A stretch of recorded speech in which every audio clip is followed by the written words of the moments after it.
It's the G12 show. It's the G12 show. It's the G12 show. It's Pirate, Migsy, John, Rob, and Mac. Welcome in, everybody. The G12 is back. Weekly show where we cover it all. Which coaches are climbing, which one's about to fall. We're here every week to bring you the best. Who you know do a better G12 above the rest. Welcome in the host. It's about to go. Sit back and enjoy your G12 weekly show. Hello, everybody, and welcome to the G12 Network, the very best NCAA Football 14 online dynasty around. And who else could introduce the G12 better than me? That's right, the coach. Now, thank you for supporting everybody at G12. Sit back, relax, and enjoy the show. All right, what's up, everybody? We are back. It's the G12 weekly show. Before we get started, let's go around the room here. As always, I'm your host, Mac Dub. To my right is Pirate. Pirate, how you doing? Pretty good. Great day. Beautiful Sunday here in Florida, and looking forward to reviewing last week and getting right into next week. Yeah, lucky you living down in Florida. All right, Emigs, down at the bottom. What's up, Emigs? Not much, man. Just echoing what Pirate's saying. I'm ready to dig into some of these big games we got this week. Hell yeah. And then last but not least, bottom right, is John Rob. How you doing, sir? I'm doing good, man. Yeah, same thing with these guys. Just going to reiterate it. Really super excited. Had some fun last week, for sure, and we'll recap that and jump into these games this week because it's finally here, week 3. Some big matchups this week for sure. Yes, sir. And everybody that's in the chat already, thank you so much. Big shout out to Yofi and Thrizzy for throwing these raids our way. That was during our starting screen, so we weren't able to give you a shout out there. But thank you guys so much for that. And yes, DJ, BJ Productions, Oklahoma State's in the SEC. These are 2 complete custom conferences, buddy. So you're going to see some wild things, but don't you worry. All right, guys. Well, so season 2 is over. Week 2 is over. Gosh, my bad there. It's like it's already over? What? We had a lot of highlights, maybe not the most competitive of games in 2 of them, but we did have some stuff like this. And so we had top-notch quality and top-notch entertainment. There's no doubt about that, right? This is halftime. Don't worry, he's going to come back. Yofi gifting the sub. Thank you. There he is. He's back. There's Bert dancing at halftime of his game, along with Carlton and Michael Jackson and Mickey Mouse and the Joker and Snoop Dogg and what's that guy's name off of Pulp Fiction? I should know that. But John Travolta. Well, yeah, but I was thinking of his character. What is his? Vincent Vega. There we go. Vega. Thanks, our resident movie expert. All All right, but let's go ahead and get on into it. Let's recap week 2 real quick, starting with Thrizzy and Chuck.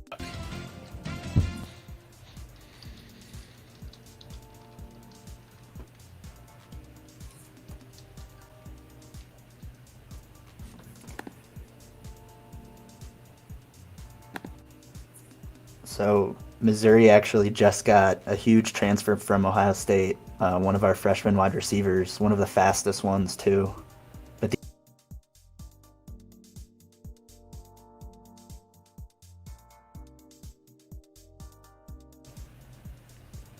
Wait till next the year. nice pick. Wait till next year. That's right. Next season, season 3, he'll have him.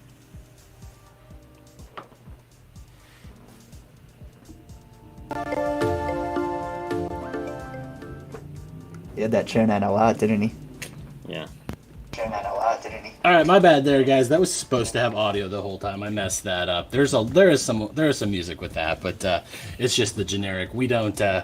I don't do copyright music anymore since this isn't my channel. I don't want to get the G12 in trouble, but there it was. It was 21-3 Miami, and here's the stats. So let's go ahead. By the way, guys, first of all, thank you, DJ, for that follow. Yofi, God, I keep calling him Yofty because he keeps gifting. Yofi gifting subs. Thank you guys so much. But Pirate, let's kick it on over to you for this game, Miami and Thrizzy against Chuck. What did you think about it? Nothing really surprised me. Thrizzy was coming off a tough loss against you the prior week. Chuck's first game, new team. Even though it's his team, it's still a new team. I think it shouldn't be underestimated how important it is just to get time on the sticks in this game with these teams. So I think as the things go on, Chuck will do better. Chuck struggled last year early and got better towards the end of the year, so I can't say I'm surprised. I thought he might score a little more than he did, but Thrizzy's good. Thrizzy's good. He's got a good team. Chuck's got stuff to work on. He knows that, but as they just said in chat, Thrizzy's most improved. I don't know if I'd go for that. I think the difference is that he's got a game under his belt versus Chuck coming in new. Yeah, definitely. What about you, E-Migs? So Pirate kind of touched on it. Thrizzy coming off the week one close game loss to UMac, so I think he wanted to prove something. Kind of more of what we saw from Chuck last year with the turnovers, getting careless with the ball, throwing interceptions. I mean, we can see here on the box score, not too much doing on offense for Thrizzy through the air, but he was really good running the ball, really good with that quarterback and the running back. But no, really good defense, a lot of user picks, so Chuck's going to need to improve. Just honestly, just eat the ball, throw it out of bounds. Don't throw those over the field passes into double coverage. Yep. What about you, John Rob? Yeah, I mean, the same thing, right? Like, it felt like Thrizzy was maybe a little bit conservative on offense, but that's just because he was running the ball so well. And Chuck just made too many turnovers.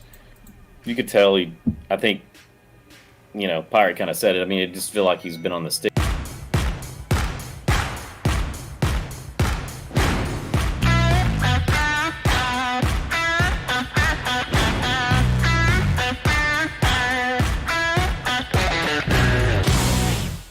Sticks very much, and especially with this team, and I expect them to improve as the season goes on as well. Just couldn't get anything going offensively. Thrizzy really played great defense and lots of user picks, and it showed up in the box score, obviously. Yeah. All right, well, that was game one. Not to be outdone at all by game two, which was our game of the week going in, and I think it definitely lived up to the hype that was Yofi and Notre Dame against Nasty in Cincinnati.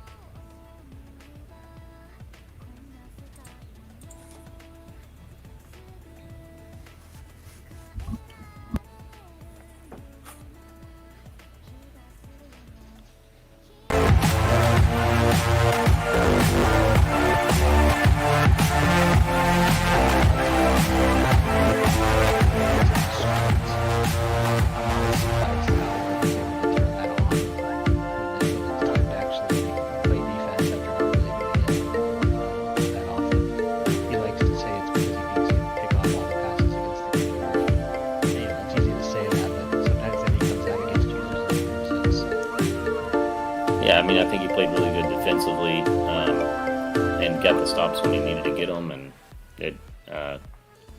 there you can see, I mean, that's last week's, but, he got to force those. That turnover was huge. And then, so, yeah, I think it was a really good game. Yeah, sorry, guys. The audio for me is just terrible. I don't know why. Hopefully you guys hear it just fine, and the stream hears it just fine. But yeah, sorry, that was I had the wrong stats up there, but that was our game of the week, 27-24. Yofi is able to make the adjustments in the second half and come out with the win. E-Migs, we'll start with you. This game was a battle. It was close for 4 quarters. Both teams I thought played good defense. John mentioned it. I think Yofi definitely got the edge. He kind of made those plays when he had to.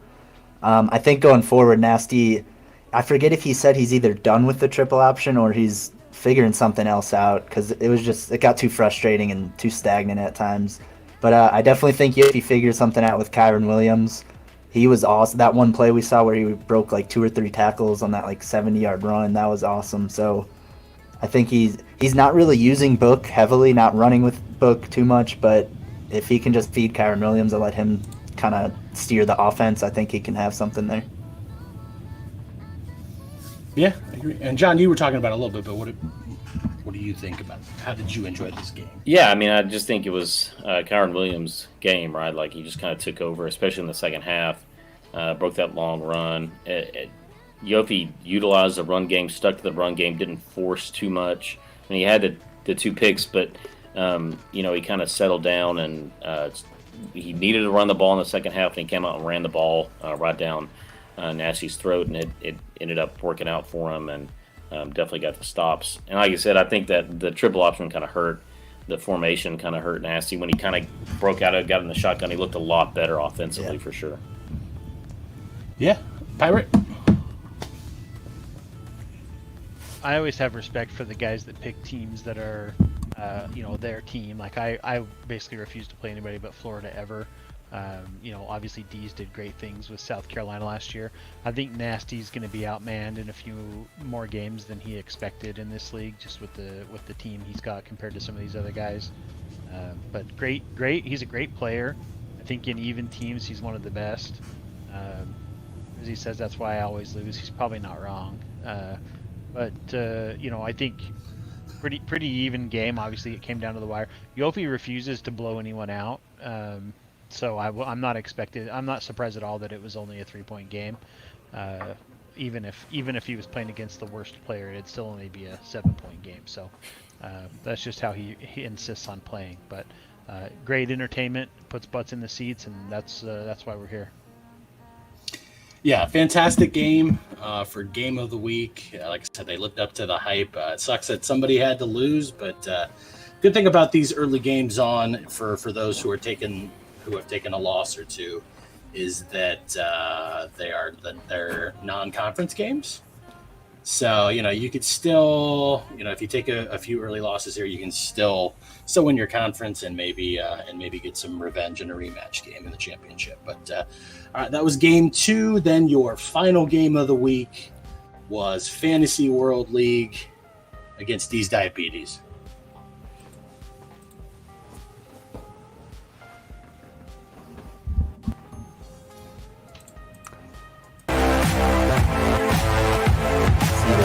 Texas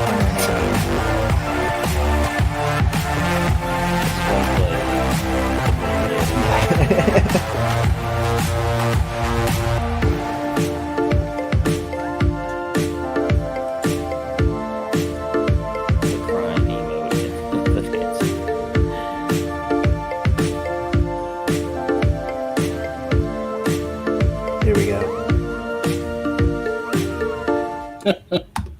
All right, so that was it. That was the. Before we get started here, the player of the game on Twitter was Texas's punter, and that was based on that last play fake. So kudos to Bert for pulling that off. But John Robb, we'll start with you. Yeah, I think it was. I called a blowout, I think, in this one, and it unfortunately came true. I was rooting for Bert to keep it close, and he started off pretty well. You could see the offensive stats just never got anything going. Couldn't run the ball, couldn't throw the ball, forced some throws, and then just wasn't able to slow D's down throwing the ball. It was unfortunate that it ended up being 38-0. I feel like there were a couple of plays there for Bert to make to keep it close, and he just couldn't quite get there, right? Like, he had opportunities to go deep and didn't take those, and then when he did go deep, that it wasn't there. So it was just, he was kind of off as far as play calling most of the night, and it cost him for sure. Definitely. Pirate, what about you? Things started off so well for Bert. He was able to hold him to 3 points early, force a couple punts in the first half. The halftime score was kind of one of those situations where we felt like if Bert could have scored right before the end of the half, then he potentially could have got the ball back and scored a second time and actually been in the lead.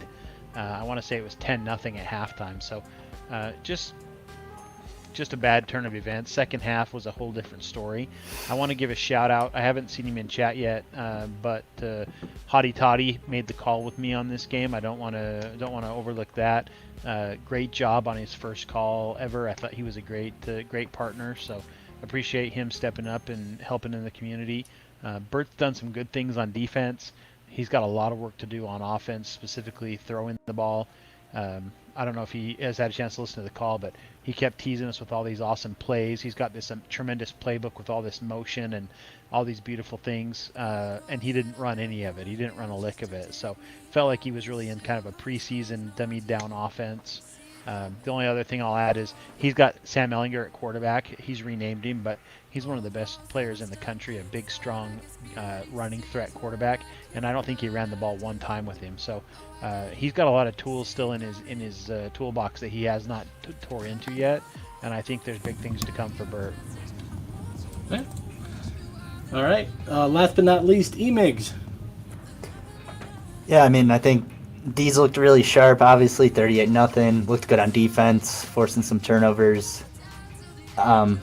It wasn't a test this first week. I mean, on paper, it wasn't really a test, so I can't say much evaluating D's. But I think for Burt moving forward, he has Texas this year. He's a lot better than he was last year. I think the way, and we saw it last year, the way he can win games, control the clock, don't turn it over. I think he need, like Pirate mentioned, Ehlinger. I think he should keep it on the ground, run more read option, try to get the run established. I think he sent us a picture of his offensive line like preseason, and it was like all 90, like really, really good. So I know, I mean, once you get down early, you want to throw the ball, but I think that's how Burt's going to win games, is control the clock and pound the rock. Yeah, I agree, guys. I think the stream is really getting choppy here. I don't know why. Yeah, it looks like it is skipping. Boy. Crazy thing is, it doesn't say I'm dropping any frames or anything like that. I don't know if anybody can hear me. There's big internet problems just around the world. Like I just went link dead on something else I'm doing, so I don't know if any of you guys watched the fight last night, but it kept crashing. So there's just internet problems in the world right now. I'm gonna shut the stream off for just a second, and then try to start it back and see if that helps us at all. Fish roll, yeah, risotto, buffalo, gelato, cheesecake, grilled steak, clam bake, milkshake, Brussels sprout, sauerkraut, fresh caught trout, alfalfa sprout, curry, fried turkeys, McFlurry, catch cherries, chimichurri. Spiral ham, blackberry jam, rack of lamb, candy yams, pokies, smokies, gnocchis, and them bangin' raviolis. We are America's Kitchen. DoorDash. Every flavor welcome. So we'll be right. All right. Hopefully we're back. Restarting it on my end here. See if We're back. I can see us. Is it still? It doesn't look choppy. Looks better. All right. Thanks, guys. No. I have no idea. Like everything on the stream, like stats wise, says it was fine, but that looked terrible. So, all right. But guys, sorry about that. We're moving on. That'll complete week 2 for us. So 2 weeks in the books. Let's go ahead and. Oh boy. All right. That's a little choppy. That's fine here. So here we go. We have our G12 host pick standings so far. Pirate missed week 1, so that's why he doesn't have as many games. I think, John Robb, you went 3-0 last week. Emigs, you went 3-0 again. You have not missed a game yet. Pirate, you went 2-1. I think you had Nasty. So that's who. I can't believe you're not at least giving me credit for you in week 1. I should at least be 3-1. I mean, you didn't get. You weren't on. Ones. You were not fair. on. It's fair. I'll take it. 2-1's fine. You were Listen, that not might help you nobody was- percentage-wise. Nobody was a might be bigger good. fan. Nobody was a bigger Mac fan than me, so I'm feeling a that. little You bummed know about what? that. That's true. You're a bigger fan of me than I am of me. So, I cannot argue that. But all right, guys, All right, let's move on here. So now we're gonna move on to week 3, and we've got some great matchups. We've got 4 games this week. Starting off here with D's Diabetes taking on Kaz Cray. And as we're going on here, first of all, again, big shout out to Rocky Top for making these. I do want to say this, that these guys played last summer in a little streamer tournament, and Kaz beat them. So this has been a game that I know D actually both have been looking forward to. Maybe D's more than Kaz, since D's wants revenge. So, but Pirate, we will start with you. How do you think this game's going to go? I haven't watched Kaz too much. I saw him a little bit in the holiday tournament, but D's is just magical with that team, and I don't feel like anybody is putting more time in behind the sticks than D's. He made a comment in our interview we had with him last week about how the time he's been spending playing Madden has helped his user defensive skills, and I feel like he's one of the best defensive players in the league now. I feel comfortable not giving him too much trouble actually running the sticks. So I think D's will win this one. He continues to do things with South Carolina that they will never, ever, ever do on their own. So props to him. Yeah. All right, E-Migs? Yeah, so the series right now, it's 1-0 Kaz. I'm thinking it's going to go 2-0 Kaz. I'm taking Kaz in this one. D's is my guy. I'm a big fan of D's. I definitely think it's going to be a close game. Kaz looked really good against Natty. I think that was a one-possession score all the way to the end. And he looked really good in that tournament, too. And I think whoever wins this game, it's a one-score game. But, yeah, I'm going to take Kaz. Okay, all right. John Rob? Yeah, so at the beginning of the season, I think I went with D's. I know I went with D's to win this game. Man, I've been going back and forth on this one. The line is set at 21, which we didn't talk about yet. Yeah, we have in favor of South Carolina. Yeah, which is insane. Quite honestly, that's the easiest money in the history of betting, in my opinion. So I know Rambo's going to pick against that. Hopefully he picks if he's picking against the spread. So, man, yeah, D's looked really good last week, but something just tells me that he's going to put a little bit of pressure on himself. I like Kaz in this game. I want to switch my pick from what I picked before the season after seeing a couple of games. I'm going to go with Kaz to upset D's in week 2 or week 3, excuse me. Interesting. D says, John, keep that energy. So, interesting that you changed your pick after seeing D's just pretty much utterly dominate last week. But there's been some comments that I think Hottie Toddy said that D's is the most improved since this whole thing has started. I think that's no question about that. That's scary, right? He went undefeated. It is scary. Yeah. Oh, so D says he thinks Madden is helping him in this game. I would 100% disagree with that. But that's just me. And the only reason I say that is I was primarily a Madden player for the last 7 years. And when I come and I play this game, this NCAA game, I try to play it like Madden. I cannot do it. That's why you see me terrible with my defensive user. It's because in Madden, like ask D's, right? You throw it anywhere near me, I'm picking it. That's just anybody who plays Madden. You have to do that to be competitive. But either way, whatever he's doing is working. It should be a great game. But that's game 1 of 4, guys. So that's the first one. It's Monday at 7, just tomorrow night, 7 Central. The next game on the schedule here is Baker Vision finally kicking off his season after back-to-back buys, and he's taking on Nasty Natty, who this is his 3rd straight week with the game. That is Tuesday at 9 p.m. Central. E-Mix, we'll start with you. Yeah, I mean, Baker looked really good year 1. I know I've been talking to him. He hasn't been playing much. And Nasty has looked awesome in his game so far, and he has been playing a lot. So honestly, just based on that, I'm picking Nasty. All right, short and sweet. Sorry, I had my mic on mute. Yeah. I need to add a little sound alert. Your mic is muted, and I can't talk tonight. John Rob. How about you, Baker and Nasty? I'm kind of going down that same realm, right? I picked Nasty before the season. I like the Nasty to roll here. He's about 10.5 point favorite, picked by the computer. I think that's got a little bit more with Baker not playing a game, probably, not having much information on him at this point. It's probably about that's a little high. I expect it to be about a touchdown game. But I like Nasty. He's played a couple of games, got a couple of games under his belt, and Baker just not in the flow yet. But he does have a great team in Ohio State, so that could be a difference maker for sure. OHNO. All right, Pirate, what's up, buddy? I think Baker not playing not only in this league, but just in period. I mean, I haven't seen a Baker stream in a long time. I guess he could be playing offline, but I'd imagine he'd stream it if he was. I think that's going to be worth mentioning for sure. I think that's going to be a bigger factor. Nasty, obviously, he's got a couple games under his belt here, plus he plays quite a bit. So something to be said for just having time behind the sticks. I think Baker will do okay as long as he can run the ball. Unless something magical's happened while he's sleeping, he's just been dreaming about a pass game.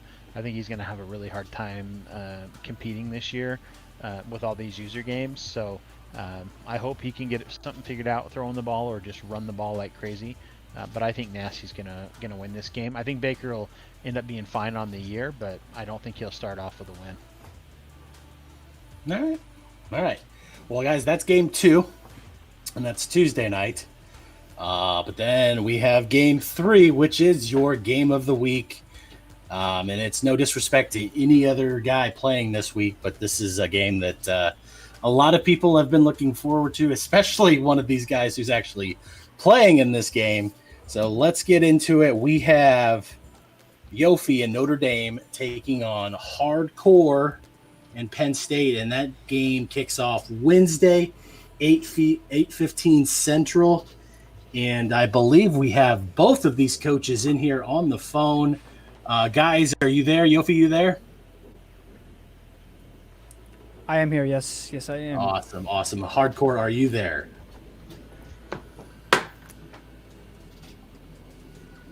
Thank you, Hardcore. I don't know if it's just on my end. Hardcore, you're a little quiet.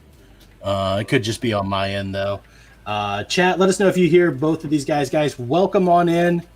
And Pirate, I'm going to kick it on over to you. Basically, we're going to ask a question to Yofi and then a question to Hardcore. Yeah, Hardcore, they said they didn't hear you. I think, I don't know if you want to talk a little louder.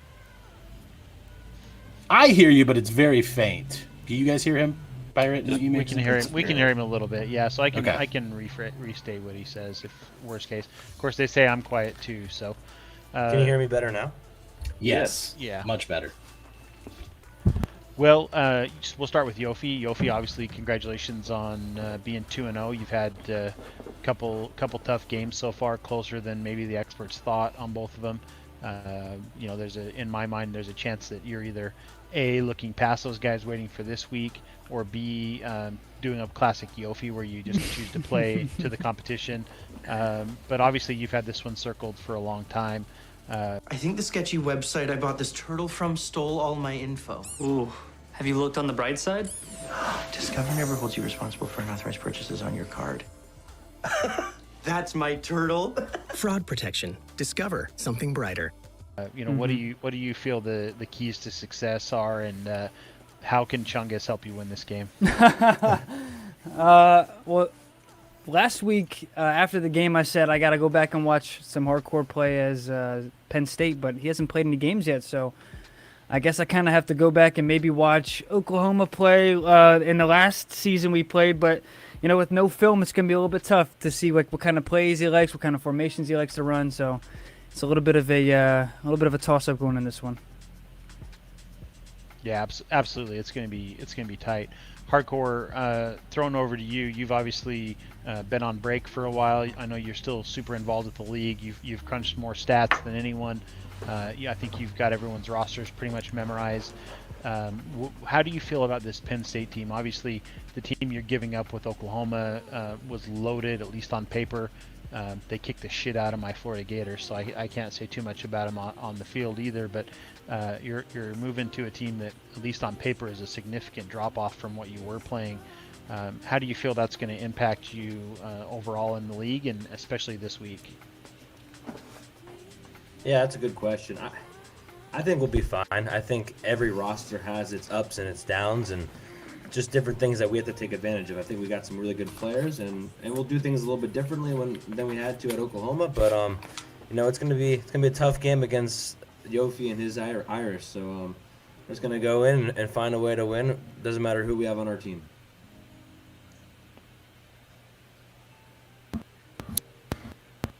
Awesome. All right, Emix, you got any questions for both these guys? I'm sure you do. Yeah, I'll start with Yofi.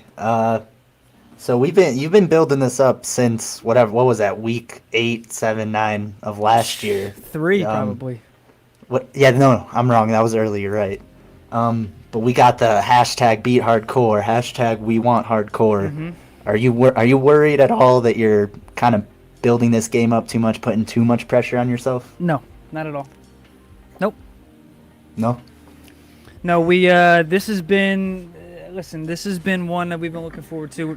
The build-up is real. The build-up around the South Bend this week is real. We're ready, baby. We're ready. All right, that's what I like to hear, I guess. And then hardcore, more of just an X's and O question, because we haven't seen you yet, and we haven't seen you with this team yet. Who is the quarterback? What type of offense are you running? What type of defense are you running? Well, E-Migs, you should be very aware of who our quarterback is going to be. It's going to be Big E-Migs is the name of the quarterback. Did we lose hardcore? Or I can hear. Okay. I think we're good. All right. And so he's Sean Clifford. He's got some pretty good wheels on him. Sean so Clifford. For that. But we're running the exact same playbook that we had for Oklahoma. We mix up a couple things, threw in a little bit more wrinkles, but otherwise, same exact playbook. Kind of pretty much come.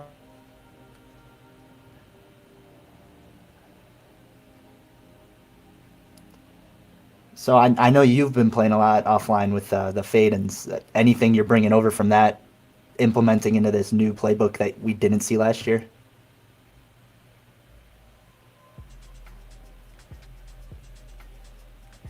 How you want to approach the game. I don't think that changes for me. Just take care of the football, find ways to win, and make the other guy make a couple mistakes.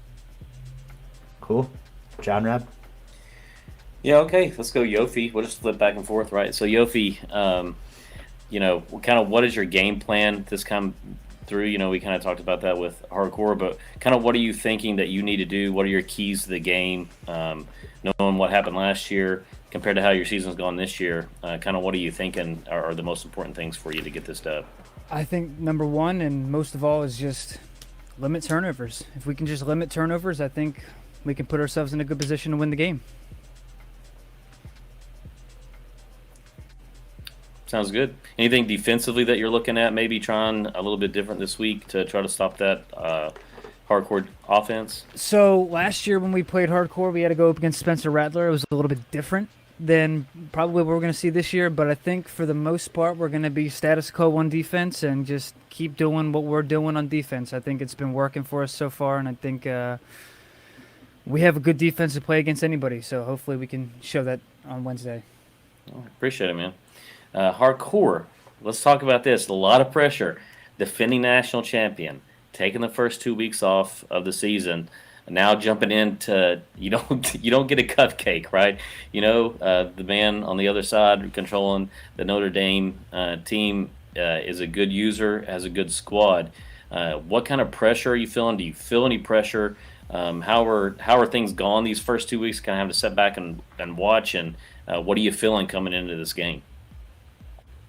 Yeah, John, you know better than anyone else that I've been itching to play for the last 2 weeks now, so I'm ready to go. Obviously, there's a little bit of pressure going in.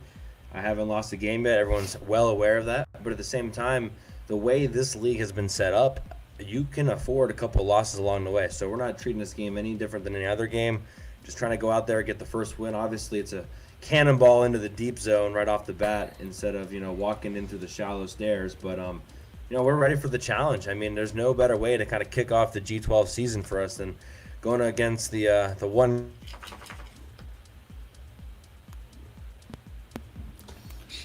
All right, guys. Well, I think unless anybody else has any questions, wow, I'm kind of, I don't know, I'm a little shocked. I don't know if I'm disappointed, but no shots fired, no punches thrown. I guess you guys are just all business-like going into Wednesday, huh? Yofi, you got nothing for hardcore? Listen, if I have one thing to say, it's not directed at hardcore. I think it's directed at maybe this little weekly show here. We're talking about defense. You want to talk about leaving people short? Yeah, people have been close games with us. Yeah, that's fine. But you want to talk about defense? We have 2 picks with a linebacker this year, okay? Let's talk about the Notre Dame defense sometime, all right? Come on.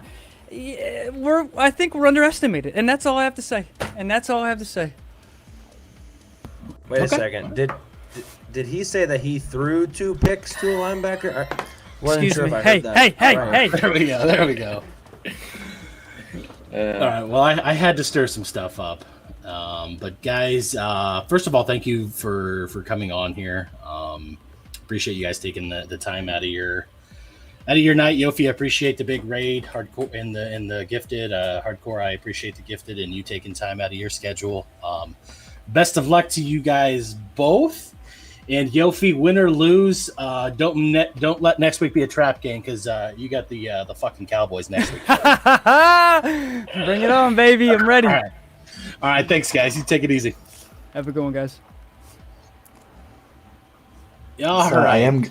I am gonna say, Mac. I kind of echo your. I thought we were gonna get like 1990s like WWE way, like I'm gonna smash you, I'm gonna throw you to the ground, and then they were gonna take shots at each other. I thought we were gonna get one of those. Yeah, I thought so too.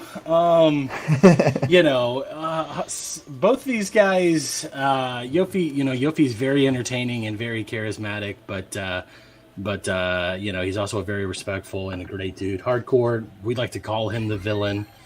But I think it's more of a persona. I don't think either of them are confident enough in this game this early in the season. A little bit, yeah. I think if Yofi had won last year, he would have been talking trash. He's got 2 games under his belt. I think Hardcore, even though he won last year, honestly pretty handily, he's playing a brand new team, first game. I don't think either of them feel super confident that they're going to pull a W out. I think they know it's going to be a dogfight. So I'm not surprised that there was a lack of trash talk. If this game was in week 7, week 8, there would have been a lot more trash talk, I think. Yeah, I agree with that part. Like, you can kind of sense this idea of, like, they're very serious about this game because they know how difficult it's going to be. So I think they've just kind of put on the business hats and are trying to be as serious as they can. They don't want any excuses, right, that they were acting a fool or whatever, and that's the reason they lost. Where is this game being played at? Is this at Notre Dame or at Happy Valley?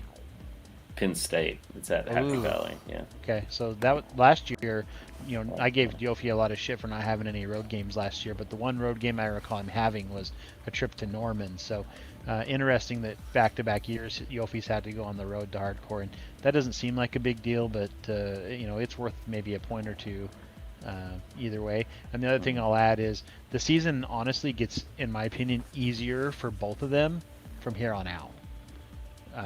I think, for the most part, that this is really early for them to have such a big test, and there are definitely other big tests, but basically everybody else has these bigger games later in the year.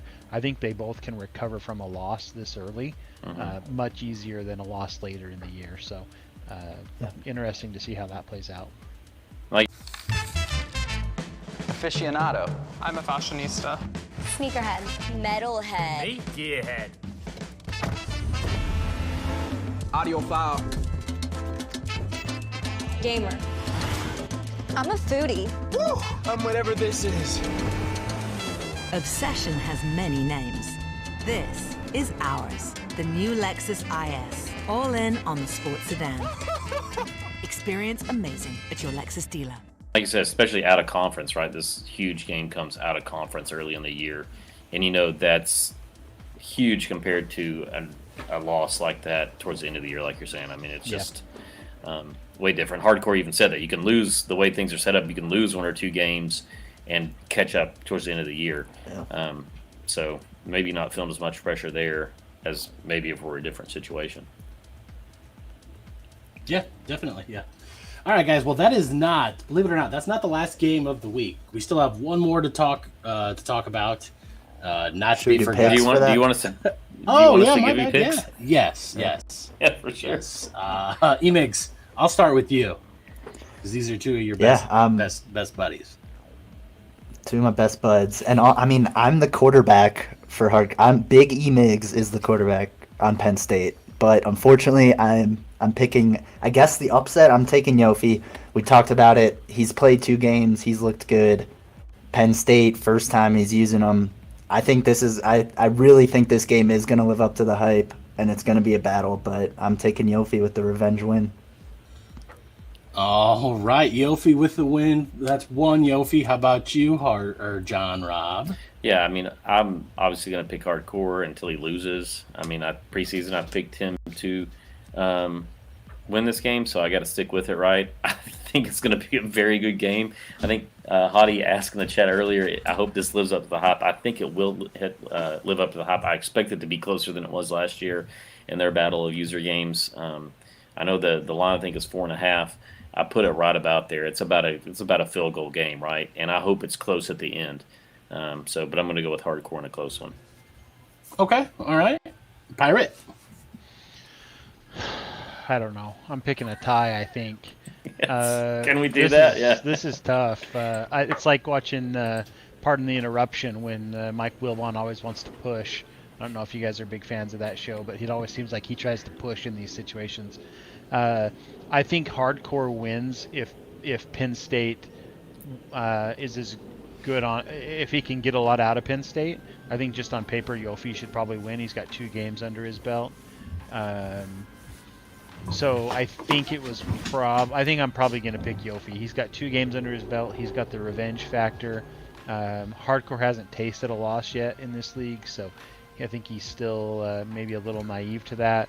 And maybe he'll play a little more risky on a different team. So with all those things, I'm going to take Yofi, and I don't feel good about it at all. He doesn't feel good about it. All right.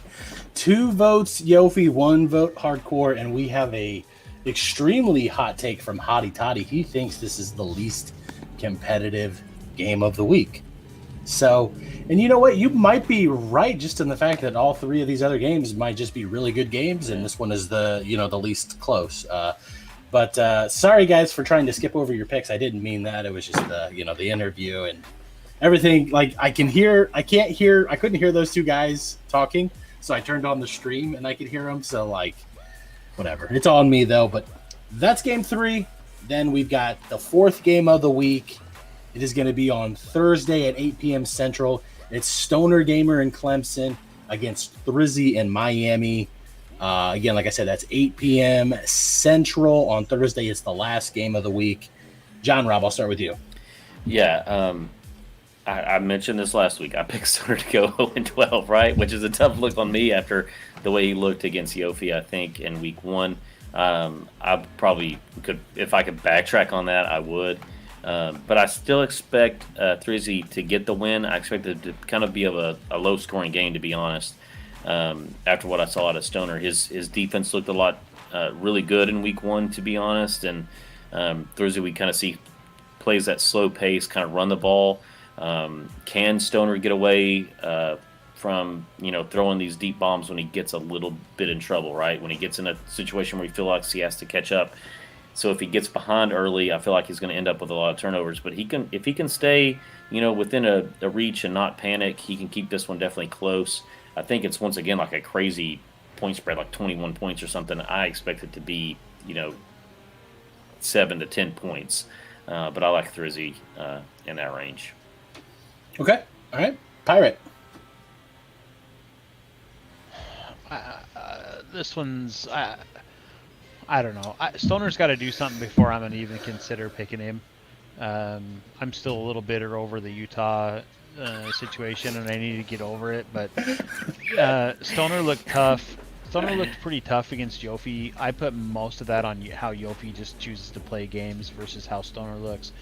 Clemson's a great team. Stoner can just stumble into 14, 17 points just because he has Clemson.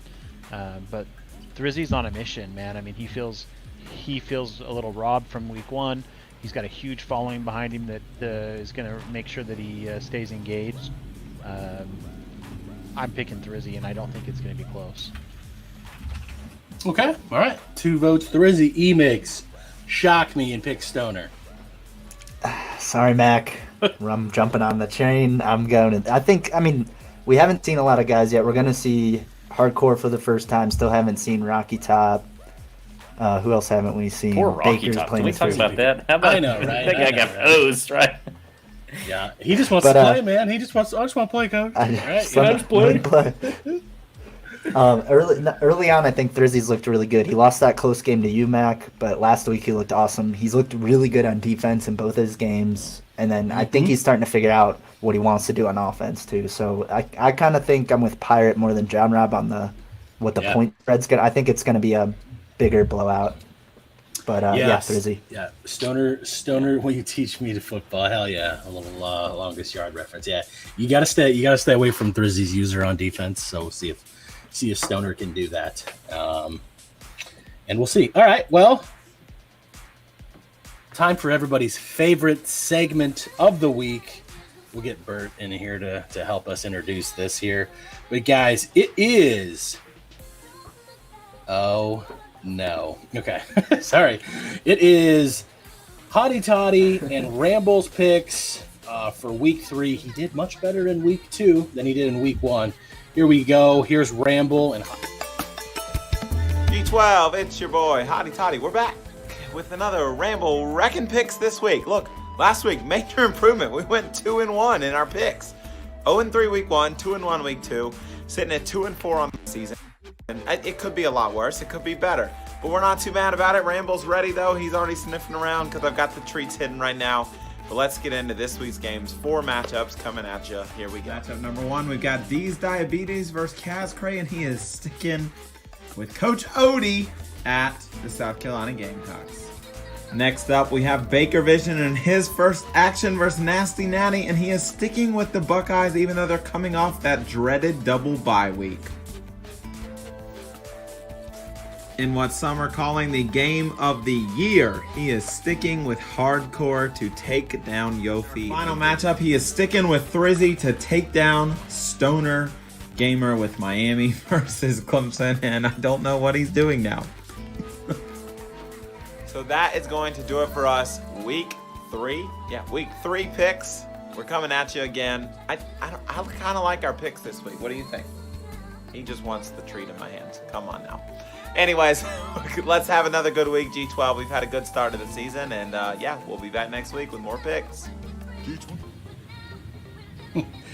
All right, thank you so much for that, Hottie Toddy and Ramble. We really appreciate you doing that. I do want to say that so he is Ramble is now 2-4 on the year, which is solid because he started week 1. He went 0 for 3. But able to get 2 right last week, so he's 2-4. The computer is 3-3, so he's only 1 game behind the computer right now. And as we talk about the computer and the spread, I think you guys have mentioned it throughout the broadcast. Oh, hey, there we go. The Reaper, thank you for that follow. Appreciate that. But here's the spread. So I'm not feeling too good for the computer. But I think Rambo had some good picks there, so we'll see how that goes. But just quickly, we mentioned this a little bit. Thrizzy is a 21-point favorite against Stoner. Sounds like some of you guys think that this could actually happen. I think it's definitely on the board to happen for sure. Okay, all right, man. I hope Stoner's got this. This is bulletin board material. And he's just going to say, screw you guys, right? And then we get the game of the week, which is the closest in terms of the computer. Hardcore is a 4.5-point favorite against Yofi. I know that'll be bulletin board material for Yofi. And then the one that's a little mind-boggling for everybody, that is D's Diabetes is a 21-point favorite over Kaz Cray. Things could happen, right? Crazier stuff has happened. I just don't know if that's going to happen. And then Nasty Natty, we've seen him. He's 1-1 going up against Baker, making his debut. Haven't really seen Baker really since that national championship game. He played in that holiday tournament real quick against Sharpshooter, which was a fantastic game. But other than that, right, a little disrespectful for the season 1 runner-up. He was picked like 8th or 9th, and now he's a 10.5-point dog with Ohio State. So that's what the computer is saying. Guys, that's pretty much all we have for this week. I will kick it on over to Emix. Your final thoughts going into week 3 tomorrow. I mean, just on paper, we look like we have 4 awesome games. I'm hoping they're at least close. I'm hoping that Yofi hardcore games close. And I think they will be. I think we're going to have a really good week, a fun week. Recruiting show Wednesday, 8:45 Central. That's what it is. So yeah, come around for that. That should be fun. And that's all it is for me. That's all I got. Sorry. Yeah, that's it. Yeah, sorry about that, Emix. I definitely meant to mention that earlier. 7:45 on Wednesday, the big board with Emix, produced by Chuck. So that'll be right here on the G12 network. Yep. So, John Rob, final thoughts. Yeah, I think you can kind of see there the the computer thinks they're going to be terrible games, but I completely disagree with that. Right? Like, I hope that they're all good games. We get Bert dancing in here. Gotta love that. Yeah, that's kind of how I feel about this week. It's going to be a party. It's going to be fun. I can't wait to kick it off. Starting off tomorrow and in the week, and it should be some good fun.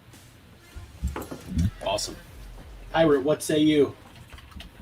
More of the same. I think Emigs, I wanted to give you a shout out again on the coaches recruiting show. That's something I really hoped we could get going in season 1. I was intending to do it, and I didn't take the initiative to step up. And I want everyone in here. I mean, we've got 30 people in here still, and I know a lot more will catch this as we go.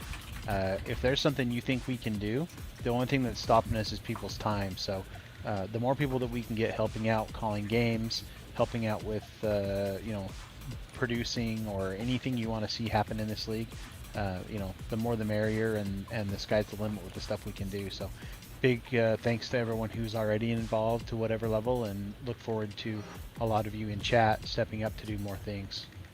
Yeah, I don't think we gave Natty a shout out. That was his first call last week too. He did a great job. Yeah. So we've got all kinds of opportunities to call games, guys, especially when we get to like week 4, week 5, week 6. We'll start having 6 games. So if that's something you're interested in, I waited about halfway through season 1 until I started calling games, I think. So you just jump in and you can really get involved, and hey, we have a heck of a time doing it. Yeah, and I just want to say that we have had a few guys reach out, but they were only really capable of trying to do this on their phone.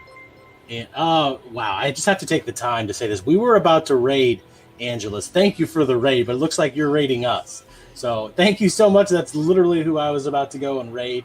Guys, if you don't know, Angelus is I believe a former South Carolina Gamecocks softball player. And she's a big streamer, and she's just recently started playing NCAA football. So thank you for that. Thank you for that raid. We're actually just winding down here our weekly show, but I really appreciate it. Now I'm going to have to think, just thinking out loud here, I think I'm going to send a raid to Gaming BRM, the very best besides Striking Viking PS3 streamer out there for NCAA. He's bigger on YouTube. Shout out to Striking Viking. He's awesome. But let me get my thoughts back together. But yes, some guys have said that they just have a phone. You guys can answer this. I don't think that would work.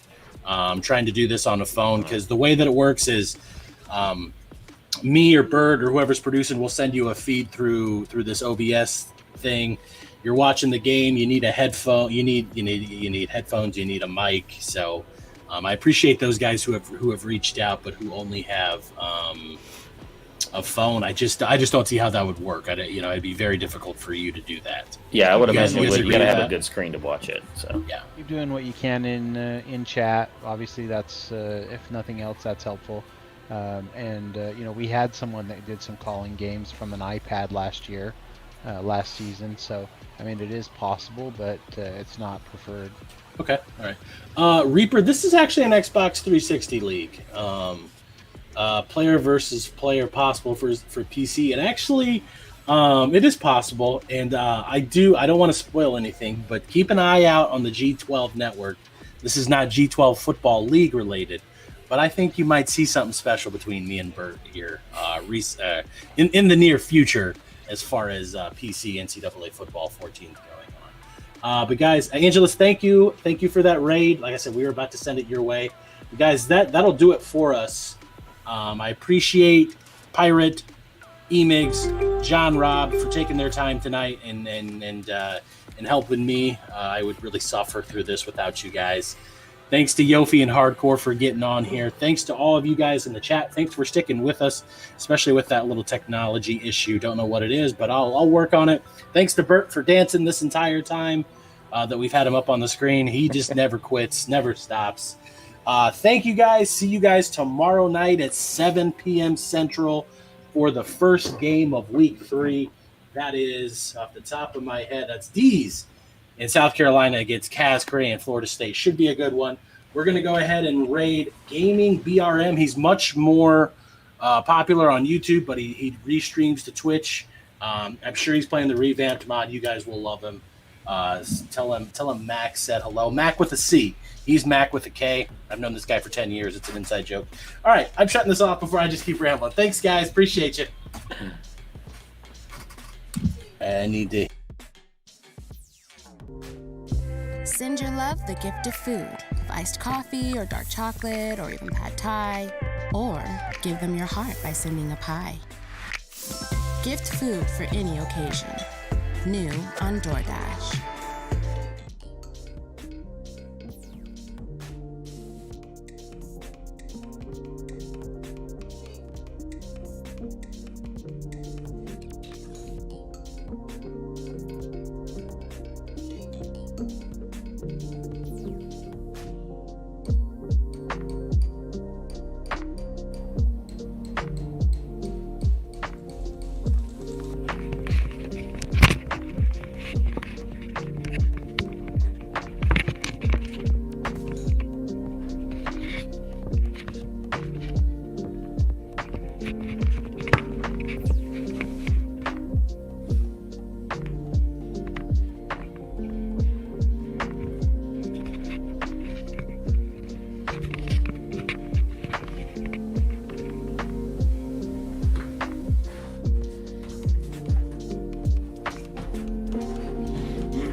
Hey, buddy. Hey, pal.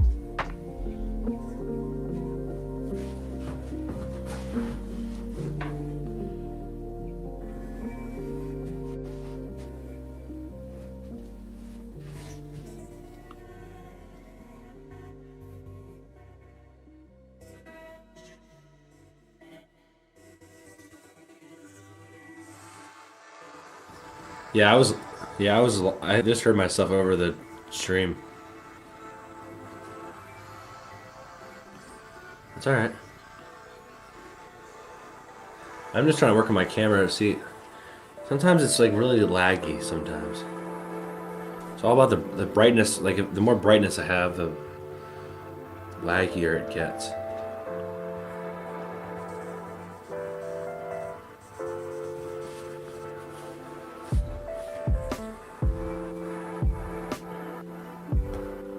There we go.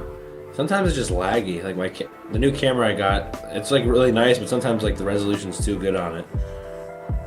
I think that's better.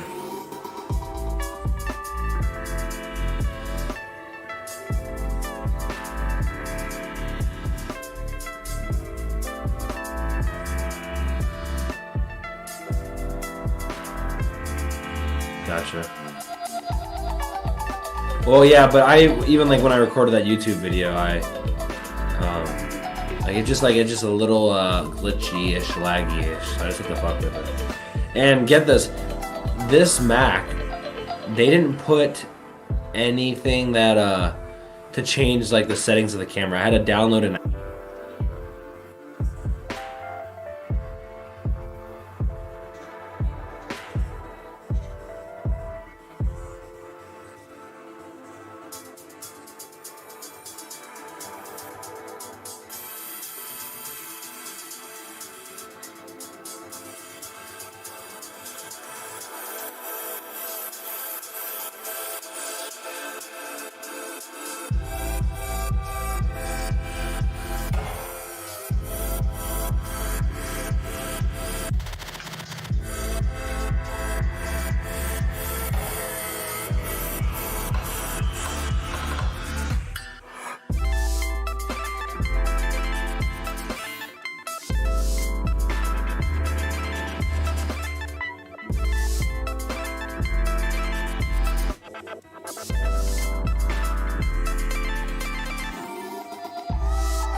up to $700 this month while listening to music, or filling out the crossword, or brainstorming what to make for dinner, and help save lives. Become a CSL plasma donor today. We made USAA insurance for this season. When being a fan on a budget gets tough, our agents do the legwork so saving on auto insurance is easy. USAA. What you're made of, we're made for.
Diabetes and his South Carolina Big Gamecocks taking on Kaz Cray and his Florida State Seminoles.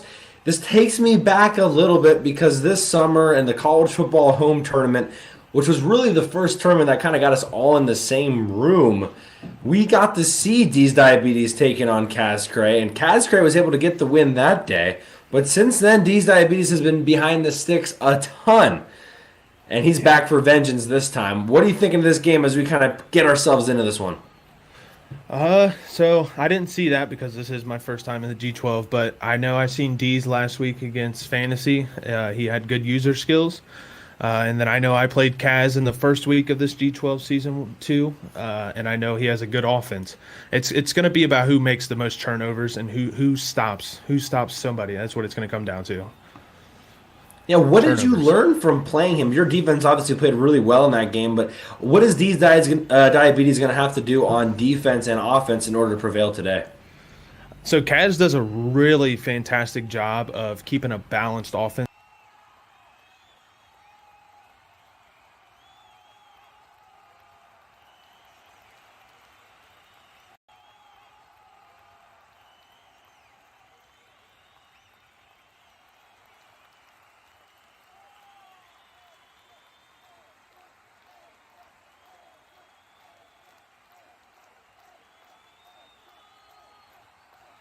Who not only has one of the best followings in the G12, but has really played NCAA football at least 3 times a week for the last, 3, 4, 5 months. I mean, what's he got to do to stop this guy? Yeah, so D's, we know D's is on the sticks a lot. He has a great following, a great community. I noticed that D's likes to do like some motion, and Kaz needs to. When he does pass the ball, sometimes I learned that it can be projected, like you can see it coming, and I think that's what helped me in the first game. But like I said, there was times where he ran the ball and passed the ball very well in these spurts, and I think D's can do it. D's is a great player. We learned that last week against Fantasy. He has a great user. He has a great offense. I mean, a high flying, let the ball fly in, baby. So I think it's going to be fun. Yeah, and as we can begin to look in at this matchup, Week 3 is just getting started here. We have 4 games this week. Obviously, this is the first one tonight. Tomorrow we'll be back action. Nasty, you're actually in that game taking on the runner-up Baker Vision, who hasn't played a game yet with his Buckeyes. That'll be tomorrow night. On Wednesday, myself will be playing against Yofi, and then on Thursday, to wrap it up, will be Thrizzy versus Stoner Gamer. A jam-packed week, so I don't know if you have too much stuff going on, just clear the list. Don't help the kids with homework this week because you're going to be right here at the G12 all night. What do you think of these games that we have going on this week? It's the first week that we've had more than 2 games this week. So I mean, like you said, we are packed. We got some of the best content creators, we got some of the best players, we got some of the funnest players, we got the most people that are just different, like a bear. It's just another beautiful week G12 is putting on for this community. And like you said, Hardcore, if you got to help with the kids with the homework, maybe it's time for the old lady to take a spot for you, because it's going to be jam packed, baby. Yeah, and it's not going to get any less jam-packed as the season goes along. Now, when we dive deep into this matchup tonight, the computer is kind of gone off the fritz a little bit here. 21-point spread tonight in favor of D's Diabetes. Now, I am the man behind the computer, and all I have to say to defend it is it really liked the shutout against Fantasy World League, and that's kind of what gave it that. What do you think of this 21-point spread? When I first seen it, and I, like I said, I've played Kaz in the first week. I was like, wow, the computer is maybe took a little something before that reading, but I don't see a shutout. I don't see a 21 spread. I think it's going to be closer than people think. I think this is going to be a real test for D's. I really do. It looks like the game is starting, but I don't have a feed. Do you have a feed up? I do have a feed. Kaz just kicked it off to D's. D's gets the ball first. Why don't you take it for a second as I try to figure out my feed situation here. Okay. Yep, we got D's getting the ball first. Kaz looks like he's going to be running some 3-4. Thank you, Fantasy. There we go. All right, I am back with you now here. 1st and 10 now. We are going to get to see... We go, baby. D's drop back to Pat. Oh, and right off the bat, Ryan Helinski throws it to the outside, and it just hits right off the shoulder pads of the running back, and it's going to be 2nd and 10, just like that. Yeah. Was that a motion play? I didn't see it. Or was that a wheel route by the running back? I didn't catch that. I think it was just a wheel route out of the backfield, I believe. That's all that one was there. I know D's loves using that running back and wheel routes and motions, so be ready for that. And if you see that motion play he did against Fantasy, be ready for that long motion all the way to the outside, getting a linebacker on his running back play. Now here we go. Now 2nd and 10. Here we go. Back to pass. Plenty of pressure coming up the middle. It's going to be cover 2. And he finds the post route open to the middle to his favorite target, the tight end, Nick Muse. Beautiful play. Way to beat the cover 2. Amazing play by D's right there. Now these 2 players were voted on by the G12 as follows. D's Diabetes was ranked 3rd in the G12 by the players and coaches, and Kazcray was ranked 7th. His 1st and 10 is going to be a read option, and he's got nowhere to go. Zaquandre White brings him down in the backfield. He whited out that play, and it's going to be a 2nd and long. And nasty as we get into this here on the road, getting the ball first. How important is it for D's Diabetes to go down the field and score here? Yeah, it's going to be important to get some points here. But at the same time, we don't want to make a mistake. This is like any game. It's a filling out process, but you want to get points here to set the mode for this game, but you don't want to get too deep into your pocket here. But you got to get some points for your D's. After this, the Gamecocks will have a couple bye weeks before having to travel to Ohio State. So this is a pretty big win. D's Diabetes got Texas to start with, but now on the road for this game, and then Ohio State right afterwards. And 2nd and 12, looks like Kazcray is thinking that the pass is coming. Here comes 5 wide now. He splits the running back out of the backfield. Helinski's by himself. Only 4 seconds left on the play clock. He dumps it over the middle. It's caught, almost intercepted, but it's completed over the middle to Joyner, and he picks up 8. Nasty, are you ahead of me? I've seen it a little bit ahead of you I got it open on both screens, but I can watch what we got here in our feed. Okay, I have it on both too. If the other one's moving faster, I have no issue watching that one. It's kind of like 50-50, and honestly, some are ahead and then it flips back, so that's why I got them both open. Yeah, same. No I'll watch the feed though. 3rd and 4, pivotal 3rd down here. Pivotal 3rd down. Kazcray desperately trying to get off the field. D's Diabetes trying to move the ball here.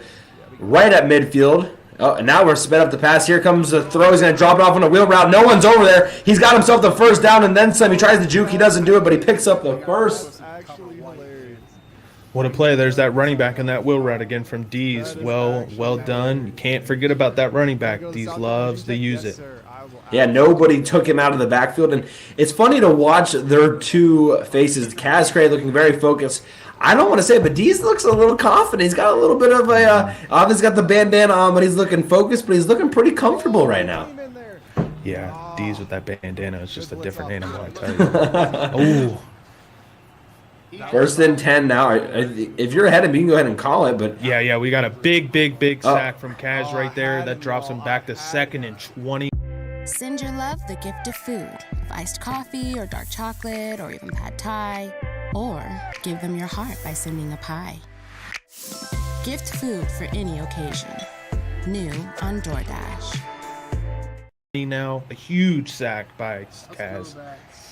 It jumped me ahead. Now I'm back where you are, about 5 minutes on in the first quarter. I don't know exactly what's going on. I can make sure. Yeah, they're flip-flopping. I see it. I'm seeing it. Got them both open, going back and forth. We got a 2nd and 20 coming here from Dees. What kind of play do you got here, Hardcore, for a 2nd and 20? What's a long play? Well, you're going to try to at least get some of it back here. I'm assuming that's what Dees is thinking as well. I think that's exactly what Kaz Cray's thinking here, coming out in cover 3. Cray doesn't want to give up anything over the middle here as time can. He's using all of the play clock yet again here. He's dropped back the pass. He's going to throw it over the middle. It's completed. He does give up the play over the middle. He knew it was coming. He thought he was going to be able to defend it, but he picked up 19, and now it's 3rd and easy for Dees Diabetes. Comes a little hurry up from Dees. He's feeling confident. He's feeling good, trying to not let him substitute. Here we go, 3rd and 1. He's got plenty of time. He's going to run it up the gut, and he's got himself some space, and another first down via Zaquandre White. Picks up 5 more and another first down. And he's been the go-to guy on 3rd and short. Yeah, beautiful play by Dees. No thinking about it. Get right to the line of scrimmage. Don't let Kaz think about it. Make him rush a defensive play. Beautiful play by Dees right at the middle. 1st and 10 now from inside the 30. Cycling through his plays, trying to find what's going to work for him. Kaz Cray's thinking, hey, all of a sudden there's only 4 minutes left in the first quarter. I haven't even sniffed the football. Very lethargic. 3 minutes off the clock already as he comes out in his kind of goal line formation. Helinski's in motion. He's going to give the jet sweep to the near side. Not a lot of room over there. He's going to get brought down. Shi Smith loses 2 yards. Interesting decision to go to the near side of the field there, Nasty. Yeah, that was one of those motion plays from Dees. I think we've seen a lot of that against Fantasy last week. He did a lot of jet sweep kind of motion-y plays like that. It was an interesting call to go to the near side, maybe trying to catch Kaz off guard, but Kaz is right on top of it. Good play. Here we go. We got a 2nd and 12 from the 30. 2nd and 12 now. I just got a message from Chuck saying that he's going to get my Xbox all good to go. He's able to fix it, so that's sweet. That definitely distracted me for a second. Here's a 2nd and 12. Looks like Kaz Gray's going to bring the... What a great guy Chuckleberry is. Here's the pass. It's completed over the middle. And he loves those crossing routes. And again, it's Joyner, so we were expecting a lot to Muse. But really, it's been Joyner now. 3 catches for 35 yards on this opening drive. Yeah, beautiful under route there from Dees. He's doing a very good job of not getting flustered. If he does lose a bunch of yards, he's using all the downs, getting what he needs to, and setting them up for better situations. Other than like a 2nd and 8 or a 2nd and 10, or 3rd and 8, he's getting 3rd and 4. It's way more manageable. Ever since I turned off my Discord, I've had a lot better service. So I think that takes up a lot of the bandwidth, I think, sometimes. 3rd and 4 now. Another 3rd down. Can Kaz Cray find a way to get off the field here? A stop here would be a win for him. Yeah. Thrizzy, thank you so much for the rate of 22. Welcome in, everybody coming in from Thrizzy's stream. Thank you for joining the G12 channel. We're getting to and a big run right up the middle. Saquandre Wright cannot be stopped on 3rd down. That is multiple times now. I believe it's the last 3 3rd downs he's gone to his running back to pick up the first. Again, Thrizzy and all of his Thrizkanauts, thank you very much. I appreciate you guys very much for being here and supporting the G12. And we've got ourselves a barn burner today. Just kidding. 4 minutes in, we have yet to see anything but Dees Diabetes. Kaz Cray has yet to touch the football. Dees has been methodical. He's been lethargic at sometimes, but he's been precise on 3rd down as he finds himself with a 1st and 10. And he's going to run to the left side. He's at some room. He rumbles. He stumbles, and he finds himself just shy of the end zone, but another 8-yard run. And it's been all Zaquandre White so far. Yeah, so I'm noticing D's is he gets that. I forget what that called where you have the running back and the fullback next to you, the shotgun. But he loves doing that with either a fake motion across the middle to get Kaz to get the user out of step. But good run play by D's. Here we go. And D's by Diabetes, he's going to tell you this all the time, nut up or shut up. He loves to just dive it up the middle at sometimes, see if he can just outman you, out-physical you, and get the job done. That time he comes up a little bit short here. Another third down, Nasty, and so far it's been all D's on these third downs. Yeah, be ready for the motion right here, trying to get it to the outside for D's. I have a feeling he might be going back to that, or he might just say, get it right. He might just grab his groin and say, come on now. Here he goes. He's going to do the QB sneak. Oh, they gave it to him. That's a tough spot, ladies and gentlemen. Turnover chain. Okay. Wow, big stop from Kaz. That was extremely close. Wait, no, they did give it to him. Oh, did they? Oh, the turnover thing. I thought it was third down. I almost had a Tom Brady moment right there. No worries. We had a little bit of a technical difficulty there, but yeah, first and goal. I don't know, Bob. I think I need another closer look at that one because that one looked like he did not get it. Kaz Cray's got to be besides himself there. Thought he had himself a stop. Now, first and goal, and again, not very many down linemen. Looks like this might be coming right up the gut here. Let's see what he does. He's going to run it up the gut. Oh, my goodness. Is it a turkey on Thanksgiving? Because that was stuffed. That time, Zaquandre White had nowhere to go on second and goal now. Yeah, beautiful done, Cat. I would be a little upset. I don't know about that spotting from the last play, but I know that would be a turnover. I think right there if he got that. So it was a good stop by Kaz. But here we go, getting right back to the line. Yeah, too bad we're not playing horseshoes, Nasty. Get in there, White. Two backs in the backfield. Here he goes. He's going to run it again. Same exact play. White this time gets a little bit closer, but yet again cannot get in the end zone. Only 1 minute left to go in this first quarter, and Kaz Cray has not even had the football yet. D's Diabetes is literally just soaking in all the time of possession as we have approached a third and goal now. Yep, from the 1 yard line, we're running into about. We might hit the second quarter on this drive. D's is taking all the time. I see something about getting outside or a play action from D's right here. The running up the middle, Kaz is extremely waiting on it with his user. Look for something outside or a motion outside run, something. He only has one down lineman right now. Only one down lineman, third and goal. What's he going to do? Same split back formation. He's going to go back to the screen. He's going to dump it off, and he's got nobody there. Can he get in? He does. Touchdown, Zaquandre White yet again. On third down, he went to his running back. Yeah, beautiful play call. Getting it. That was completely off guard. I know Kaz, I didn't think was expecting the screen. That was well played by D's. Well played. And he goes up 7, takes up all the first quarter. It's time to see what Kaz can come back with here. Well, that's my next question for you, Nasty, is I hate to say it, but Kaz Cray, 0-1 now, obviously lost to you. Has now a chance, but he's down by 7 already to D's Diabetes. All the pressure now on him. What's he got to be thinking right now? I mean, he might be. I don't think you're shook here if you're Kaz. You need to just take your time. It's the end of the first. That's fine. That's fine. Oh, he's broken free. Dodson, he fumbled it. He fumbled it. He rumbled and he mumbled and he stumbled. The ball came out and there was a little bit of NCAA there. He fought too hard and D's Diabetes has the football back already. And Kaz Cray has yet to be on offense again. Wow. I didn't see if he was a knee down, but it looked pretty clean fumble. I don't know though, but that's bad. I think it was clean too. And just like that, this tired Florida State Seminole defense has to get back on their horse because they're back on defense and they're going to run it again. Power formation there. Zaquandre White breaks a tackle, picks up 7, and just like that, there's only 30 seconds to go in the first quarter. And Dees knows they're tired, and he came out in a pro, and I have a feeling, what a play by Dees right there, just to come right and grind it right in a pro formation right there. Beautiful done by Dees. What a break. That is a huge, huge break for Dees Diabetes. 10 seconds left. It'd be interesting to see if he does snap it here. Kaz Cray is sending everybody and their mother. He is going to snap it. It's a pass. He's going to dump it off underneath, and it's completed, but only for 1 yard. And that will do it for the first quarter here. Guys, thank you for being here. If you haven't already, make sure to follow. If you're not a part of the Discord and you want to be more a part of the community and all the different things that we do here at the G12, make sure to join the Discord. It really is a great time. We can deserve all and get as much help as we possibly can. I'm obviously Hardcore CFB, and with me in the booth tonight is Nasty Natty Gaming. Yeah, it's been an extremely fun first quarter. Dees is going to come right out here in that same formation that he's been running most of the game here.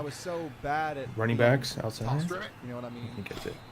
He caught it. Cray was actually going for a little bit of a strip there, but was unsuccessful. And another third down conversion. And yeah, as you mentioned, Nasty, D's loving that split back formation. What would you do right now to kind of stop that? So Kaz right there did hook up he did a man-to-man. He hooked up his running back. He hooked up his, I guess that's his fullback next to him in that split. And you got to have a good user if you got to guard that middle, because that's exactly what that play is trying to open up, is get you outside and then forget about the middle right there, like this.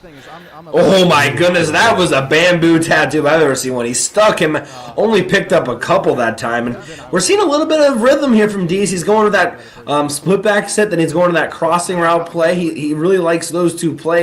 And then obviously the Zaquandre Wright machine has just really taken over this game so far.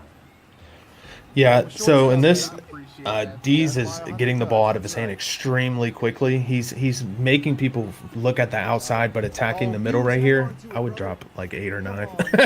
He's going to throw it, and he's got him. Oh, and it's incomplete. Kaz Cray finally catching a little bit of a break this time. So far, it's been all D's on the fortune of luck, when mostly because Kaz Cray hasn't even had the football on offense yet. 3rd and 7 now. How crucial is it for this Seminole defense to get a stop here? Got to get off the field here if you're Kaz. Have to. This is you had a bad break. This would be a win. Even if you give up 3 here, you still have a chance. He's got to play good defense. Watch the middle. Watch the outside to the running back. Look like he's sending the entire house here on 3rd and 7. Here they come. He's going to throw it quick, and he's got to complete. So man coverage that time. The simple out route was just too easy for DZIB. It's an easy throw. Yeah, D's picked up on that man-to-man. I think he even made his running back block. He had a couple extra blockers in there. Had like maybe 2 people in a route or 3. That was well picked up by D's. And again, it's been the talk of the first half so far is 3rd down conversions for D's Diabetes. Absolutely has been unstopped on 3rd down so far. And that was actually one of the more difficult ones to pick up. We've seen a lot of 3rd and shorts, but 3rd and 7, we thought maybe Kaz Cray was going to be able to get a stop there, but unsuccessful thus far in 3rd down. Yeah. D's is doing a great job with this passing game. Here we go again. Outside. He's throwing it, and it's a wheel route again. It's completed. Kaz Cray's running all over the place. I think it might have been the fullback, actually. He picks up 7 yards, and I was inside the 10 again. 5:30 left on the clock. Keep that in mind for you fans at home. Kaz Cray has yet to be on offense with 5:30 left to go in the second quarter. Yeah, if you're running man here from Kaz, at this point I would take whatever linebacker's guarding the running back, put it on the side of the running back for that wheel route. Drop a lineman, at least one, into where that linebacker would be to watch the slants, and you got to be able to use her. He has to make an adjustment here. And with the counter, baby, and there's another one. Here we go. 2nd and 3 is going to run a counter play, and Zaquandre White walks into the end zone for an easy touchdown, and just like that, the Gamecocks are up 14-0 with 5:16 to go. We haven't even seen the Seminoles on offense yet. Yeah, Kaz just terrible break. Dees is taking advantage of it, and he's playing extremely well. Kaz just does not have an answer for what Dees is throwing at him right now. Well, the good news for Kaz Cray is he will get the ball to start the second half. So he goes down and scores here. Nothing's really changed. He's in an okay position. But man, he really needs to put together a drive here. He's not going to have a chance to fumble this kick return because it's out of the back of the end zone, and the Seminoles will set up shop at their 25-yard line. What are you expecting from Kaz Cray? Now, you've got to play against him on defense. Now down 14, what do you think he's going to be doing here? Like I tell everybody, if it's the first half still, do not abandon anything. And Kaz has not shown anything. Go in here the way you were going to play. Play your offense. You still have time. You get ball at half. There's no need to rush here. Don't give the ball back to D's. No need to rush. Play your ball. You got time. You have plenty of time, Kaz. Oh, well, he had time to run right into a brick wall. That's what happened on 1st down. Nowhere to go. A little bit of a miss blocking communication there. It looked like the fullback kind of just did a lookout block, and Deshaun Corbin was left in the backfield for a 1-yard loss. Yeah. At the same time, you don't want to be too conservative. You just got to go with the win. He's got a lot to figure it out. He's got to see what Dees. This is the first time Dees is on defense, so we're gonna see. You just can't be too conservative though. 2nd and 11, dropping back the pass. And this time, Blackman has a big gain. He picks up 13, 14. He's got himself a first down. And that is something that Dees did a lot of against Fantasy World League. Dropped, I think, only 2 or 3 there. Or, excuse me, only rushed 2 or 3 there. Put everyone else into coverage. And Fantasy didn't take advantage of that all the time as far as running up the gut. But right off the bat, Cascray said, you're going to do that to me. I'm taking the 14 right up the middle. Yeah, it's something you got to see throughout the game. He's got a big old boy there. It's like you said, it's Dees' first time on defense. You get it? The 21 spread, though, right? No, incomplete. Okay, incomplete there. Emigs with the sub. Thank you for the sub, Emigs. You don't got to do that, but we appreciate it nonetheless. And it looked like Dees was pretty good in coverage. I'm surprised that I thought maybe it was going to get picked off. The user was right around there. Yeah, that was almost another bad break for Kaz.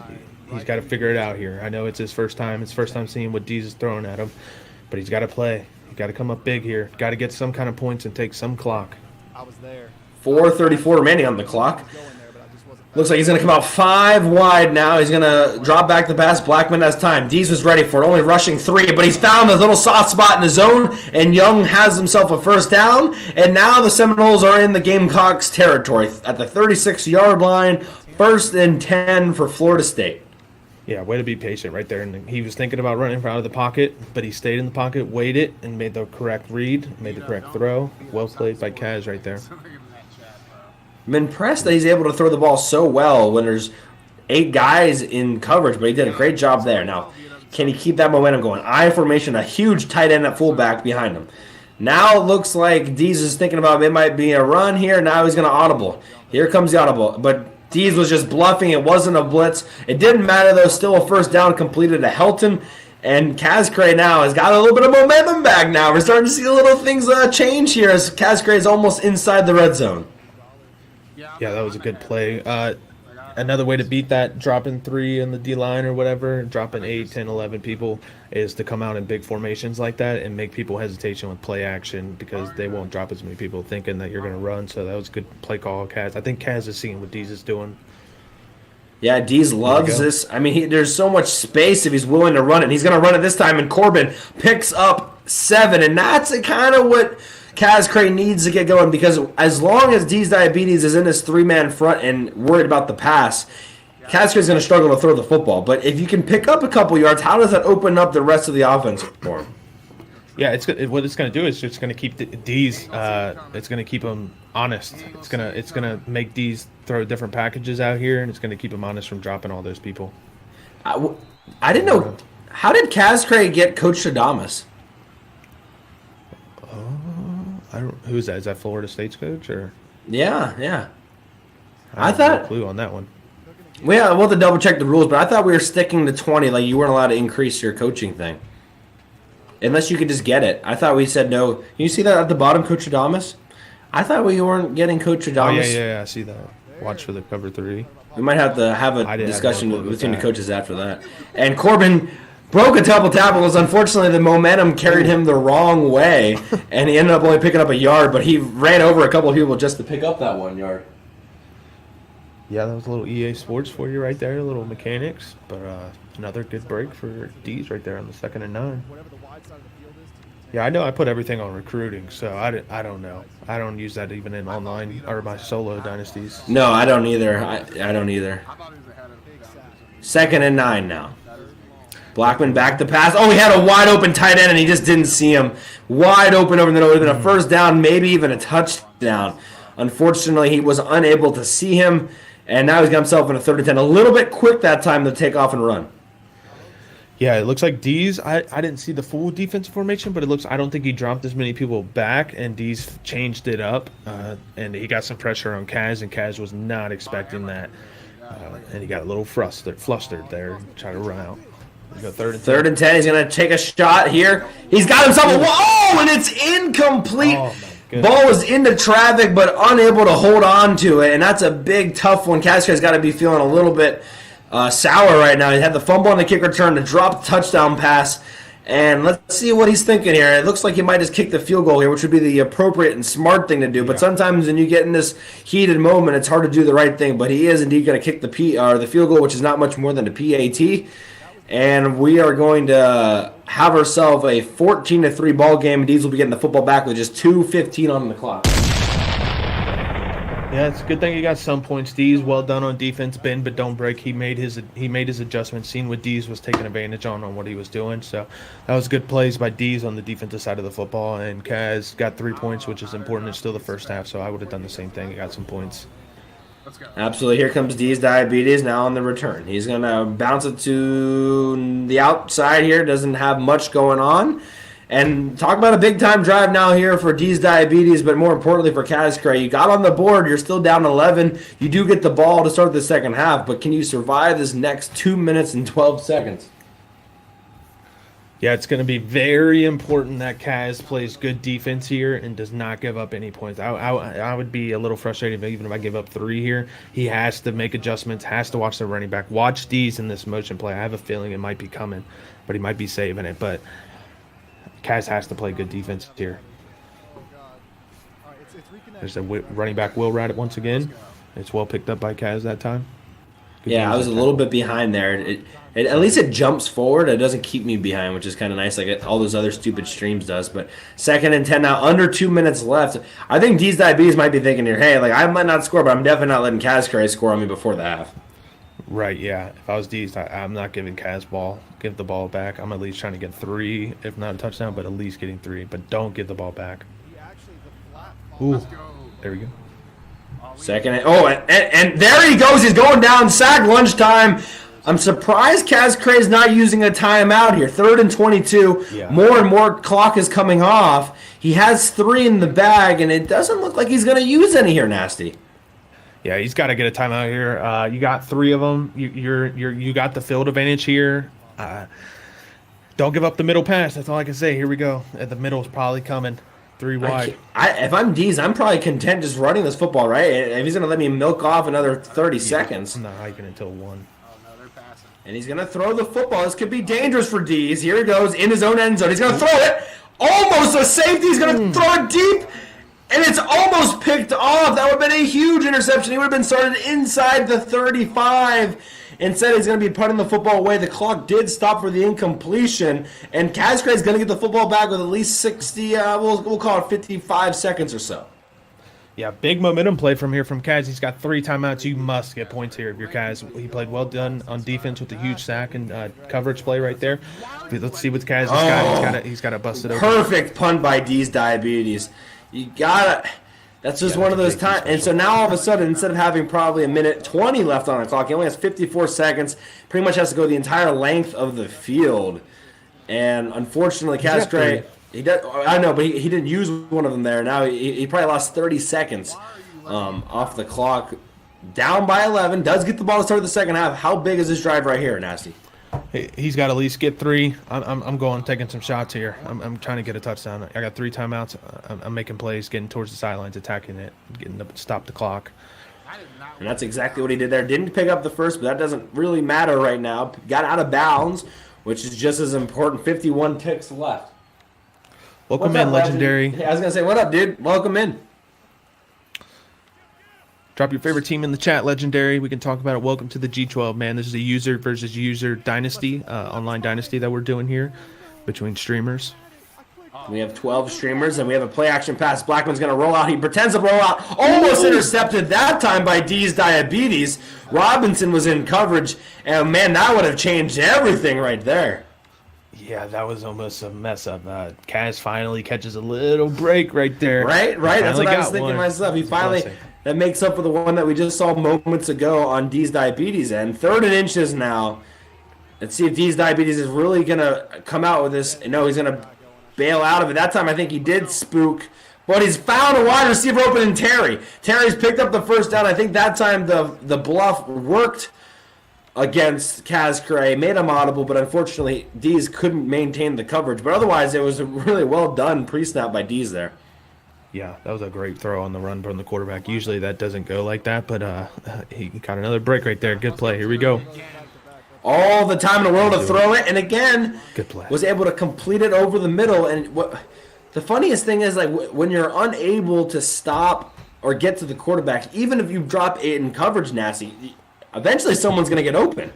Yeah, so this if you guys watch the Yofi in my game, this has happened a few times, but this is a thing against the dropping 8 or 9 or 10, 11. You give the quarterback time, and somebody will get open, and this is exactly what's happening right here.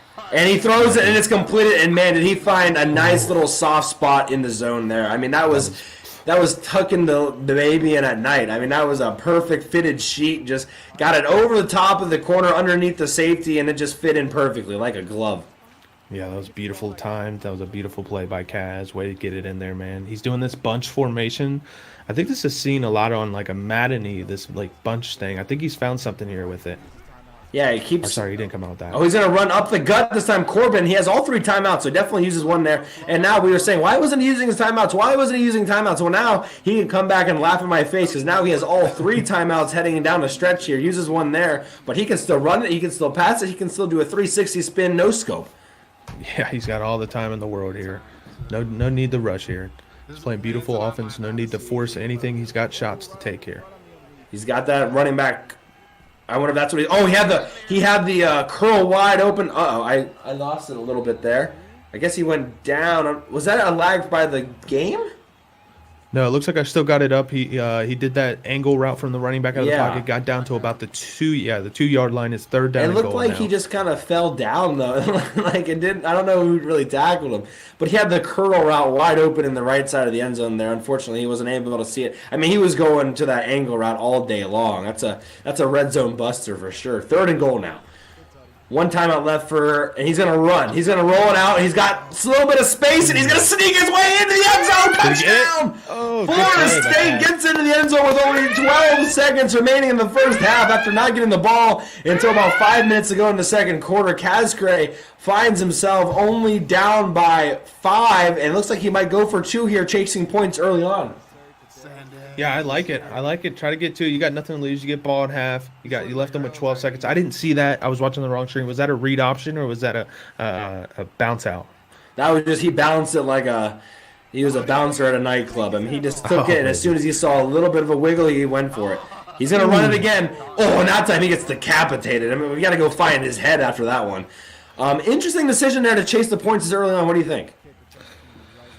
Like I said, I liked it, but now that I think about it, if I was in game, I might have took my field goal 10, get the ball at half. Yeah, I think I would have took my field goal there, down by 4. But got to risk it for the biscuit sometimes. I don't hate the decision. Smith out of the backfield. He usually one of the more potent kick returners, unable to do anything there. Only 9 seconds to go. He does have all 3 timeouts. What are you just taking this to this half here? If you're yeah, I'm getting out of here. Okay. Yeah, 9 seconds. I'm not forcing anything. Kind of momentum switched here. There's no need to force anything. I would get out of here and take it with my lead. I would run it though. I'm not kneeling. It looks like Deez is willing to take a shot. Coming out in the bunch. And he's going to throw it. He's going to run it. A little deep. Oh. Lucky he didn't fumble. That was a pretty dangerous decision. Of all the things to do, to run it with your quarterback, get tackled in bounds. I mean, how many times do we see these quarterbacks scramble and then all of a sudden, I mean, they're just so unpredictable with the fumbling there. Unable to cough it up that time. That was a pretty dangerous play. Of all things he could have done there, 9 seconds left. Yeah, he takes a timeout here. He might be taking a shot here. Thank you for the follow. That was a little risky by the quarterback. Prod. We appreciate it. 2 seconds ago, 2nd and 4. He's dropped back the pass. He's going to run out again. Warner the third's covering him. He's going to throw it back over the middle. It's completed. No time remaining, and we're going to head into the halftime. 14-9 in favor of D's Diabetes. Welcome back into the booth. I'm Hardcore CFB. With me is Nasty, and the first half is wrapped up. First quarter completely controlled by D's Diabetes. Cascray never even saw the ball on offense. Cascray coming back in that second quarter, making things interesting. We're all knotted up here at 14-9. What are your thoughts so far? Yeah, we've seen 2 different quarters right there. Kaz didn't get a single possession in the first. D's played very well, and then we got a little momentum switch, and I think Kaz had the ball, 3 or 4 times there. He played his defense. He made the adjustments. He figured out what Deez was doing. It's going to be awesome to see what Deez is going to have to do to make his adjustments and see the adjustments by Kaz. So we're going to see a second layer to this game. It's going to be fun to watch. Yeah, it seemed like people were kind of feeling each other out a little bit, boxing around the ring, and now both teams know what they want to do. how are they going to counteract one another as we head into the second half? And remember, Kaz Craig gets the ball first. He's down by 5 now because he chose to go for it instead of kicking the PAT. Down 5. What's the mindset going in, knowing that D's Diabetes, if he gets the ball back and he does what he did in that first quarter, he might not get the ball again to the fourth quarter? Yeah, I think we're going to see some gadgets. I think we're going to see something different. People are going to start getting a little bit deeper into the playbook. Like I said, I know I keep saying it, but I'm ready to see this. I feel like does this motion running back to get him on a linebacker, and I can't wait to see it. I have a feeling it might be busted out here from D's. I'm excited. A little Tony Romo call, if you will. Well, welcome in everyone to the G12. This is week 3.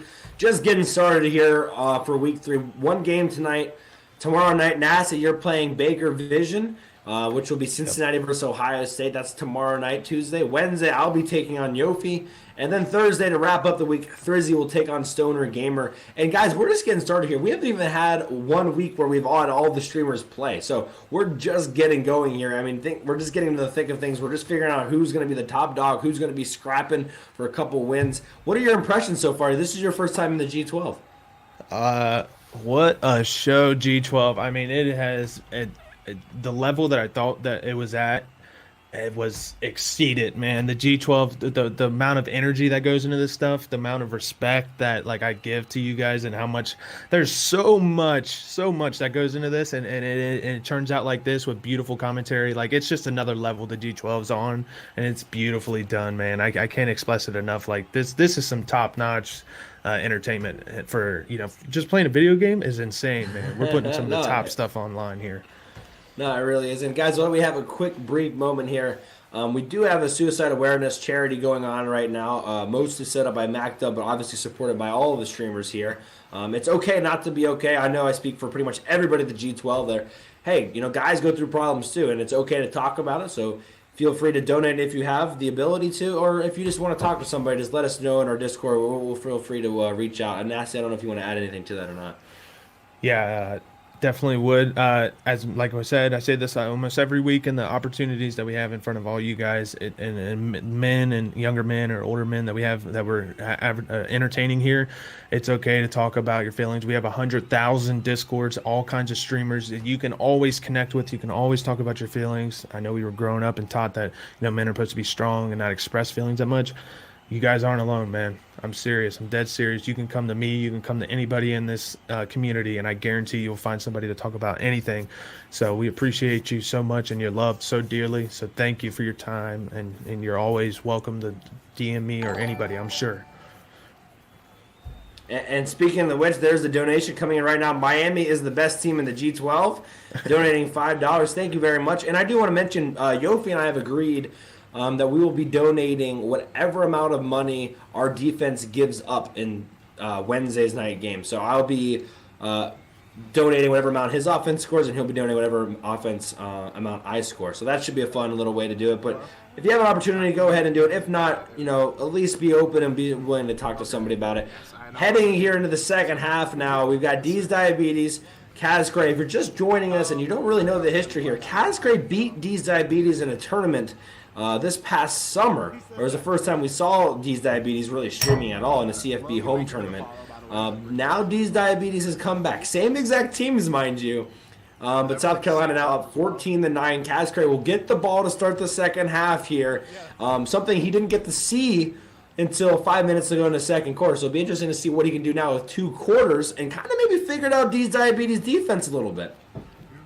Yeah, let's hope Kaz has that momentum that he had going into the second half. That's going to be a big thing to notice. Getting deeper in the playbooks is going to be something to keep an eye on, and just seeing things being changed. And Kaz has the ball now, so he controls this half now. He controls it, and that's very important that he understands that. It's his game. He's going to set the momentum right here first off in this second half. Yeah, and I believe we are having some technical difficulties on Kaz Cray's end. Fantasy, I guess if we have a moment, do you want to pull up the schedule for the rest of the week, and maybe we can briefly talk about those games that we have later on this week? Obviously, Nasty, you're taking on Baker Vision. Baker hasn't played yet. He was a runner-up. I obviously played him in the national championship last season. What are you thinking going into this game? No one's seen Baker this year. Obviously, we know the Buckeyes are talented. What's your thoughts heading into this one? Ohio State's loaded. We all know that. And he did play in the national championship. I've heard that. I have not yet ever seen him play. So I think it's going to be a fun game. I think it's at the Shoe as well. So, I mean, it ain't nothing but a chicken wing for us Bearcats, baby. We're going to go in. We may be getting it a little open, baby. Maybe the first test at let it fly, let it dry, baby. So I'm super excited. It'll be interesting to see Baker. Obviously has Justin Fields, and we'll move on into Wednesday's game. Obviously, I'm taking on Yofi. Nasty, you've just played Yofi. Unfortunately, you're unable to win, but it's a really close game. Maybe your playbook limited you a little bit down the stretch there. Any tips you got for me before I take on Yofi? I don't want to say the wrong thing. It's Yofi's very good on defense. He does good. He keeps you honest. Watch out for listen. Watch out for that little bounce out counter play by that running back. You've seen him running about 3,200 times against me, and he busted it. So just be ready for that. You know what I mean? But I can't wait. I would love to see a little bit. What do you feel? How do you feel? Like, it's your first game. How are you going to be going into it? What's your idea? Not giving away too much, of course, but what are you going to, high pace, low pace? What are you going to try here? I'm not too worried. He sucks. Moving on to the next game. There we go. Love it. That was a perfect timing, fantasy. On Thursday, we have Thrizzy taking on Stoner Gamer. I know we have a bunch of Thrizwaldians in the chat. Obviously, Thrizzy 1-1 because of that loss to MacDub. He took care of business against Chuckleberry last week. Stoner Gamer only got to play Yofi. Speaking of Yofi, his Clemson squad needs to bounce back after the loss to Yofi, taking on Miami. What do you think of that game? So, yeah, when Yofi played Stoner, I know a lot of people thought Yofi was going to just beat him bad, and Stoner came out and completely shocked not only me, but I think he shocked the community on. I wish I could see and go back on how many times he ran the football right up the middle, because he literally just kept running and running and running, and I think that's what changed it. So whoever, I forgot who's playing him. Was it Thrizzy? Yeah, Thrizzy. If Stoner comes out and runs it right up the gut, man, be ready for it, because he did it a lot. Yeah, and I was just saying, they have so much talent on the Clemson side of the football. Defensive line-wise, it's hard to do things, and Thrizzy likes to run the football, so that'll be an interesting matchup to watch, too. Did we start the prediction? Does anyone know if we started the prediction in the channel points for the spreads tonight? Because I do know the spread for that game is going to be, I believe that game is also 21 points. Yofi and I's spread is at 4.5, and then Nasty and Baker, yours is at 10.5 in favor of you. What do you think of that spread, 10.5? What was that on my spread? On your game, what do you think of the 10.5 spread? I'm not going in and thinking about the numbers, because, like I said, Ohio State's loaded. Baker made it to the national championship game last year. I know he's good, and if you play NCAA and you're that good to make it to a national championship, you still got it. It might be a little rusty, so I'm not going to go in there and think like I got to play my game. I don't even know what offense I'm running. I know Baker's good. And I got to be ready to stop some speed and different plays. And yeah, just one quick reminder as it looks we're ready to go here into the second half. Every Wednesday at 7:45, E-Migs, a former G12 member, will be hosting the big board, all about the recruiting prospects of this dynasty. Because we're not just playing games here, folks. We are dynasty. We are recruiting, and and that is an aspect of this that not a lot of people are talking about yet. Nasty, I think you and I are actually in a couple of recruiting battles right now as is, so make sure to check that out. If you like the recruiting aspect of this dynasty, that's not going anywhere. E-Migs covers that every Wednesday at 7:45. Obviously, that will happen right before the hardcore Yofi matchup. So I don't know, eat dinner a little bit earlier. Take care of the kids. Put a couple of cold ones in the fridge. 7:45 onward, you're going to be a little bit busy. Yeah, that's super exciting. That'll give me something to do at work. Yeah, that is true. Well, Florida State is back here.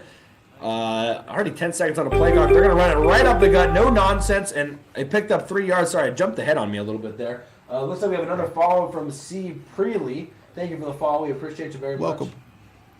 Hope you're having a fantastic night. Thanks for joining us. We appreciate you.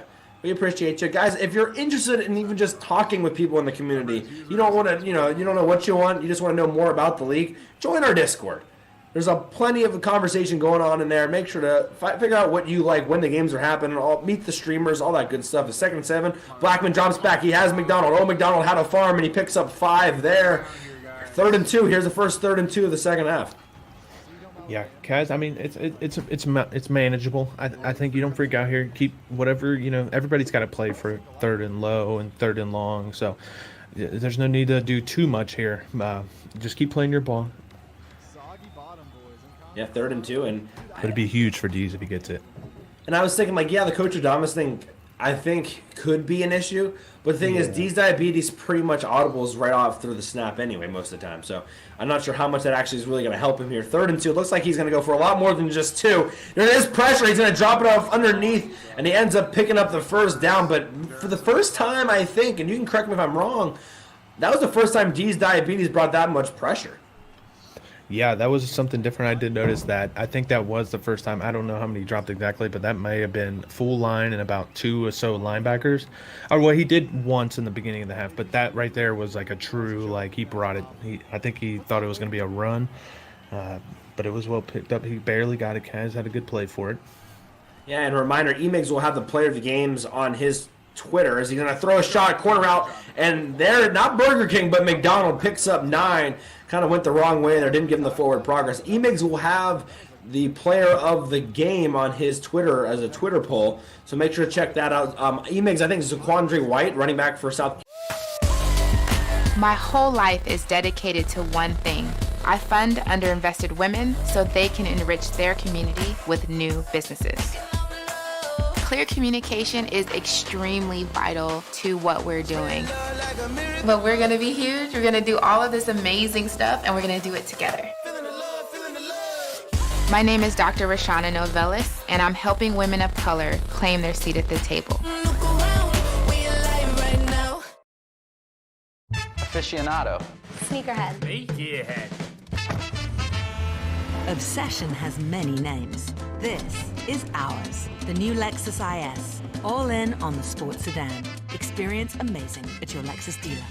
Carolina definitely has to be on there. I feel like he's had a really good game. And I don't know for the second player for each team. I think we got to wait and see here a little bit. Yeah, I'm not too sure. The quarterback for Kaz is playing well as of right now. That's what I'll give it to with the running around and stuff. 2nd and 1, and Cascrade's like, I'm going to pick up this first down. We're going to go right up the gut here. And he's going to pick it up. Not messing around here, just moving the sticks, baby. Moving the sticks. I like it. Yeah, that was good play. No funny business. Right up the gut on D's. No thinking about it. I like the call by Kaz. Yeah, very curious to see if D's diabetes changes things up here now. Because now, it's kind of funny. He's going to taste of his own medicine a little bit. A little bit of clock management, time of possession coming right back at him. And remember, if Cascade scored a touchdown here, he's in the lead all of a sudden. Yeah, and this was what I was saying at halftime. This is very important for Kaz to set the momentum for this first half. He's in control now. Wide open over the middle! Nobody's there! Helton walks his way into the end zone, and that's a touchdown for Florida State. He sort of lulled them to sleep, and then he hit the post route wide open over the middle. Yeah, that was a great play by Kaz. It looked like it was going to be a play action, but he bounced it. He faked the play action and got out of the pocket quickly. He might have seen something quickly there, but there was nobody back there, and he was patient and let it fly. He's going for 2 here. Going for 2, trying to make it a 3-point game. This is the right decision. He's going to hand it off, and there's nowhere to go. A second effort almost got there, but it was well defended. So 2 missed 2-point conversions. That's technically 4 points left off the board.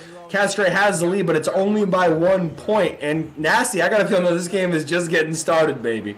Yeah, I'm sitting here biting my fingernails watching it, man. It is getting close, baby. It's turning into a little fly, and it's going to be interesting. See how Dees comes out. Is he going to come out firing it right back, or is he going to come out a little conservative? It's going to be fun. Yeah, all of a sudden I had to turn the fan on because I'm starting to sweat like a greased pig. Here we go. Interesting decision by D's Diabetes. I know he likes to take it out. I know he trusts Shi Smith, but he started in some pretty awful field position in this game, starting at the 13-yard line this time. Yeah, that was a big thing that helped Kaz in the first half. Field advantage switched, and that also went with momentum, and it also begins here. Dees is in a bad spot with field of position. Going back to that split set he loves so much. He's going to drop back the pass. It looks like he might have someone deep. Shi Smith possibly. And it's going to be completed for a big gain. And now we're taking body blows. Back and forth these two juggernauts go. And just like that, D's Diabetes is into Florida State territory. Yeah, that's what we like to see, and that's big plays. That's fire, playing fire against fire right there. Beautiful done by Kaz. I mean, D's. What a game we got going on here. The second half is on fire, baby. And I gotta say this, but and someone mentioned this in the chat, Deez looks a little bit more serious all of a sudden than what we saw in that first half. Yeah, he's not smiling as much. I don't think he's taking his eyes off the second game. He's yelling a little. Oh! And it's intercepted! It's a big time pick. I'm not sure. It was something Ucker. I think Deez would probably like to call him a mother, but I'm not sure what it was. But it's an interception and maybe a little bit of pressure by South Carolina, and all of a sudden, Kaz has the football up with the ball and up by a point.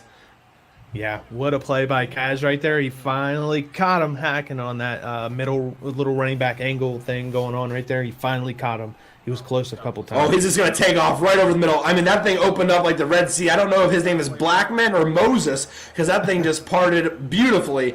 And I got to tell you, all of a sudden, the big MO is completely changed sides, Nasty. Yeah, FSU Stadium is rocking, baby. I bet it is. We got some, it is rocking in there. We're taking some shots here now. Yeah, you got the marijuana going. Everything's flowing. Corbin up the middle, slicing, dicing, finds his way up the middle for 10 more yards and a first down. And now D's Diabetes maybe sweating a little bit. Maybe little sweats coming down. How things have changed from the first quarter.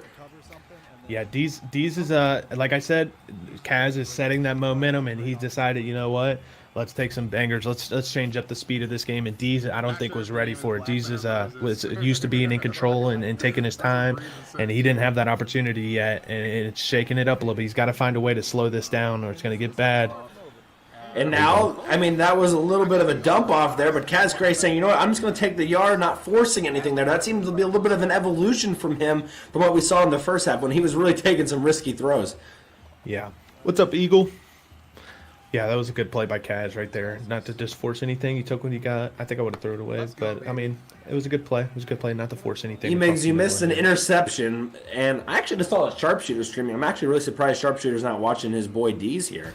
2nd and 9 now. Sharpshooter, obviously a former OG G12 member. He's going to throw it underneath. He's got himself Terry. Terry rumbles his way forward, and he's just going to be a little short. 3rd and inches coming up. Florida State's up by a point. I would say they're in field goal range technically going into this 3rd and inches here.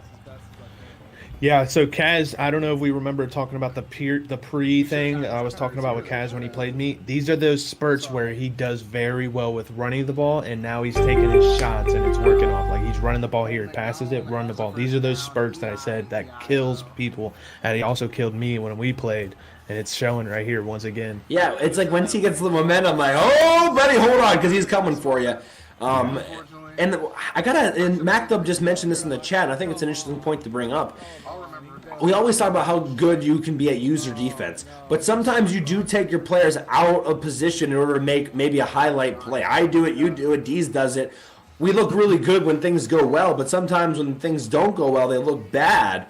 Is that what's happening here? Kind of like Kaz is just comfortable taking what Deez is giving him? Yeah, that's exactly what's happened. He's keeping it away from him. Why does he have it? Touchdown? He has it in the end zone. Another touchdown. Wow. A deep throw.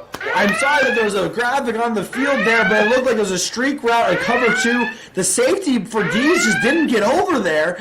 Cascray actually saw him pretty late. It was a dangerous throw, but it was completed. And all of a sudden, this thing is completely flipped on its head. And I'm surprised.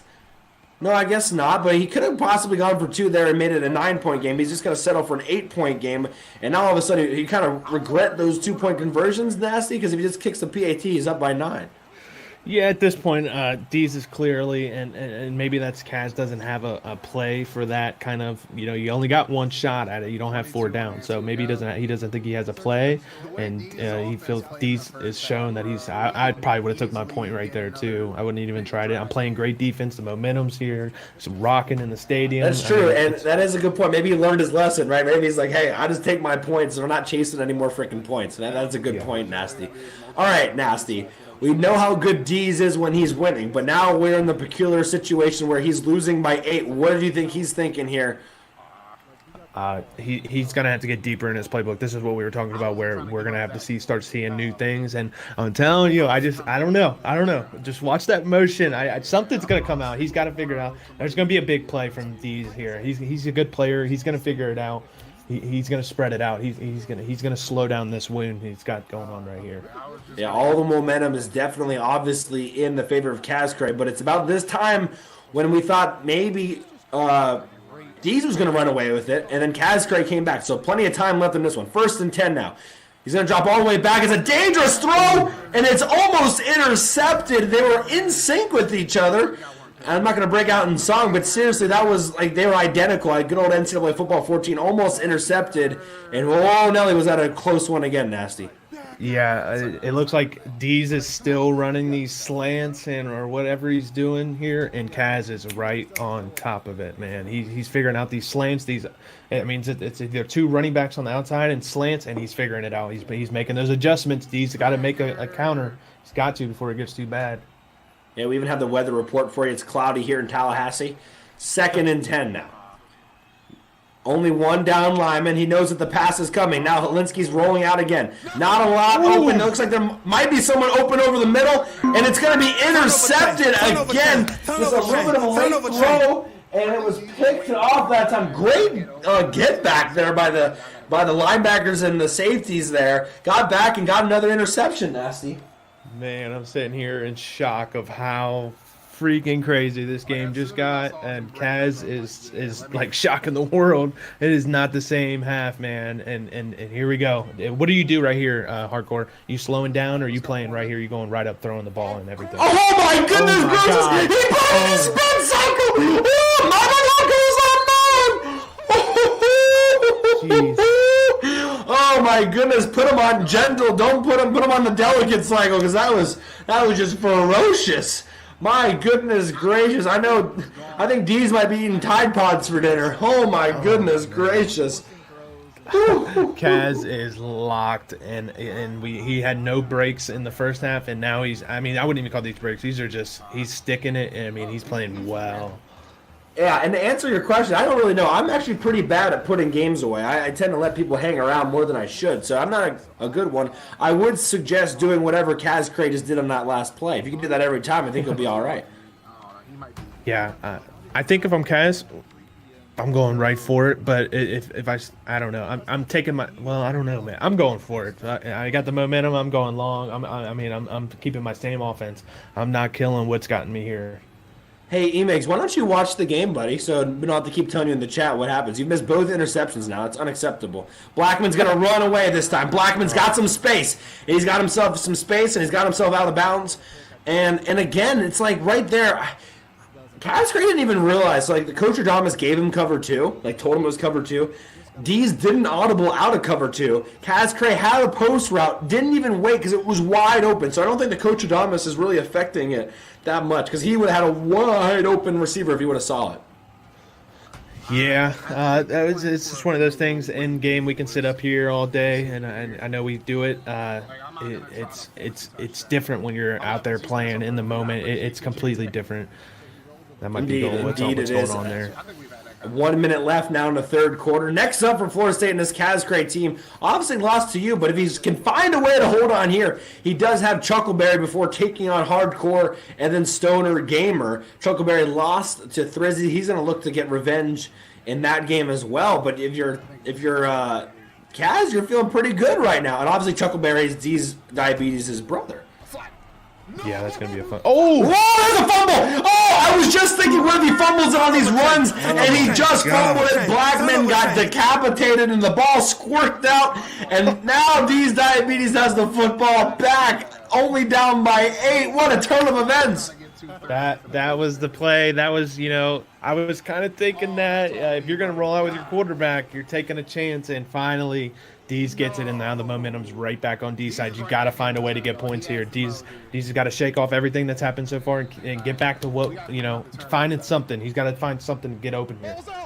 Yeah, and he dumps it off to Nick Muse, which is kind of his safety blanket. Only picks up a yard. Let's see now, because we were talking about maybe frustration building for Dees. Cascray had a chance to maybe put this one away. How does that maybe affect his mindset as we head near the fourth quarter?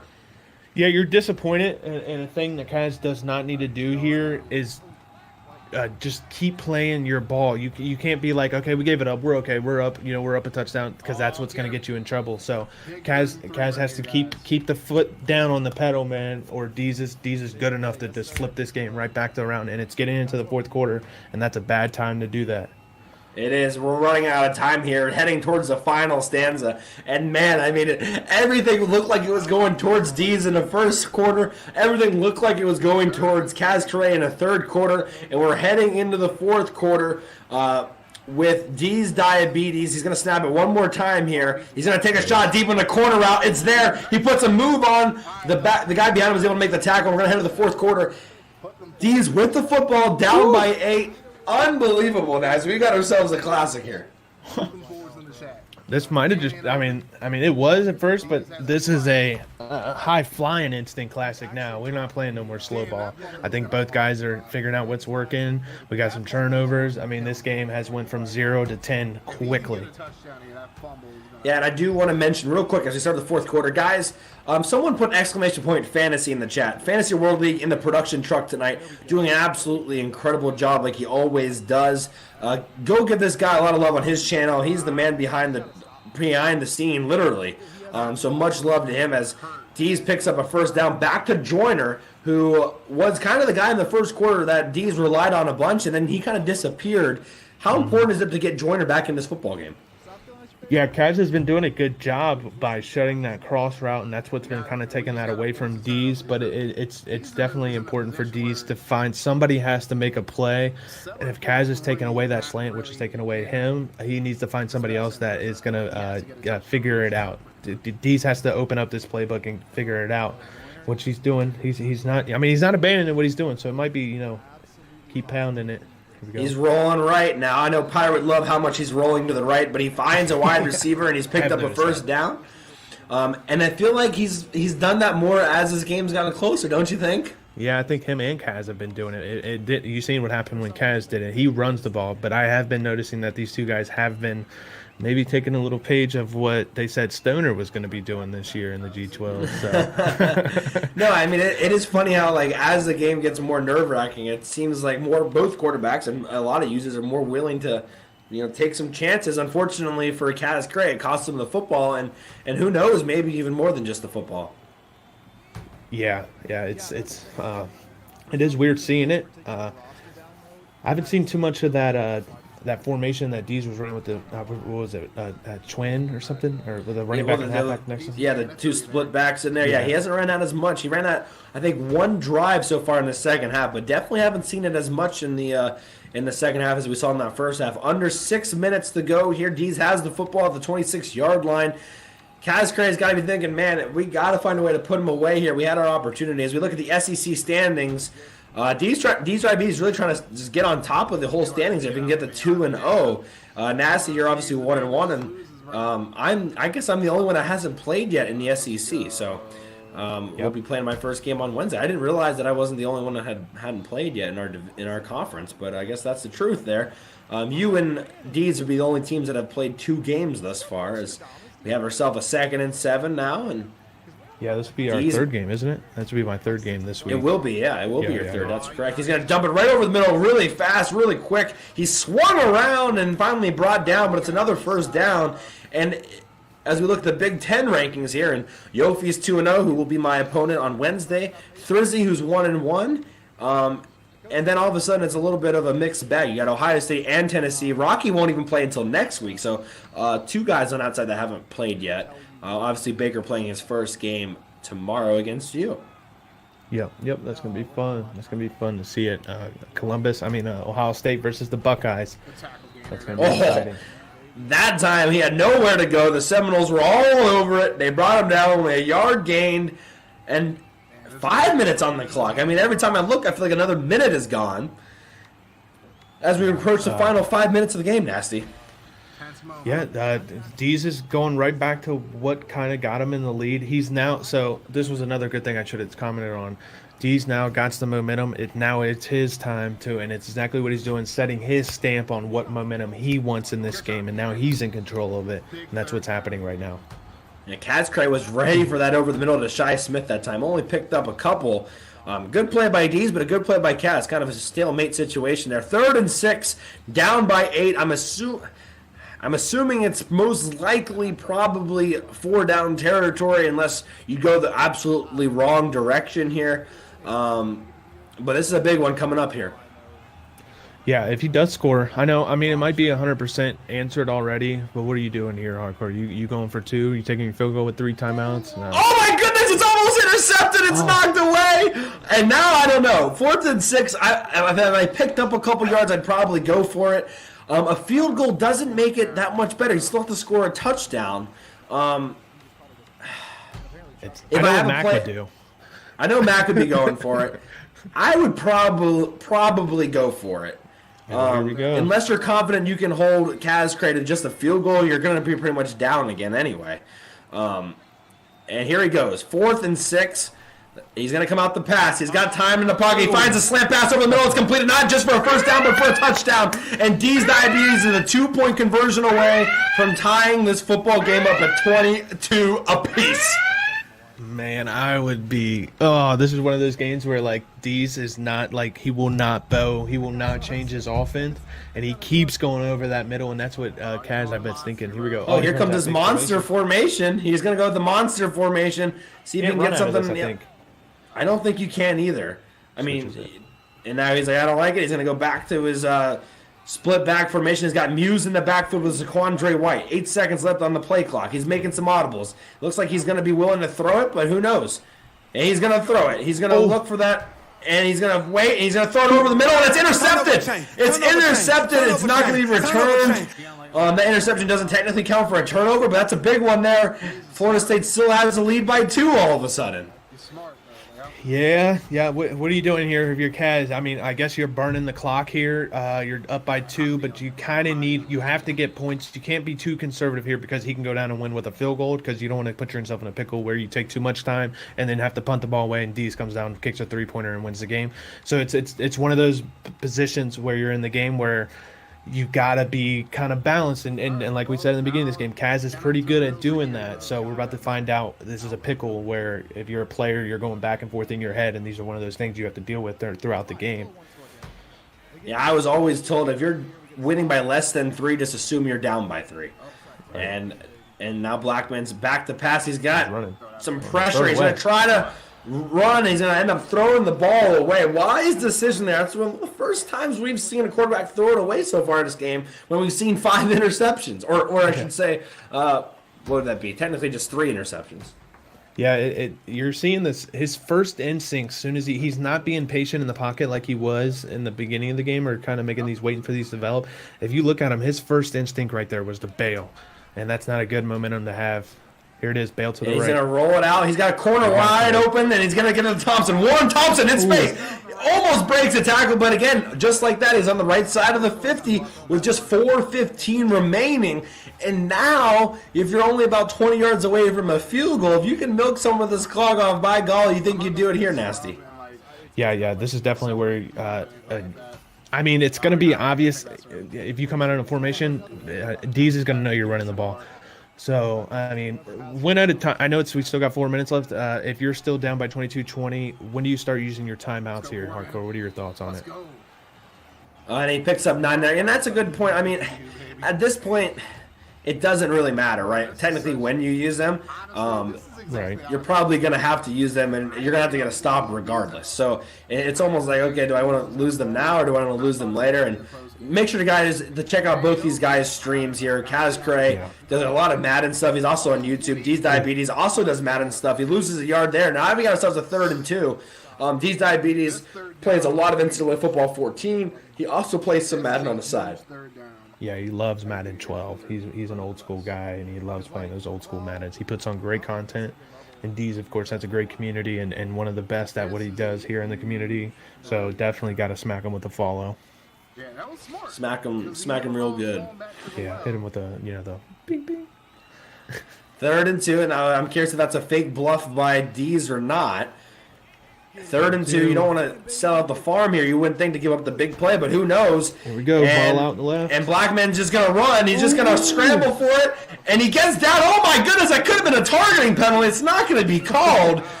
But Blackman looked like he took a shot right to the dome that time. I think D's Diabetes is over there telling them to headhunt.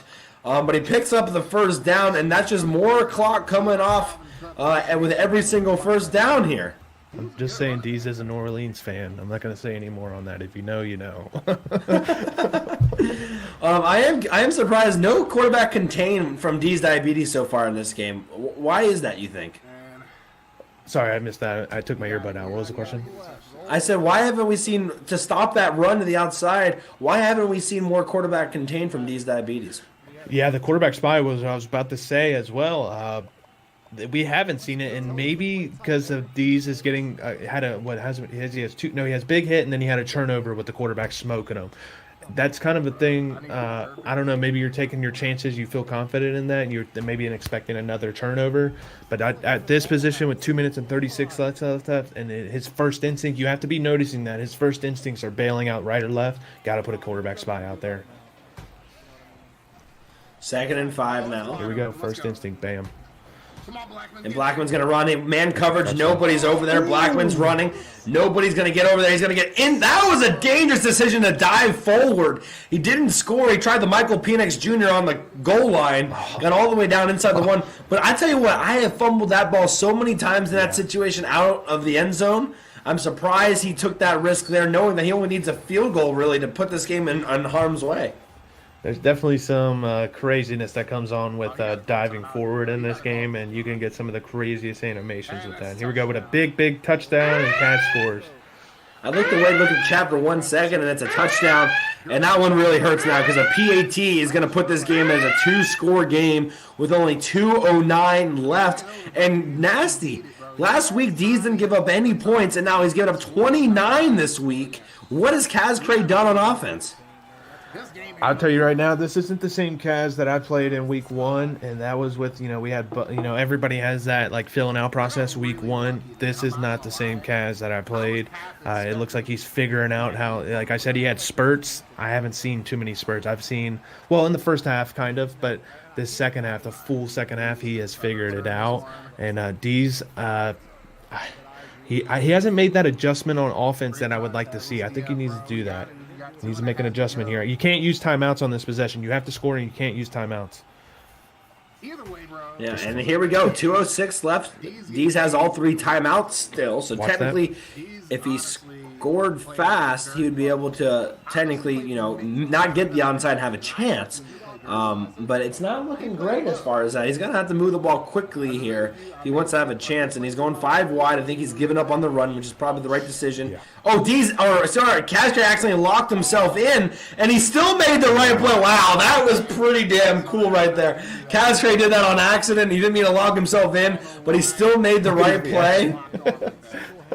Oh, Kaz was like, "Oh snap!" When that happens, it's one of the scariest moments, man. I tell you, everybody's been in that situation where you flip to that lock screen, and man, does your heart just go from drop like that? And what a play by Kaz! Just shows how well he's good with the sticks, man, right there. Yeah, I saw the punters in the chat already complaining about the coach Adamas. I mean, I think we're going to have a talk about whether he can turn that off because I agree that he shouldn't have that on. I don't think he probably meant to. But I don't think Nasty, as we head to a 3rd and 10 here, that he's used it that much. And from what I've seen when it's been activated, it's been, I'm in cover 3 or I'm in cover 2. And really, he hasn't used that to his advantage. And D's audible so damn much anyway. I don't know. I feel like a 9-point game, I feel like if you're going to complain about things, that really hasn't been the reason for why this is a 9-point game right now. No, I completely agree. I mean, maybe it shouldn't be on, but at the same time, we all know if you're in this league, user. Did he just take a sack? Oh, sorry. Yeah, that was a sack there. I don't know. He was looking downfield trying to figure out the zone and was unable to. So now kind of desperation time. 4th and 22 from their own 7. Once it's locked in, Mac, because you put your upgrades to it, I don't think you can take points off of it until the next regular season or off season. I think you're right on that, Mac. Once you upgrade it to that point, you can't take points off, I don't think, until the next offseason. Well, that would be technically, I guess he could just technically leave. It's not like we changed our coaches or anything. Couldn't he just come back in? Yeah, maybe I don't know exactly how that works. Maybe he could retire and then come back. Yeah. I don't know exactly. I think what that he could is, easily but do maybe. that. I think what happened is I don't think he created a coach. I think is what the issue is. Okay. So whatever came in, he was already above whatever. I think 4th and 22. Regardless, here we'll talk about that at some other point between the coaches. 1 minute and 20 seconds. He's gonna take a shot deep over the middle, and it's gonna fall incomplete. And unfortunately, now the ball's already at the 7-yard line. If Dees decides to use those timeouts, Cascade doesn't have any first downs to get. I mean, this unfortunately could end up being like a 36-20 game, which really doesn't show how close this freaking game was. Yeah, I'm probably going to run the ball 3 times here, use Dean's timeouts if he decides to use them, and probably just take a field goal. He looks like he's going to be gentleman rules, actually, and not even try to score. Yeah, and I don't think Dees is going to use his timeouts either. No. Which, honestly, this is huge for the computer's sake, because if the computer sees 36, that drastically changes the algorithm. So, I mean, I'm happy with It was that. 20 points, right? 20-point spread, right? Computer or Dees? Oh, dude, the computer got hosed regardless. Yeah, we can all agree long ago that the computer is going to mess this one up, and it obviously did. It had Dees winning, so anything on that side of it was going to be obviously wrong here. As we begin to wind the clock down here, Nasty, what do you think of this game? What do you think of both these guys after this game? So, Dees dominated the first quarter. Kaz made the adjustments in the second quarter, and Kaz dominated this half. I mean, with the momentum, it doesn't look like it. Dees played extremely well on defense just to hold him but he did give up, I think, what was it, 10-9, or what was it in the second half? Dees, I mean, how many points did Kaz score here? I mean, It was 14. Kaz made those adjustments. It was 14-9 before that last touchdown, I believe, right? No, it was 14-9 at the half. 14-9 at the half. Kaz Cray scored to open the half. Yeah. Yep. Yeah. I mean, Kaz, from the second quarter on, Kaz controlled this football game. There was a few little things that Dees, I mean, it was one of those things. Dees had almost every break in the first half that you could get, and then it kind of came down to Kaz didn't start making those small errors other than that quarterback fumble, and Kaz just ran with it, and he flipped this momentum of this game, and it was huge. It was huge. Dees played well on defense, and I feel like his offense didn't make that adjustments that we had to see to win this game.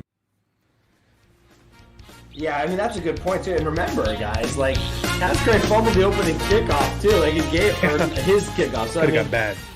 Yeah, it could have got bad, but we got to give a lot of credit to Cascray, right? I mean, this guy was down 14-0 to Dees Diabetes, who, based off the coaches and the commentators, ranked him the 3rd best in the G12. So Dees Diabetes, no slouch, going down 14-0. You spot 14 points on anybody in the G12, you're going to have a tough time getting yourself back into it, and he was able to do that tonight.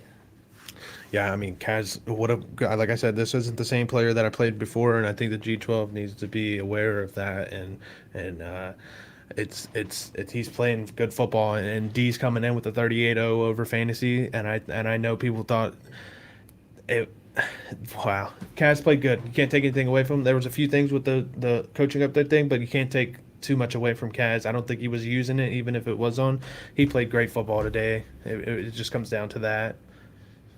Yeah, no, he really did. And I think we're going to eventually get head coach of Florida State on the phone in a second. If he's not already here, we'll talk to him. But real quick, Dees Diabetes got to move on from this. I think he has a couple buys before heading into the rest of his schedule. What's he got to do to get right back on track here? 0-1 now in the conference. Or sorry, 1-1 now. 1-1 now. Yeah, 1-1. We've seen in the first week with Dees how explosive he really can be, and it felt like when we came into this second game, his playbook wasn't as open in this game, and I think that kind of hurt him because he was staying consistent with those slants. But when we watched the first week, I mean, I can only imagine how many plays, how many motions. We had jet sweeps, we had quarter. I mean, I was calling that play all night. Where was it? Maybe he's seen something. We can sit here all day and say he might have seen something different, but that playbook just doesn't feel like it was open as much as it was on first week.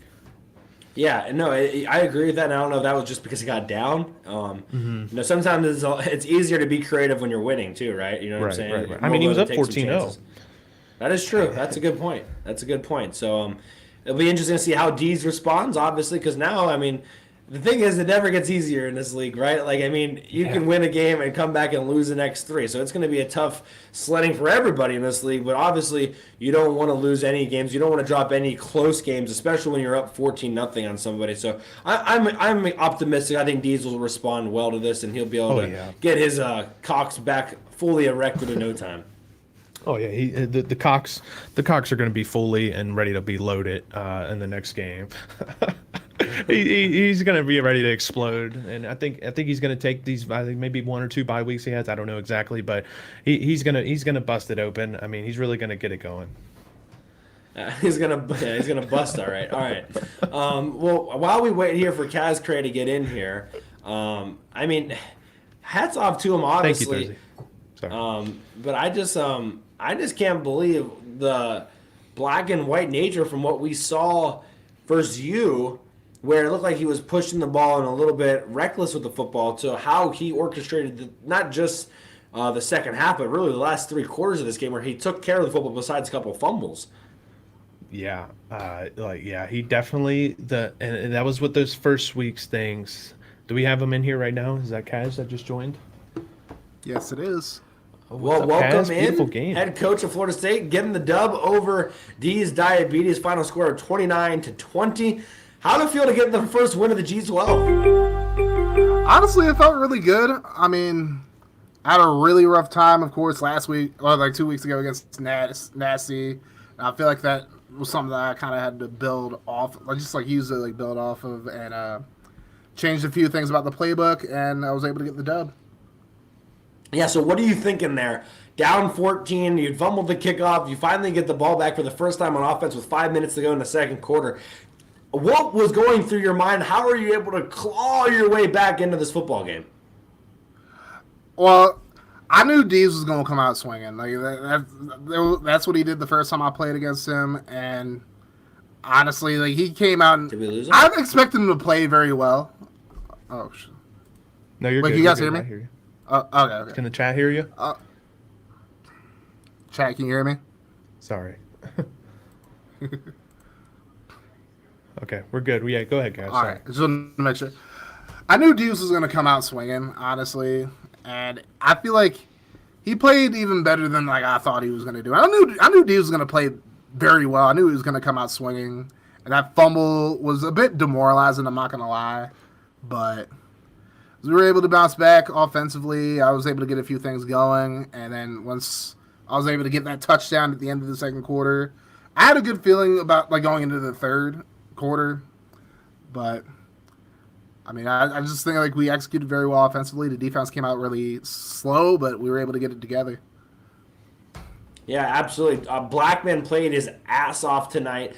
Not just on the running, but in the passing game as well. He pretty much carried your team down the stretch there. How would you grade his performance? I know he had that fumble that maybe prolonged the dagger, but at that time was pretty damn scary. How would you grade his performance, and what are you thinking of him moving forward? I mean, outside of the fumble, I'd say he gave up an AA performance. I'd say overall maybe a B+, because that fumble really hurt. And if Dees would have got that touchdown and the 2-point conversion, like we could be talking about a whole different ball game. Because it would have just been a 1-score game at that point. So, yeah, that was well done, guys. I got a couple questions for you. Other than Blackman, who are you thinking that was a big momentum changer and a big player and a player of the game? Other than Blackman, you think made a big impact on this game for you? I think Amsa Nasruddin came up with a huge interception in the second half. I believe it was the fourth quarter. He got that pick that really like turned the game, like completely just like gave me the momentum right back. Because I know Dees was driving, and then Dees had a guy open. Nasruddin was able to undercut it and get the pick. That was huge for us, to be completely honest. Yeah, that was a big that was momentum change. Yeah. One more thing for you guys, for me at least. I know you said it was demoralizing to going in with that 14. It was 7-0. Dees goes all the way down, wastes the whole entire first quarter, and then you come in and get that kickoff, and you break some plays. We almost thought you busted it open, honestly, and then you fumbled. I know you said it was demoralizing, but I mean, how did that feel mentally? How do you, if you had to tell people how did you keep yourself in the game and make sure you didn't get too flustered and stuff like that? At that point, like, you're down 14-0, like right after that fumble, Dees drives down again to score on a short field. And at that point, it's just like I gotta calm down, make sure I get points on the next drive, and just take it drive by drive at that point. Take it play by play, one step at a time. I'll work my way out of it. Okay. Absolutely, yeah, absolutely.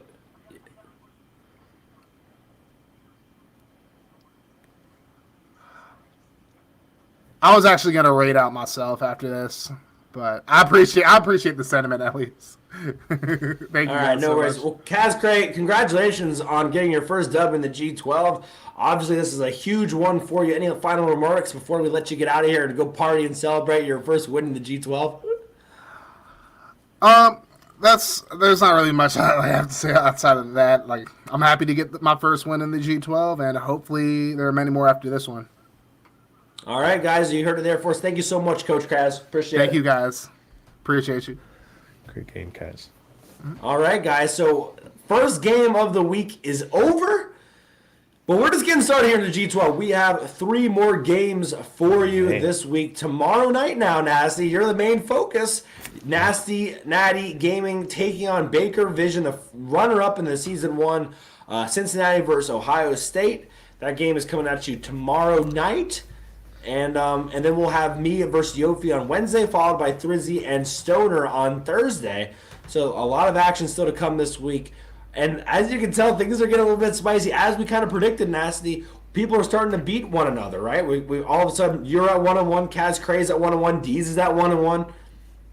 Yeah. I tell you what, if we had any first jittery things, I mean, we got a few guys that are going to be playing for the first time this week and next week. But I tell you what, the coaches figuring it out. We're starting to see big plays. We're starting to see more consistency. We're starting to see less errors, especially going into this week.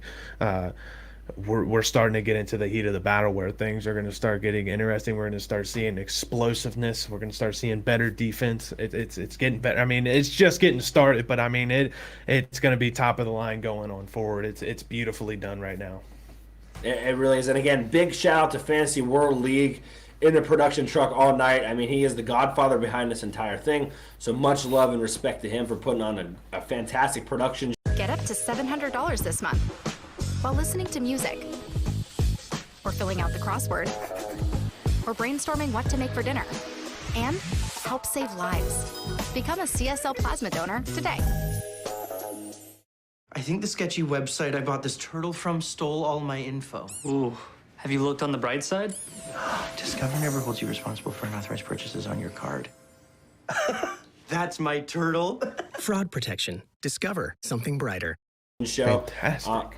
I believe we are going to raid now. We're going to be raiding Angelus. Angelus, yep.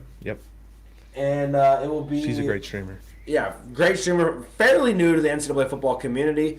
And we'll be heading her way in just 1 second. So for Hardcore CFB and Nasty Natty Gaming, I will see you next time here on the G12 Network. See you later, everybody. Make sure to head up the Discord.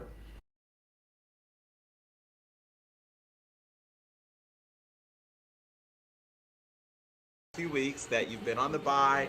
People said maybe he's not ready. He hasn't been streaming in weeks. And wow, you just came out and made a statement in that first half to be up 21-3. How did that feel to just be able to jump out to that huge early lead and remind people of why you're in this league?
What is going on, guys? Welcome on into the big board. I'm your host, E. Miggs. Today we're going to be joined in a bit by Rocky Top Gaming, the head coach of the Tennessee Volunteers. So quick little recap. Last night we had a really good game. We had Baker Vision, Ohio State, taking on Nasty Natty game in Cincinnati, and 14-point comeback. Or wait, what was it? No, it was a blowout. Never mind. Wow, gotta get settled. Sorry, guys. Baker was able to take hold of that game, and it was a blowout. And then the night before that, it was Kaz and FSU against D's and South Carolina. And that was the game I was thinking of, where Kaz was able to battle back down 14 and kind of pull off a little bit of an upset there against D's. And then obviously, right after this recruiting show, we're going to have the game of the week, maybe the game of the year, with Yofi and Penn State taking on Yofi and Notre Dame taking on Hardcore and Penn State. All right, guys. So this is the recruiting big board. We're going to start off with that top 100 recruits. Last week, we covered the top 10. So we're going to start today at number 11.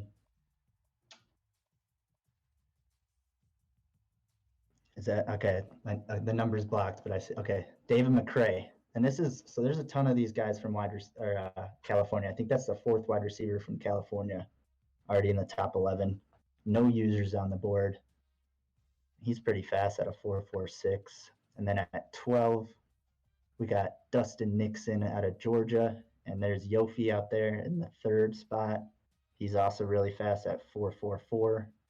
He's a halfback. So I think that's the second halfback, yeah. Moving down to 13, out of Hawaii, Nick Roberts. It's a 5-star running back. So this is, now we're getting a little run on running backs. And this is what I was talking about. This is a slow guy. So he's a 4.6, and Hardcore's on his board, but I would not be surprised if Hardcore's not going to go after that guy with that type of speed. And then 15, we got another tight end. This is Marcus Jackson. No users on his board. Oh, 14, sorry. No users on his board. We're still hitting 5 stars now, down to 14.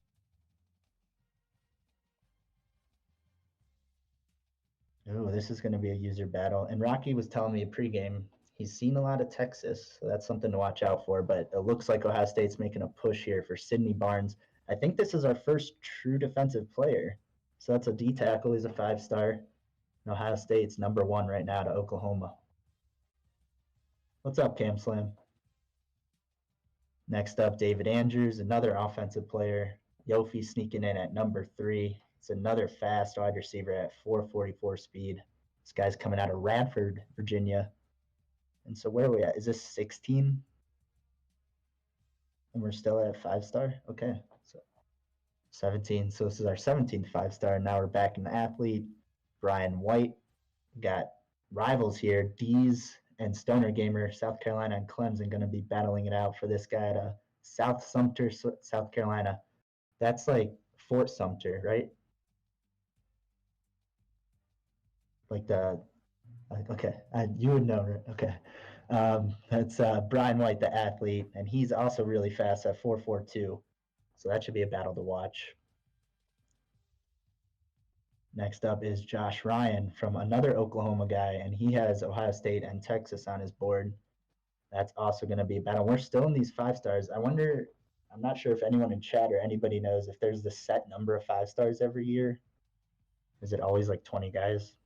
But that's Josh Ryan out of Oklahoma, and he has Baker at 3 and Fantasy at 2.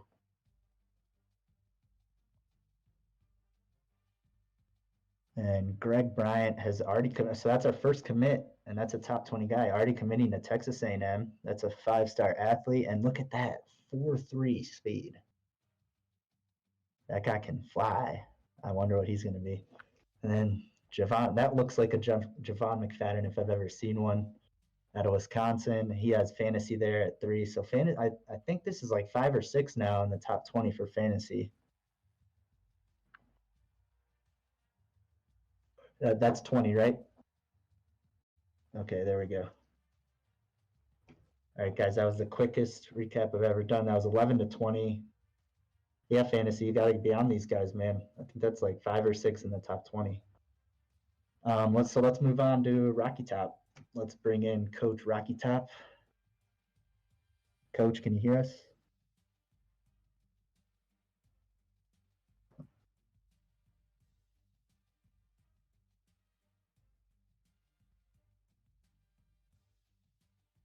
I can't hear him.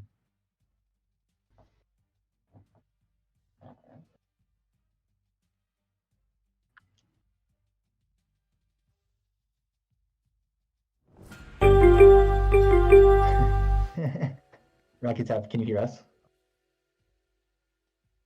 Oh, damn. I don't know what to do here.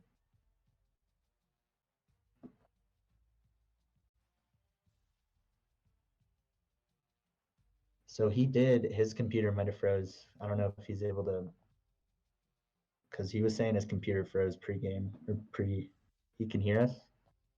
Can you?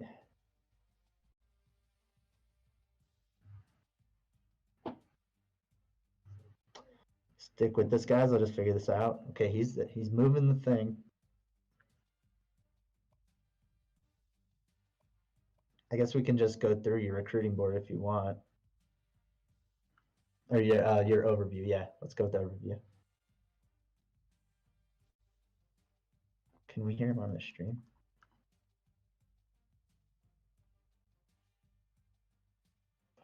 Oh well. So I guess I'll just go Rocky Top, and I don't know. Yeah, that's weird. I guess I'll just cover it and just give my thoughts. So on offense, obviously he's got the fullback problem, but I'm guessing every team in here is going to need a fullback because most teams don't even have a fullback. And then it looks like he's going to need a center too. He has the one center graduating and just one freshman. And then for those guys on offense, he has a senior left guard Trey Smith graduating. It's a 98 overall, and he has Cade Mays, that junior, is going to try to convince to come back. Henry To'o is actually one of those guys who just transferred, I believe, in real life. But he'll be back, and that's a 90 sophomore middle linebacker. All right, switch over to defense, Rocky. Defense, it looks like he has some holes to fill in the defensive backfield. Cornerback. So he has 6 corners. He's graduating 2. So he still has 4 on roster. I'm guessing they're pretty top. Rocky Top? Can you hear me? Yeah, I can. You can hear me now?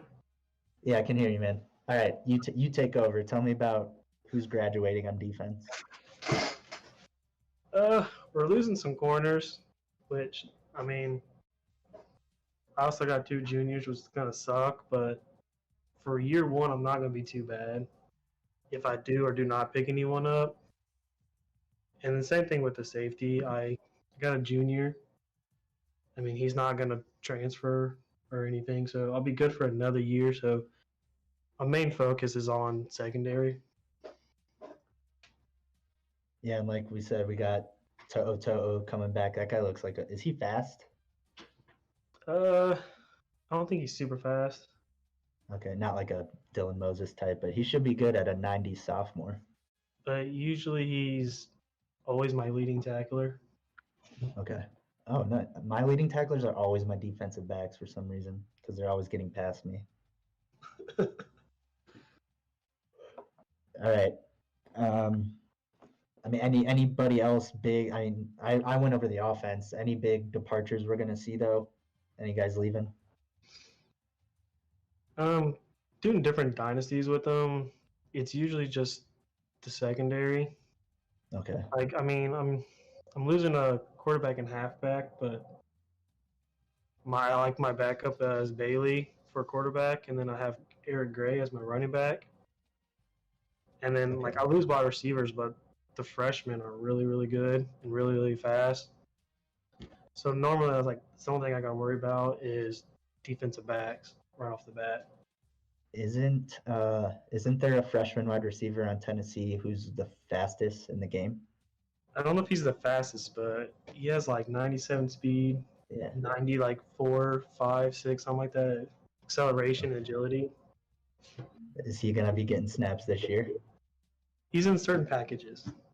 Okay. He's not Okay. a starter. He's like 5th or 6th on the depth chart, but he's got certain plays for him, so you'll definitely see him. Awesome. Okay, something to look out for. All right, let's this is something I didn't do last week, but I wanted to take a quick look, Racky Top, at your what do they call it? My school. I just want to see, and this probably would have been good to go over with Chuckleberry too, because he has Missouri versus a team like Tennessee. So yeah, so we see pretty much A's across the board. Coach stability for all these teams obviously is going to be D plus, C minus, or whatever, because they're all first years. And coach prestige also. So yeah, really only working on, and I think campus lifestyle is one of those. It's just like you have to win games, and then academic prestige is going to help you with all those wide receivers. Yeah, performing well in all areas. Academic prestige is the one where you have to start or get freshman playing time, which we already saw. You're going to be playing a lot of freshman wide receivers this year, and then probably next year too.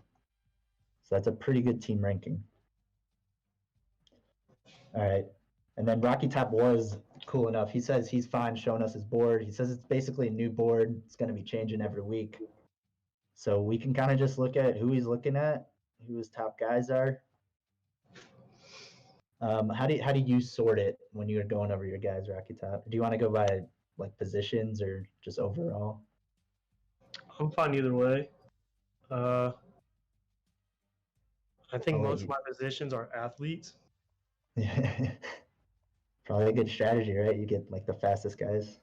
So I think this is like the most people I have in a certain position.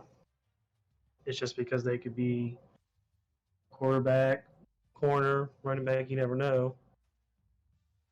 I think when preseason, I had like 18 athletes on there at first. Like that's who I always go for right off the bat. I mean, 7 there. That's about how many I'm rocking with for the season, and then it might go down to like 5. But yeah, I like having 7.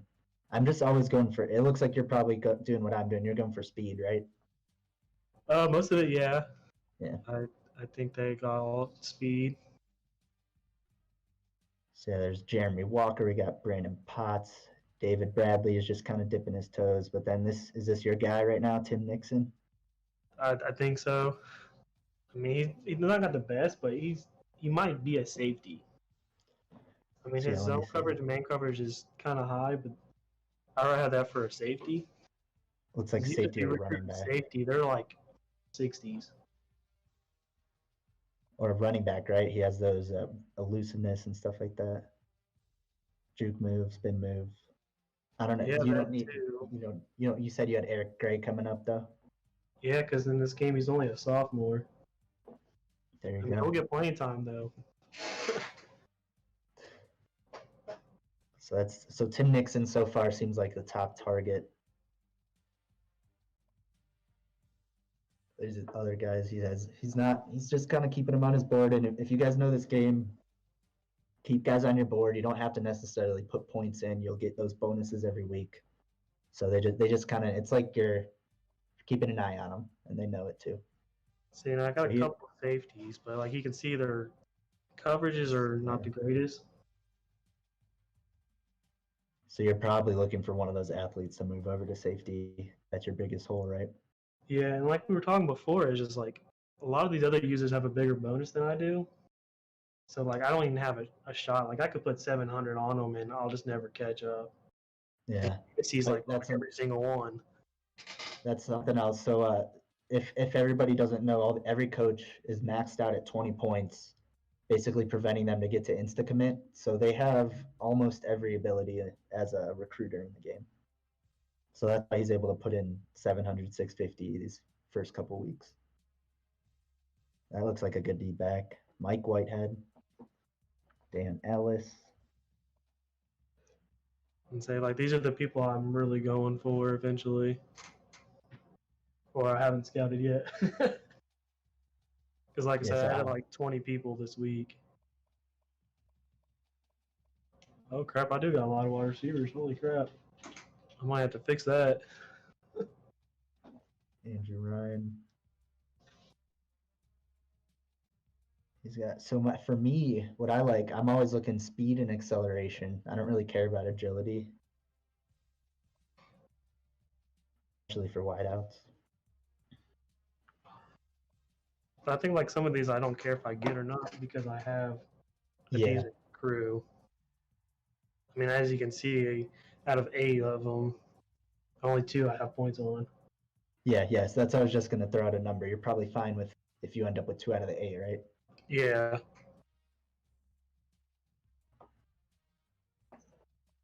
And some of these people are just 97 speed. There you go. Acceleration ain't the greatest, but he got some speed. And so you mentioned it's Harrison Bailey. Is that the quarterback's name?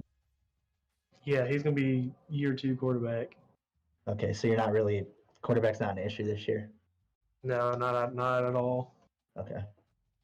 All right, do me a favor. Go to all your recruits. I passed it up. Sorry. No, you're good.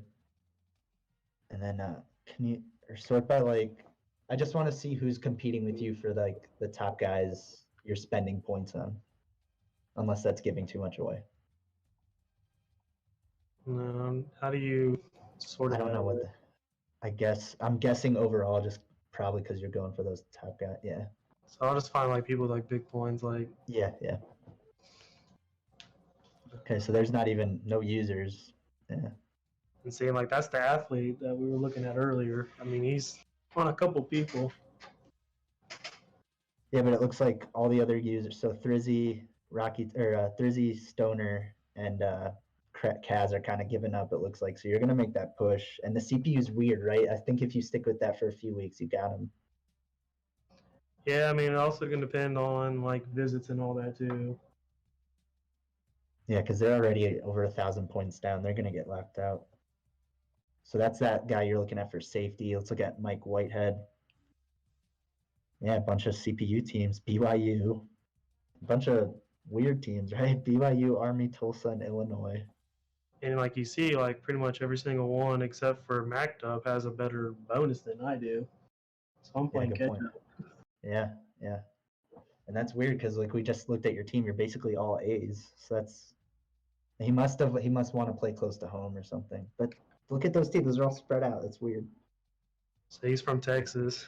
That's weird. Okay. Then you're going after this big tight end. Oh yeah, but like it's all computers. I should hopefully be able to get him easily.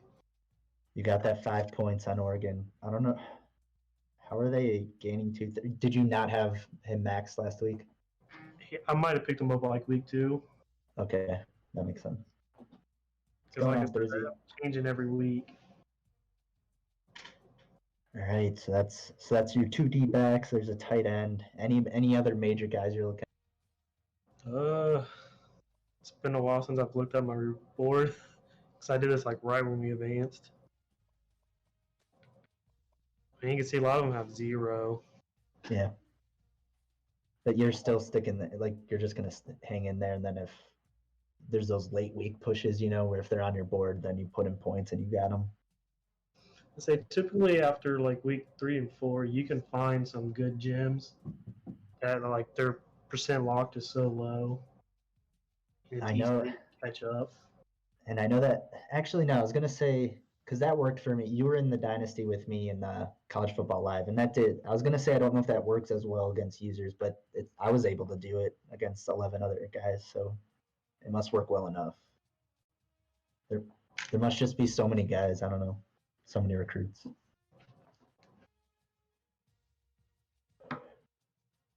All right. So Rocky showed up his whole board.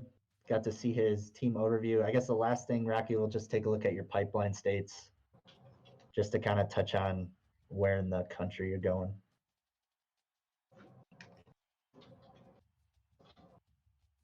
Yeah, and kind of like how we saw last week with Chuck staying in that middle of the country. Rocky Top definitely staying southeast. Only one guy or 2 guys out of Florida, Rocky Top. Yeah. Yeah, not much from. So don't lose that pipeline.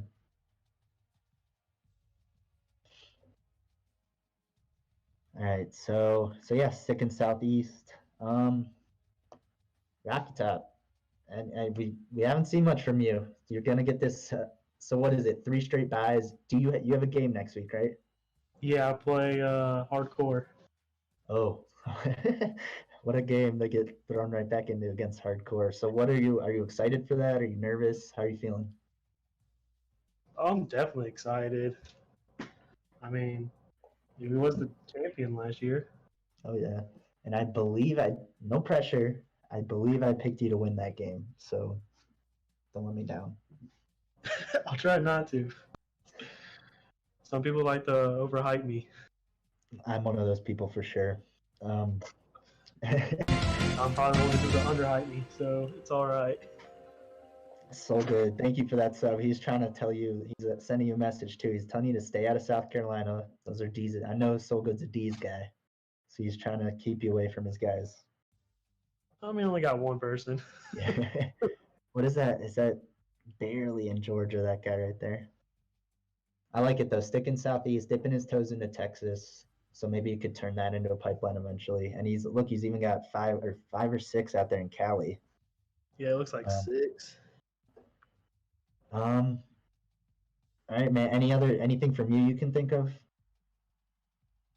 Not that I can think of. I mean, we don't have the top recruiting class to be able to show yet, and I haven't signed no one. Yeah, so we've looked at the top 20. It looks like one guy got signed to Texas A&M, and this is week 3, right? Correct. He actually signed week 1. That dude was on my board. Wow. So he signed week 1. Good job, Jimbo Fisher, getting a guy week 1. All right, guys. So we have a game coming up right away. Pretty much, we're gonna hit pregame pretty soon. I want to say thank you.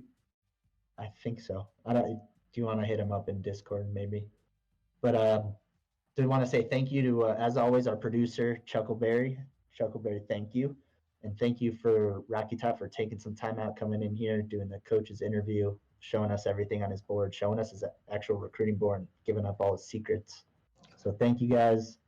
Stick around, boys. We got what should be a barn burner for you, or maybe it's going to be a defensive battle. Who knows?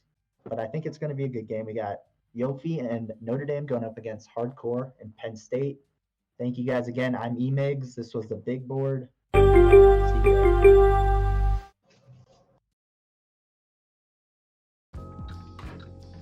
I think the sketchy website I bought this turtle from stole all my info. Ooh. Have you looked on the bright side? Discover never holds you responsible for unauthorized purchases on your card. That's my turtle. Fraud protection. Discover something brighter.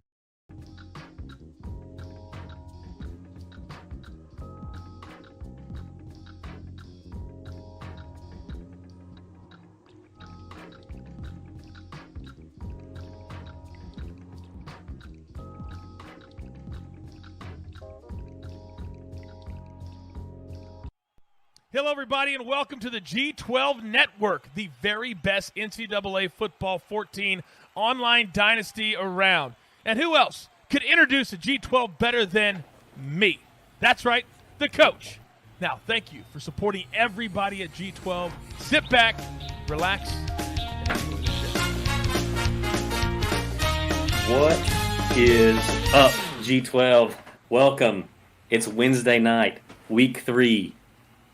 Game of the week. Are you guys hyped for this or what? So we got Hardcore and Penn State versus Yofi and Notre Dame. I'm wearing my Notre Dame hat. No, forget that crap, Roddy Mig, showing my bald head. I'm a Tennessee fan. I'm not a Notre Dame fan. Let's be real. I can't do that. That's my work hat that I bought when I was like 12. So, E-Migs, are you excited, my friend? Are you ready to go?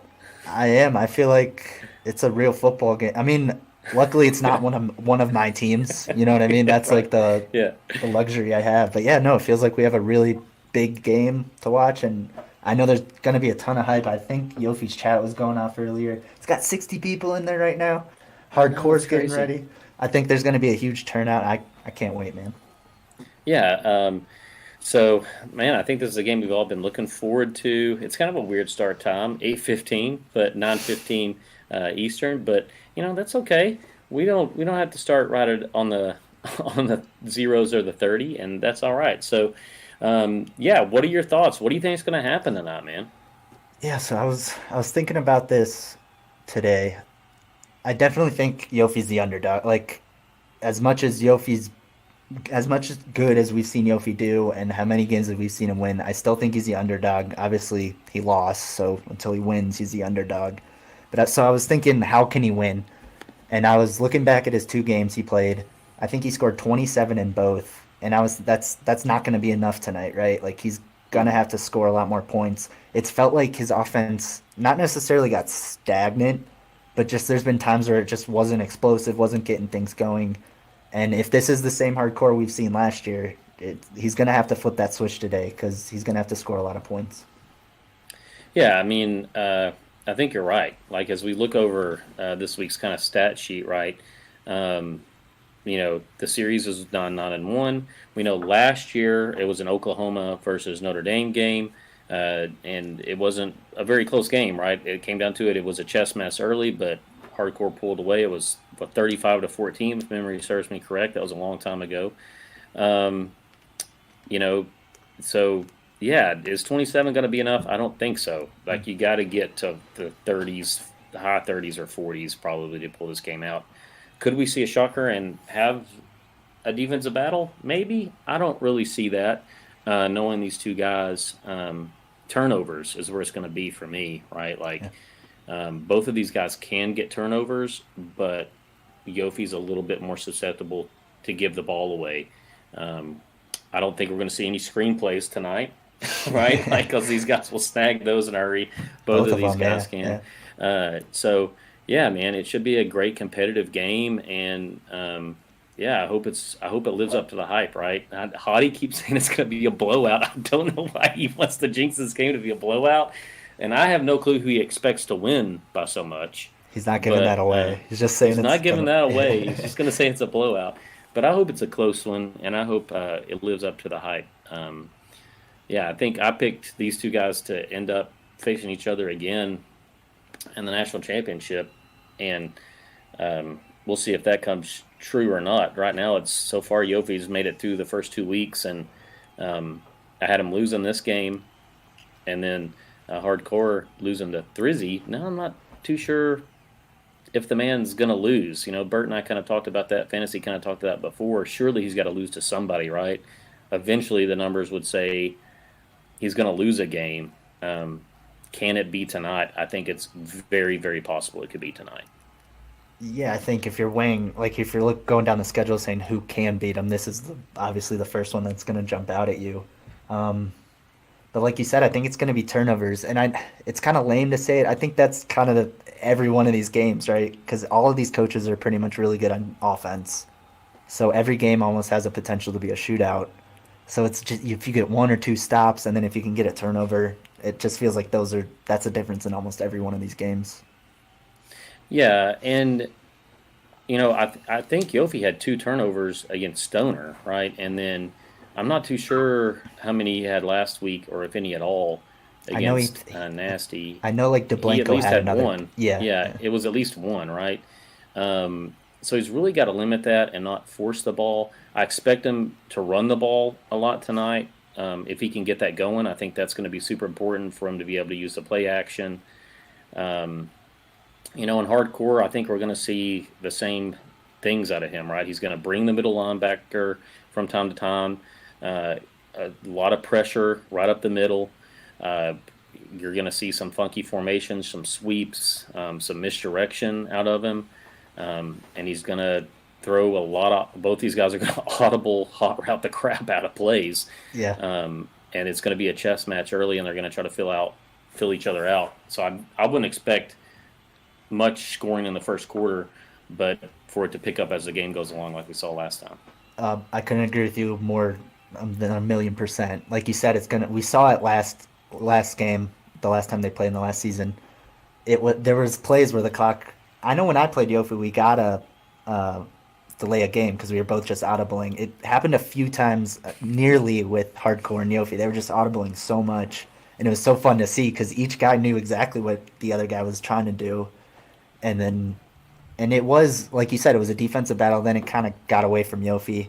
I think he ended up scoring a garbage time touchdown to make it closer, but it was pretty much all hardcore, I would say, second quarter on, right? Yeah, and that's what we've seen the pattern, right? Hardcore has a close first quarter, and then you kind of see the second quarter on, really middle, late second quarter, he starts just to pull away. So Yofi's really got to control it. He's got to take the punch when things start to get out of hand and keep in the game. We saw last night was an example of that. Baker got on Nasty early last night, and he just could never get it going. By the time he finally got it going, it was too late. The game was out of hand. And the frustration came, and he took him out of his game early, Baker did, and that was an advantage. So, who's going to take the blow first, and how are they going to respond from that? We think about Monday night, Kaz was the opposite. He took the body blows. He took what felt like a knockout punch and was down early to D's, but was able to keep composure, control himself, and have the comeback. So we'll see what we have tonight. Hopefully we'll get a close one and we'll have a classic matchup. So we're obviously going to start here. We're at Penn State in Happy Valley, Notre Dame, so that's a little bit of an advantage. It looks like Penn State probably lost a toss. Looks like Notre Dame's going to kick, and Hardcore is going to get the ball. And we're off, folks. Or I'm sorry, I reversed that. I looked at that wrong, and it's strike that, reverse it. So it's going to be Penn State kicking off, and Notre Dame to receive. Here we go. Got the whiteout. Definitely the whiteout. A top 10 matchup.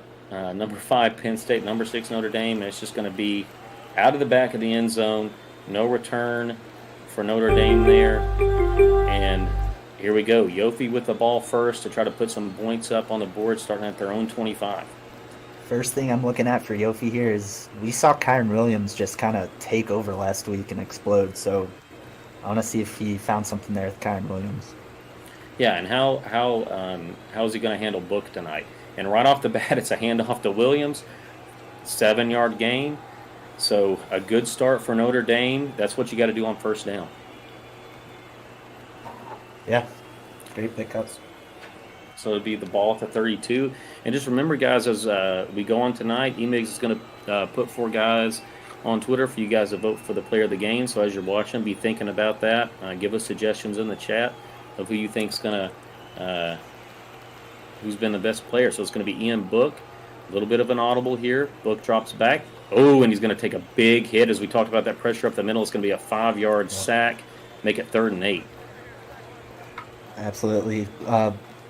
Hardcore's probably one of the best coaches with his linebackers. Like you mentioned, the middle. For me, what sticks out is My new money goal, new credit card, new console, then use the cashback rewards for a new TV. That's the game inside the game. Discover and compare the smartest credit cards, mortgage lenders, and more, so you can make your money goals happen on NerdWallet.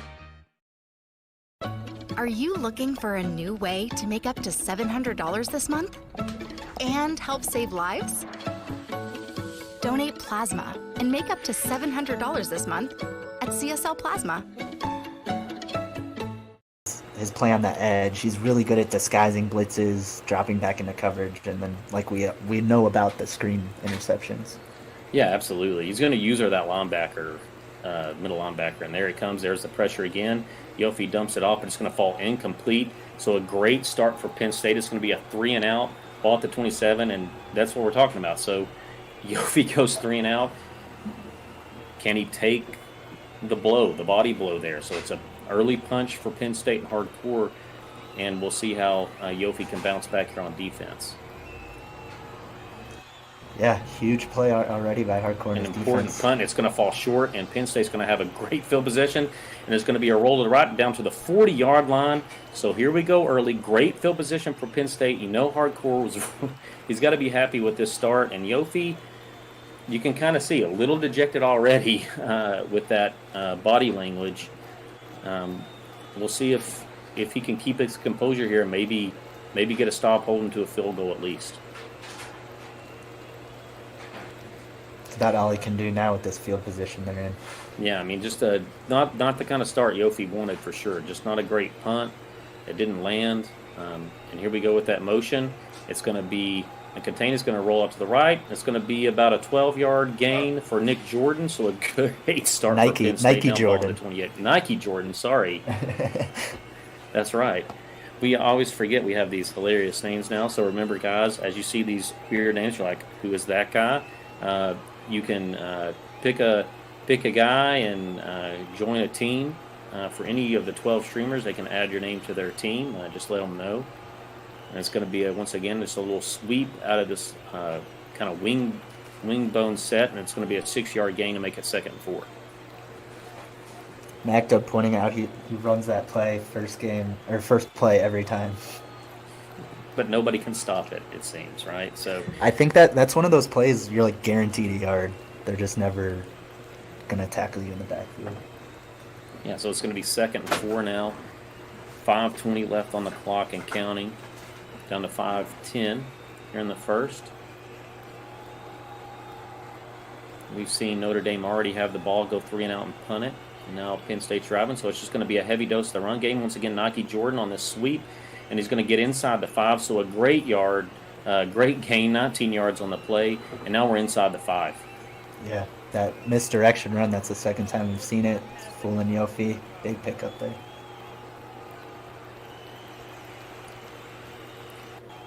So you can see this is definitely Yofi's stream that we're catching right now. It's going to be a run right up the middle. It gets a little bogged down, maybe gets to about the 1. It's a 2-yard gain. Mo Sneaker now. So we got Nike Jordan and Mo Sneaker taking the runs. So let's see if this goal on defense can get it. It's going to smash it right up the middle. Falls forward just short, so it's going to be 3rd and goal. So 2 really good defensive plays there by Yofi. Yeah, running that 3-4, making sure that 7-man front's loaded.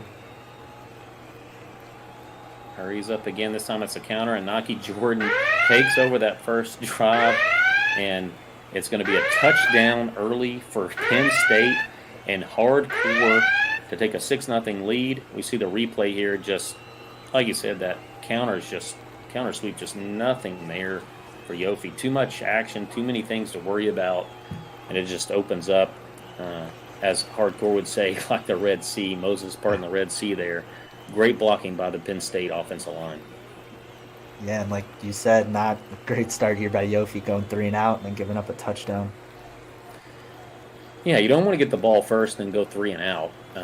That's for sure. We get the weather update. It is a cool one in the state of Pennsylvania here in Happy Valley, 27 degrees. And 4:22, ball at the 25, and it's going to be Williams again. And Kyron Williams is going to get a 4-yard gain, ball to the 29. He's got to get something here.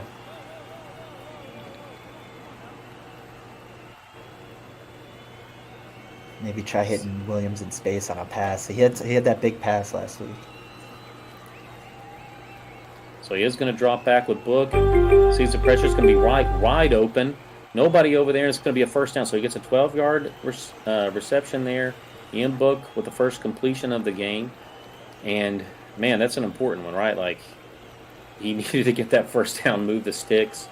He's staying calm and composed over there. He's not freaking out. He knows he can if he can get some points here, he'll be in fine shape. Yeah, already a better drive, too, picking up a first down. Now he's moving the ball in this second set of chains.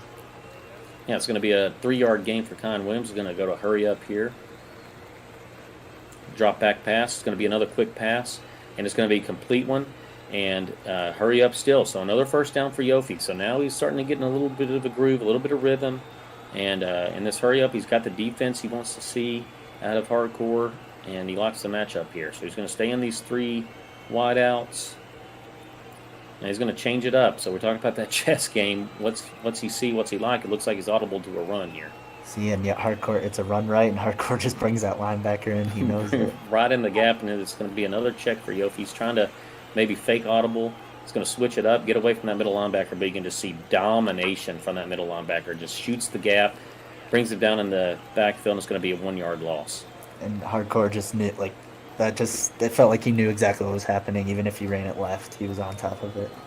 Yeah, I mean, there was no getting out of that. It seemed like Yofi was set up to pass. He audibled into that run, and maybe just audibled into a bad play there. Book plenty of time, rolls out right, but it's another no gain. They say it's a 1 yard rush, but it was second 11. It's third and 11, so maybe just a couple of inches there for Book. There's nowhere to go with the football. Yeah, it looks like he had one of those guys out there on the edge, but maybe he didn't want to risk because we know how good Hardcore is with that user. All right, we got Q, or Killed, as we say, with the 1 month subscription. We appreciate you. We all know we're about Q, but, you know, It's if you want to call Clyde. her Killed, Clyde. Is it Clyde? No, Did it's I not. say Killed? No. It's, what are you, what are you Yofi doing accidentally there? he accidentally Clyde. calls her Clyde. Clyde, yeah, every time. She says nobody in NCAA Ever. can pronounce her name right, so they just started calling her Q, and it feels good when she hears Killed. So, And there's a big turnover. and there it is, right? This is what we talked about as we were talking about Q. We miscommentating on the turnover, but there's the pick. So and you can feel Hardcore's been excited, looking forward to this game. Had 2 bye weeks, and Audie Toddy is feeling good about his. It's going to be a blowout pick. He didn't say who it was going to be a blowout with, but a bad start for Yofi. He needs to get a stop here for sure. Absolutely. Can't come out getting nothing on 2 possessions, giving up touchdowns. It's going to be a run up the middle here as it kind of gets bogged down. So Mo Sneakers gets a 4-yard gain. It's going to be 2nd and 6.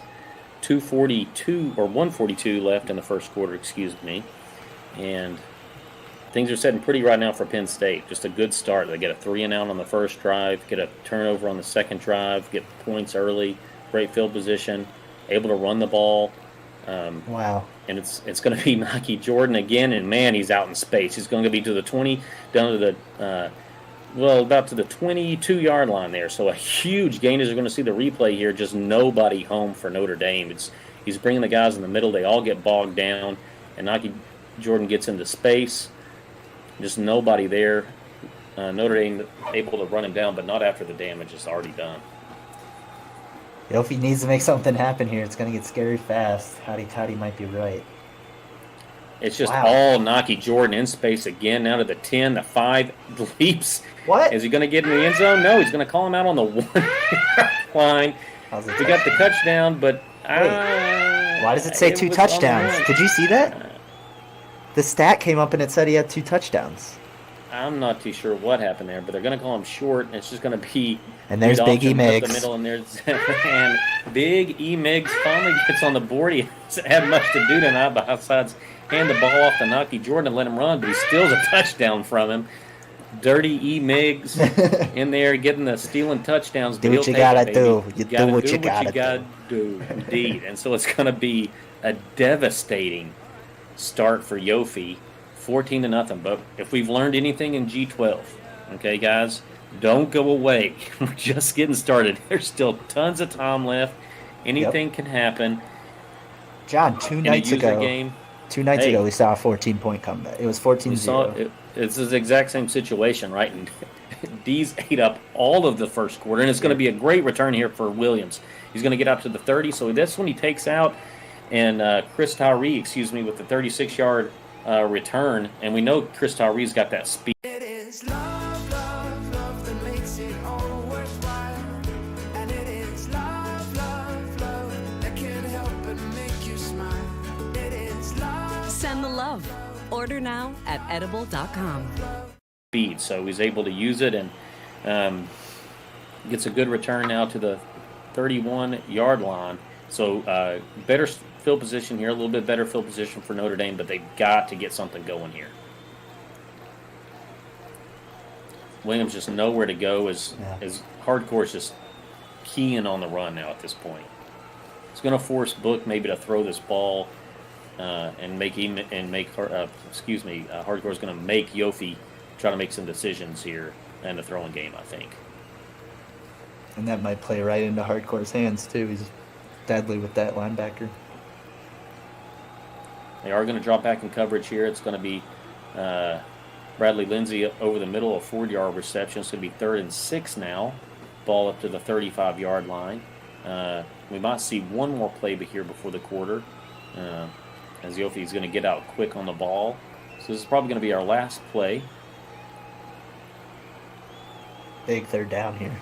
Big third down again. He just got to feel it. He's going to go deep. He's just setting back in coverage. No pressure. He comes open, though.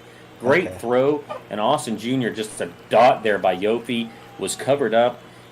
Austin Jr. just kind of backed up, got a little bit open, and he just put it right where he needed to be. That's something we've seen a lot from this Notre Dame team. This offensive line, he just has over 10 seconds to sit back there. And then we see more room. Austin Jr. again, able to get into space in this, and this is exactly what Yofi needed. We talked about he needed to respond, get some points on the board. 2 great passes. And like you said, just no pressure. Hardcore talks about dropping everybody back in coverage. Only had 2 rushing there. Everybody was back, but Austin Jr. was able to find the spot in the zone. I think Hardcore is going to take a 14-0 first quarter, but man, Yofi on the move, ball to the 8. John, were you in that stream when I was playing Hardcore, for a scrimmage? Yeah, a little bit, yeah. So I found that, and this was a really long time ago, I'm sure he's changed a lot of things up and he's gotten better, but I found that once I stopped running and just went 5 wide, I was able to score. He beat me handedly, but I was able to score. I was able to keep up with him once I started throwing the ball. So maybe Yofi can figure that out too. Yeah, I mean, it kind of depends. It's kind of interesting. He did drop so many people back there. We don't usually see that, but it's going to be Book here. It's going to be a dump off to Williams, just nothing going. And this is where it can be tough to get points, right? The field has shrunk at this point. You're inside the 10. Play selection is super important right here. And not going to say that I'm happy to see Yofi struggle in the red zone, but a little taste of his own medicine. Little taste of his own medicine, that's right. You can see the schedule. One more game this week, tomorrow night, guys. It's going to be 8 p.m. Central Standard Time, right up the gut. What are we talking about? That middle pressure. I mentioned that middle pressure. He's going to bring the pressure up the middle. You got to be ready for it. And Ian Book takes a devastating sack to move it back to the 16-yard line. And he's got to get a touchdown on this throw. No first downs with that ball being at the 8.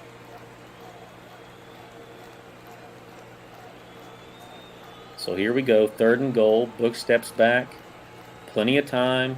Now rolls. Just nowhere to throw the ball, though. He gets eat up, picks up a couple. And it's going to be 4th and goal. So it's decision time here for Yofi. And it looks like he's going to kick the field goal. I like this goal. You got to get some points on the board, right? Yeah. So Penn State's going to get the ball at half, right? Correct. Yeah, they did kick the ball. They won and deferred to the second half. And yeah, absolutely. So it's not going to be a 2-for-1 situation for Yofi to steal some points, but it's going to have to be one of those. You got to get a stop there early in the second half.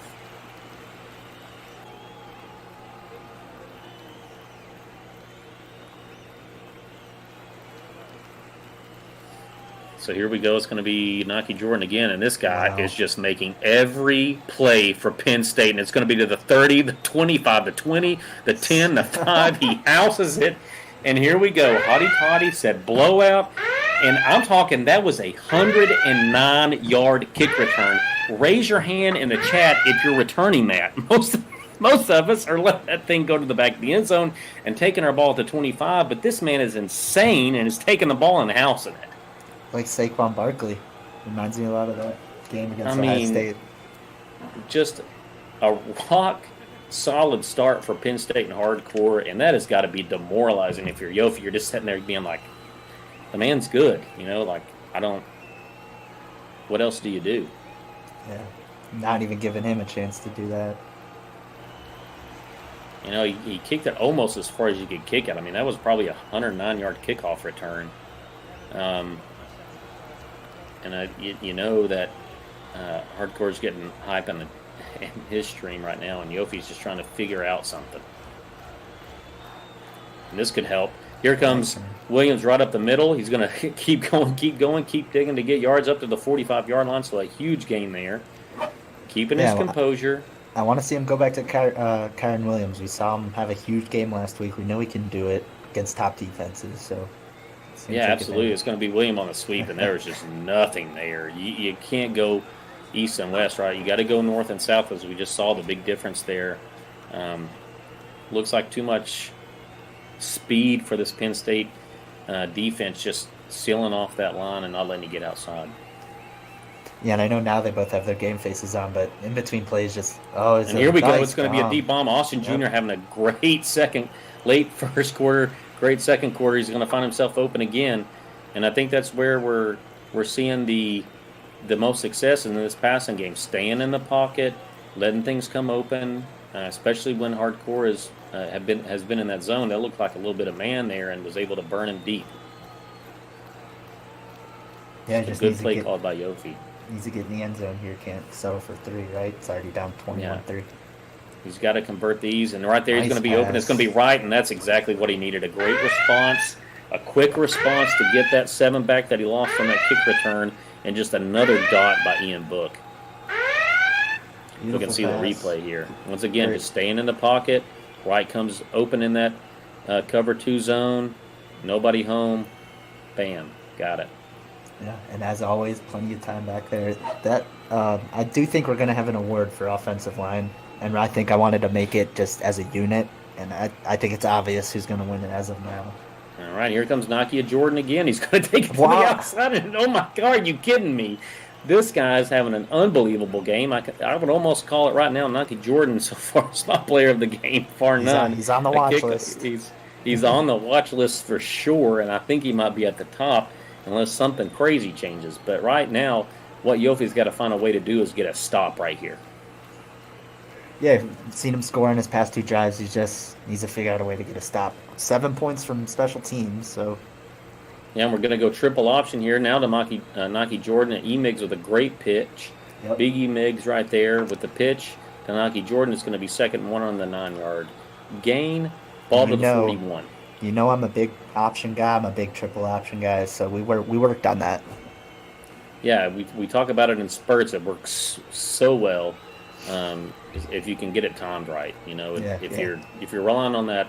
And here comes Jordan on the outside again. This guy's unstoppable. Who is going to stop this guy in this league? I'm not too sure. We got to have somebody with some speed.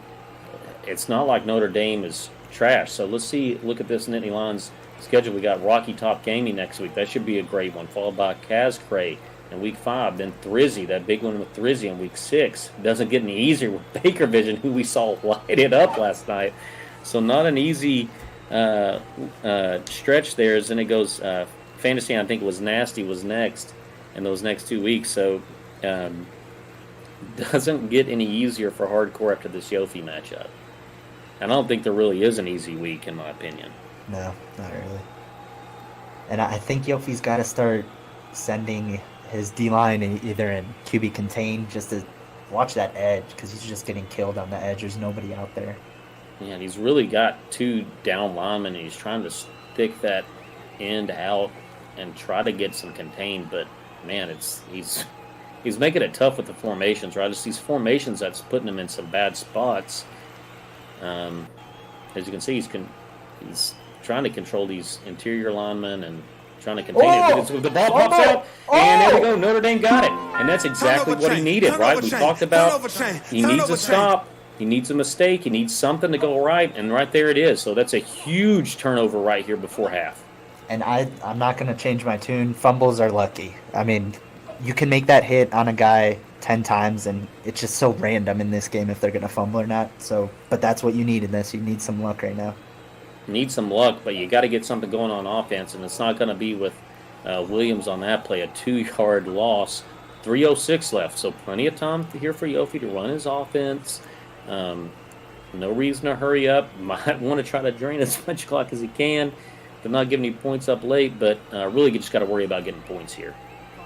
Oh, and there it was. And the cardinal rule, Yofi should have known it. He throws a screen, and you can't do it. He knows that you can't throw a screen on him, and you can't throw a screen on Hardcore.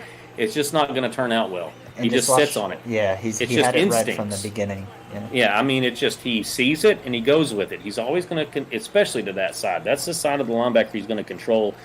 And Yofi does the same thing. They're just going to eat that for lunch all day long. And if I'm playing Hardcore, I'm just not calling it. You know what I mean? I'm just take not it out calling of your playbook. Yeah, I mean, you might as well before the game take that play out of your playbook. If you're playing Yofi, take that play out of your playbook. Pretend like it doesn't exist, And I think Nasty makes a good point. I think Jordan's a little gassed, and maybe that's why we saw that fumble there.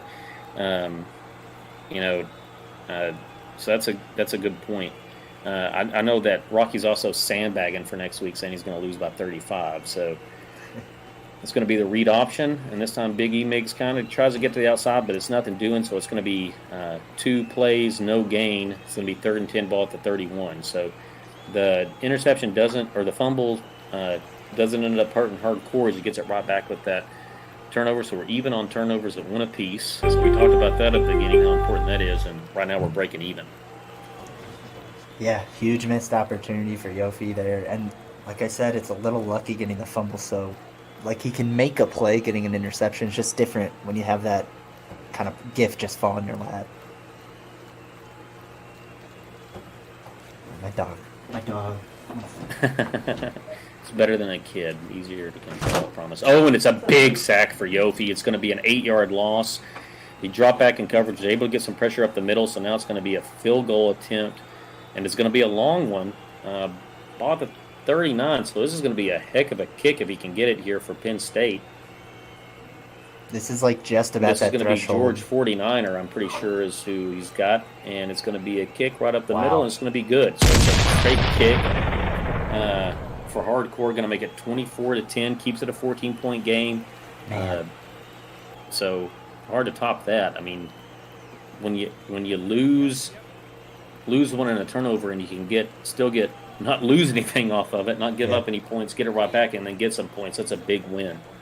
And on the flip side, Yofi able to finally hold him to 3 there, but he wasn't able to convert and get any points. So this could be a totally different game if he could have somehow scored that last drive.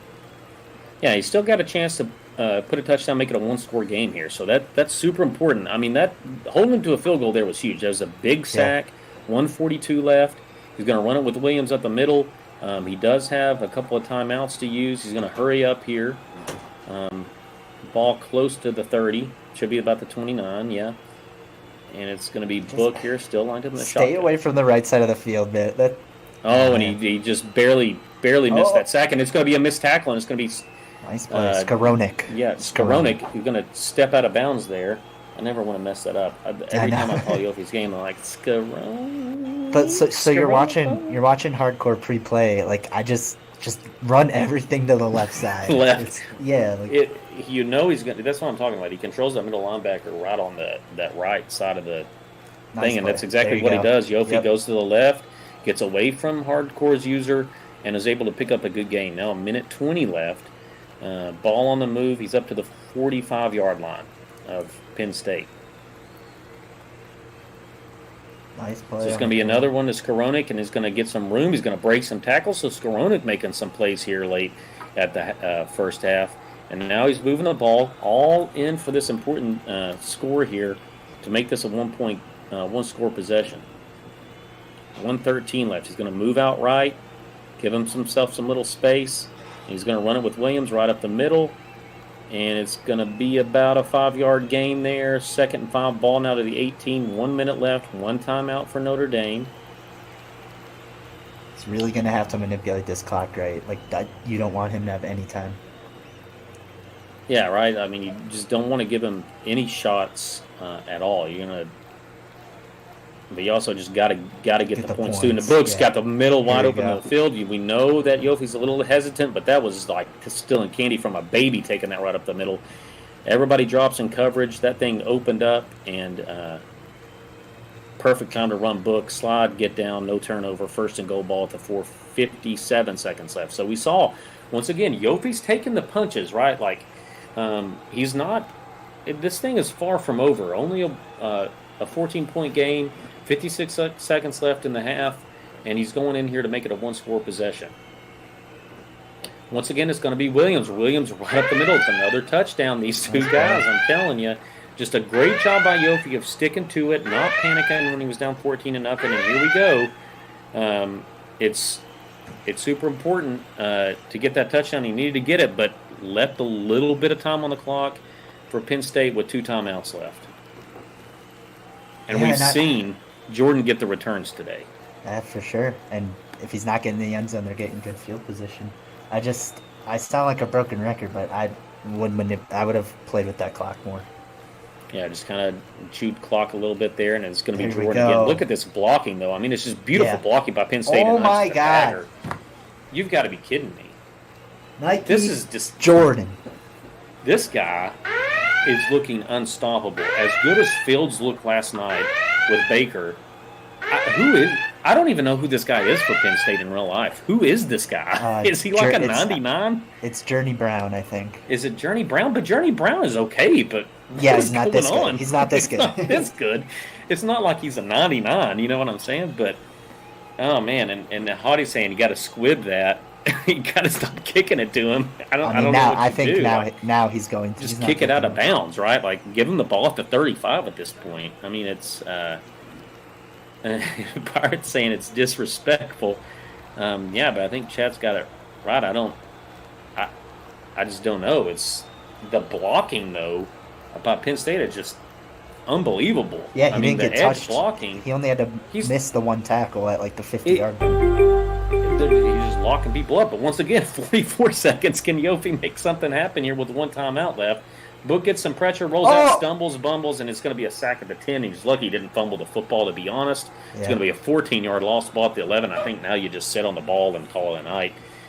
And pray you can get it in the second half. And just a little dejected, as you can see Yofi just sick and tired of giving up, I think, kick returns at this point. I mean, it's 17-17. You take those kick returns off the board. I mean, that's weird to say that because Hardcore's really good on offense, but yeah. I mean, in all honesty, yeah. I mean, it's a devastating blow to give up one kick return, but to give up two. Yeah. And Penn State's going to start using timeouts here. Or Hardcore wants the ball back.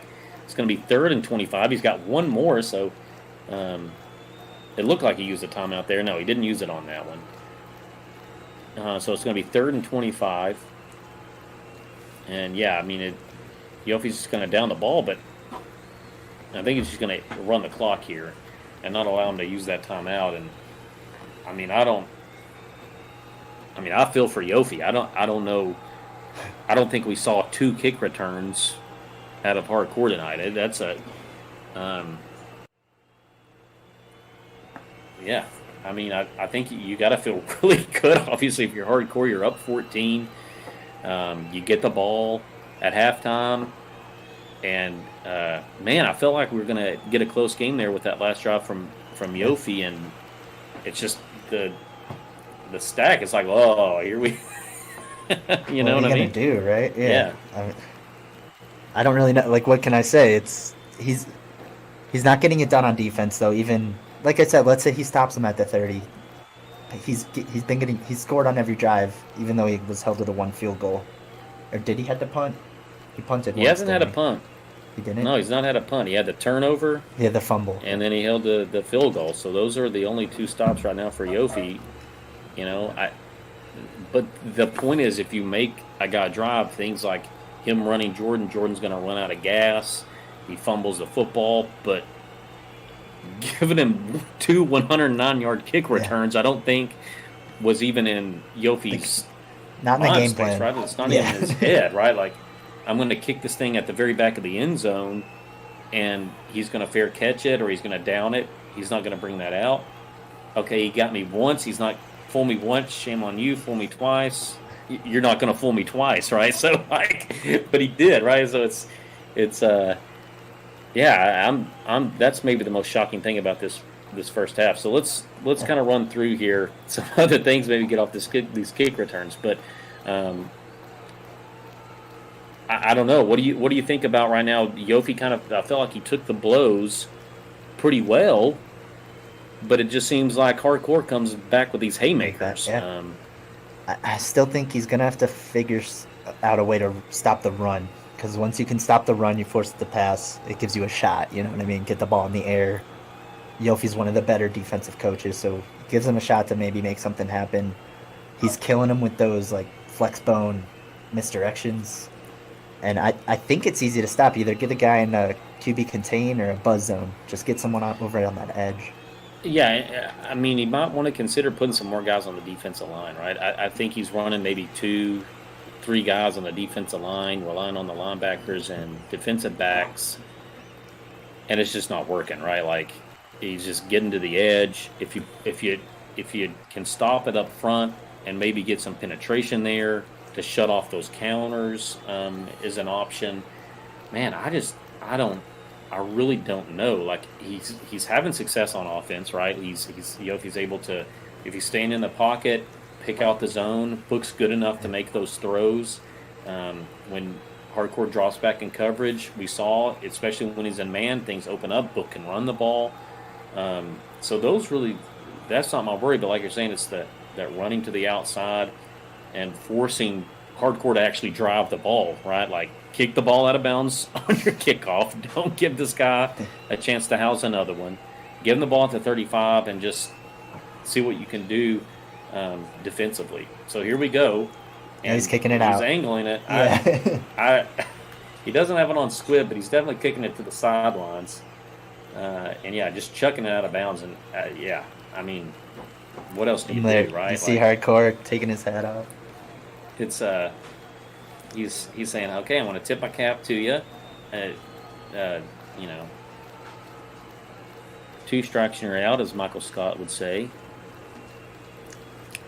Did you already say "fool me once, shame on me"? Fool me twice, or you can't fool me twice. That's the old. That's the old the George Bush. Yeah, fool me once, you shame on me. You can't you can't get fooled again. You can't get fooled again. Yeah.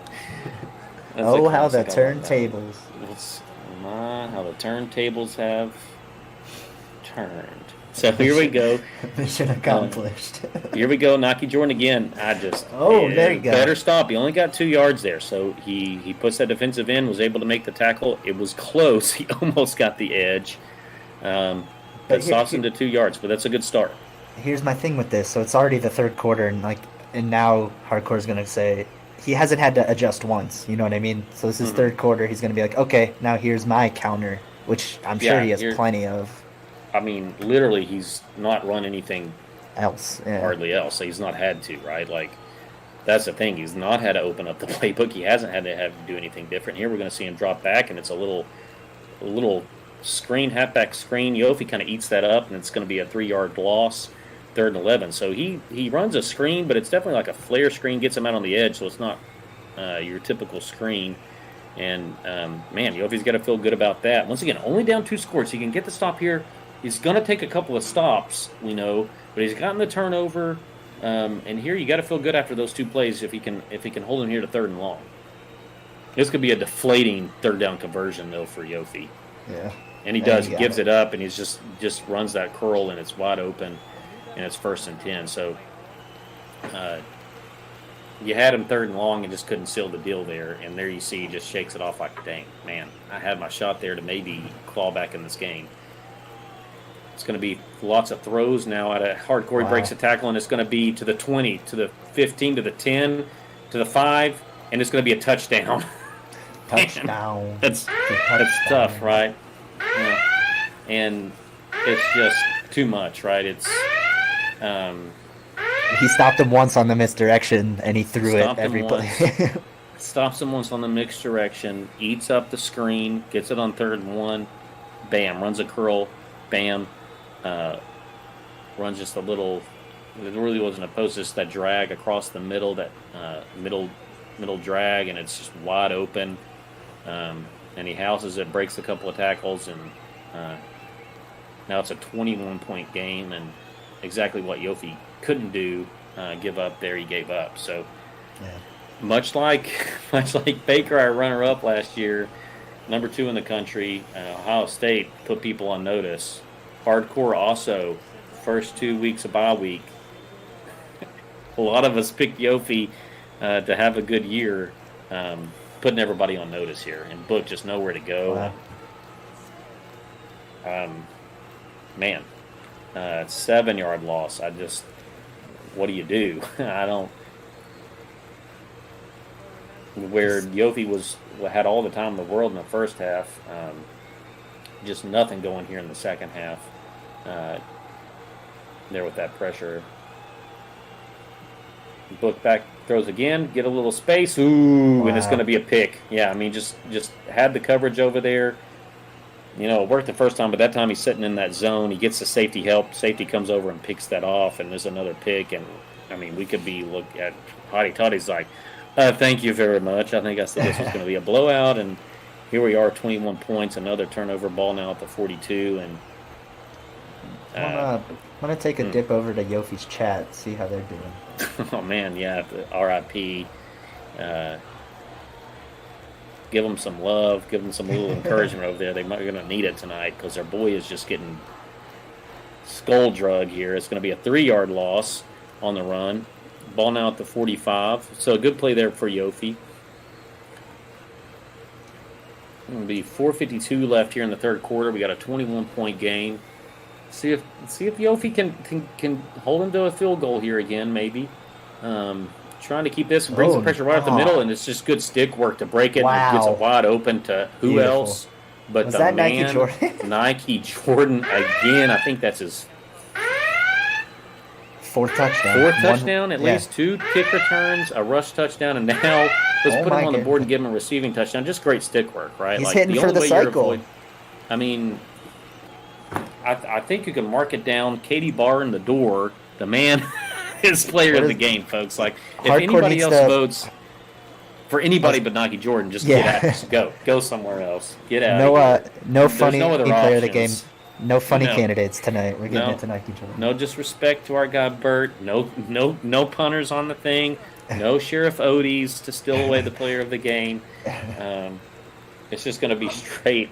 Just put one man's name on the board because you're only going to get one option, and it's Nike Jordan.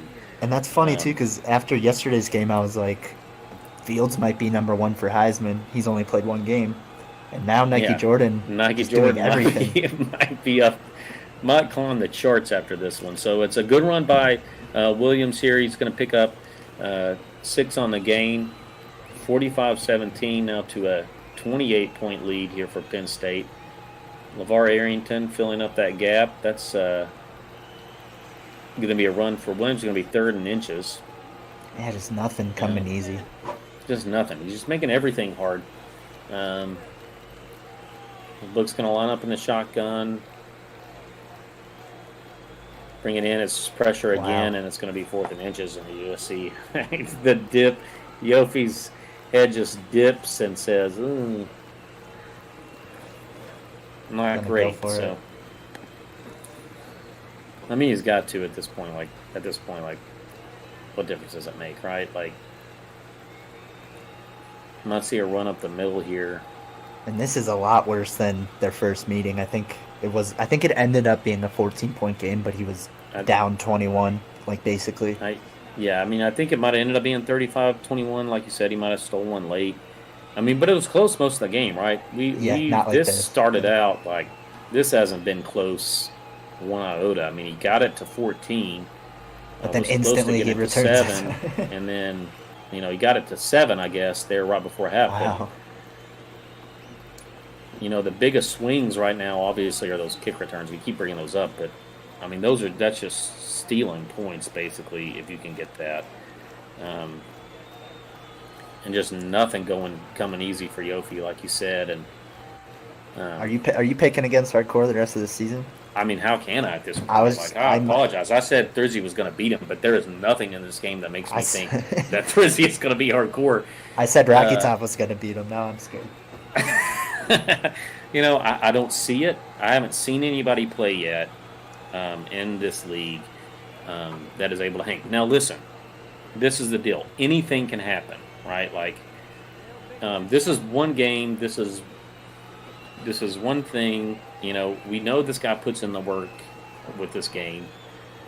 He does things that nobody else thinks. Here he drops in coverage, and it's going to be a drop, and Yofi's just sick to his stomach, right? Yeah, that's a killer. Come on. That's getting a little bit NCAA there. 3rd and long, 3rd and 24. You get a guy open to get the first down, and he drops it. That's a killer. But we've seen him win, and we can see who's up for Yofi on the schedule. We got Mac Dub, who I know is in the chat. Holler. We got Fantasy after that in week 5, Chuckleberry week 6, Rocky Top week 7, D's in 8, and Kaz in 12. So he gets a couple of bye weeks there for 8, 9, and 10. So he'll go on a 3-week break, and book's going to roll out. Just there's no way he's going to be able to complete this. It's going to be a prayer, and yeah, it's just going to be another turnover. So, and we know Hardcore's going to keep getting points here. He's not going to. I mean, he's going to get every single point. He's not going to bring anybody out. I mean, we talked about this is a bit of a rivalry, right? Like Yofi wanted this one. Yofi had this one circled. Yeah. And he did all the talking, right? Like Yofi's the one, Hardcore kind of was just saying, "Okay, let's see what you got," and here we go. Just going to line up in that little bit of a pistol, and it's going to be a pass. Oh, and that should have been a pick there. So Yofi's had a couple of tough breaks on the drops here, right? He has that first down drop, and now he's got this interception drop. And we saw that against Stoner, right? He had his defensive backs dropped about 4 sure picks, no doubt about it. So a little bit of a struggle for the DBs for Notre Dame. We're going to see maybe a little bit of a weak spot there for Yofi defensively is holding on to that ball. Yeah. But that's why they say they don't play wide receiver, they play cornerback, right? And safety. He was complaining all week in practice that he wanted to play wide receiver. This is why you're not on offense. Son, let me tell you something. You drop the wide open catches that we've got to have. You're not going to play on offense. Yeah, he really can't catch a break. He like that fumble. And if you get honestly, if you're telling me going into a game I'm going to get a fumble, I'll take that over whatever else is happening. Yeah, I mean, to think that he got that big turnover and then just turned right back around and threw that pick, I mean, it's just killer, right? Like, to give the ball right back and then to give it right back to him in, better field position pretty much. Sheesh. Yeah. As Pirate said, he tucked his wife into bed and he came back to this. So he's trying to figure out what happened. Well, we had another turnover, another touchdown by Nike Jordan. And then a 4th down stop for Hardcore on 4th and 24. And he's just dejected. He's like, I can't catch a break here, literally. And a little bit like Nasty last night, right? Like, he just kind of got to the point where he was like, I'm sick of this crap. Like, I can't get anything to go my way. And, both of these guys, the 2 nights in a row, just put people on notice, I think, in the league. It's like, too, you're already down 28, probably not going to win. But then your guys dropping huge 3rd down catches, wide open interception. It's just it's just that cherry on top. I don't think Auburn might be in Hardcore's chat, Auburn Blazer, but it's like kicking a man while he's down. The man sends out a tweet criticizing, of all teams, Tennessee's football schedule. He's like, if you saw a Power 5 playing Pitt, I don't even know who we play. They're so bad. I think Southern Alabama. Come on, they're getting off here. Yeah, come on, man. Like, really, of all the teams at this point to pick out the schedule, we're going to go 12-0 first off. We're going to be lucky to win those 4 out of Big E Mix! Big E Mix. Just breaking tackles. That's his 2nd touchdown on that was, I mean, come on, man. That was pretty. That was good. That was good, right? He's just takes the hit. Get off of me. Get off of me. Get off of me. Give him a little leap, and it's going to be 51-17, pending an extra point. 50 burger. This is oof. It's only the 3rd quarter. I got to be honest, guys. This was. Some were calling this the game of the year. We called it the game of the week. We called it. Some were bold enough to call it the game of the century. I didn't go that far. I just called it the game of the week. Man, and I'm telling you, it just didn't work out that way tonight. And Hardcore was locked in early and just hasn't looked back. And clicking on all cylinders, everything's working out for him, and it's making it look a little bit too easy. So, and I'm interested to see how Yofi's going to bounce back from this. I mean, this is a gut-wrenching kind of loss to have, right? Like, you've played pretty well the first 2 games. Power was criticizing for Kyron Williams again with hurt. He cannot catch a break now. No, I mean, it's just when it rains, it pours. And I might consider putting in my backups at this point. So, Yeah, and Hottie's right. Some of us were willing to call it a blowout, and he was absolutely right about that. Hey, no, he wouldn't say who was going to win. It doesn't He count. didn't say it doesn't count. He didn't say he was going to win, but it was a blowout.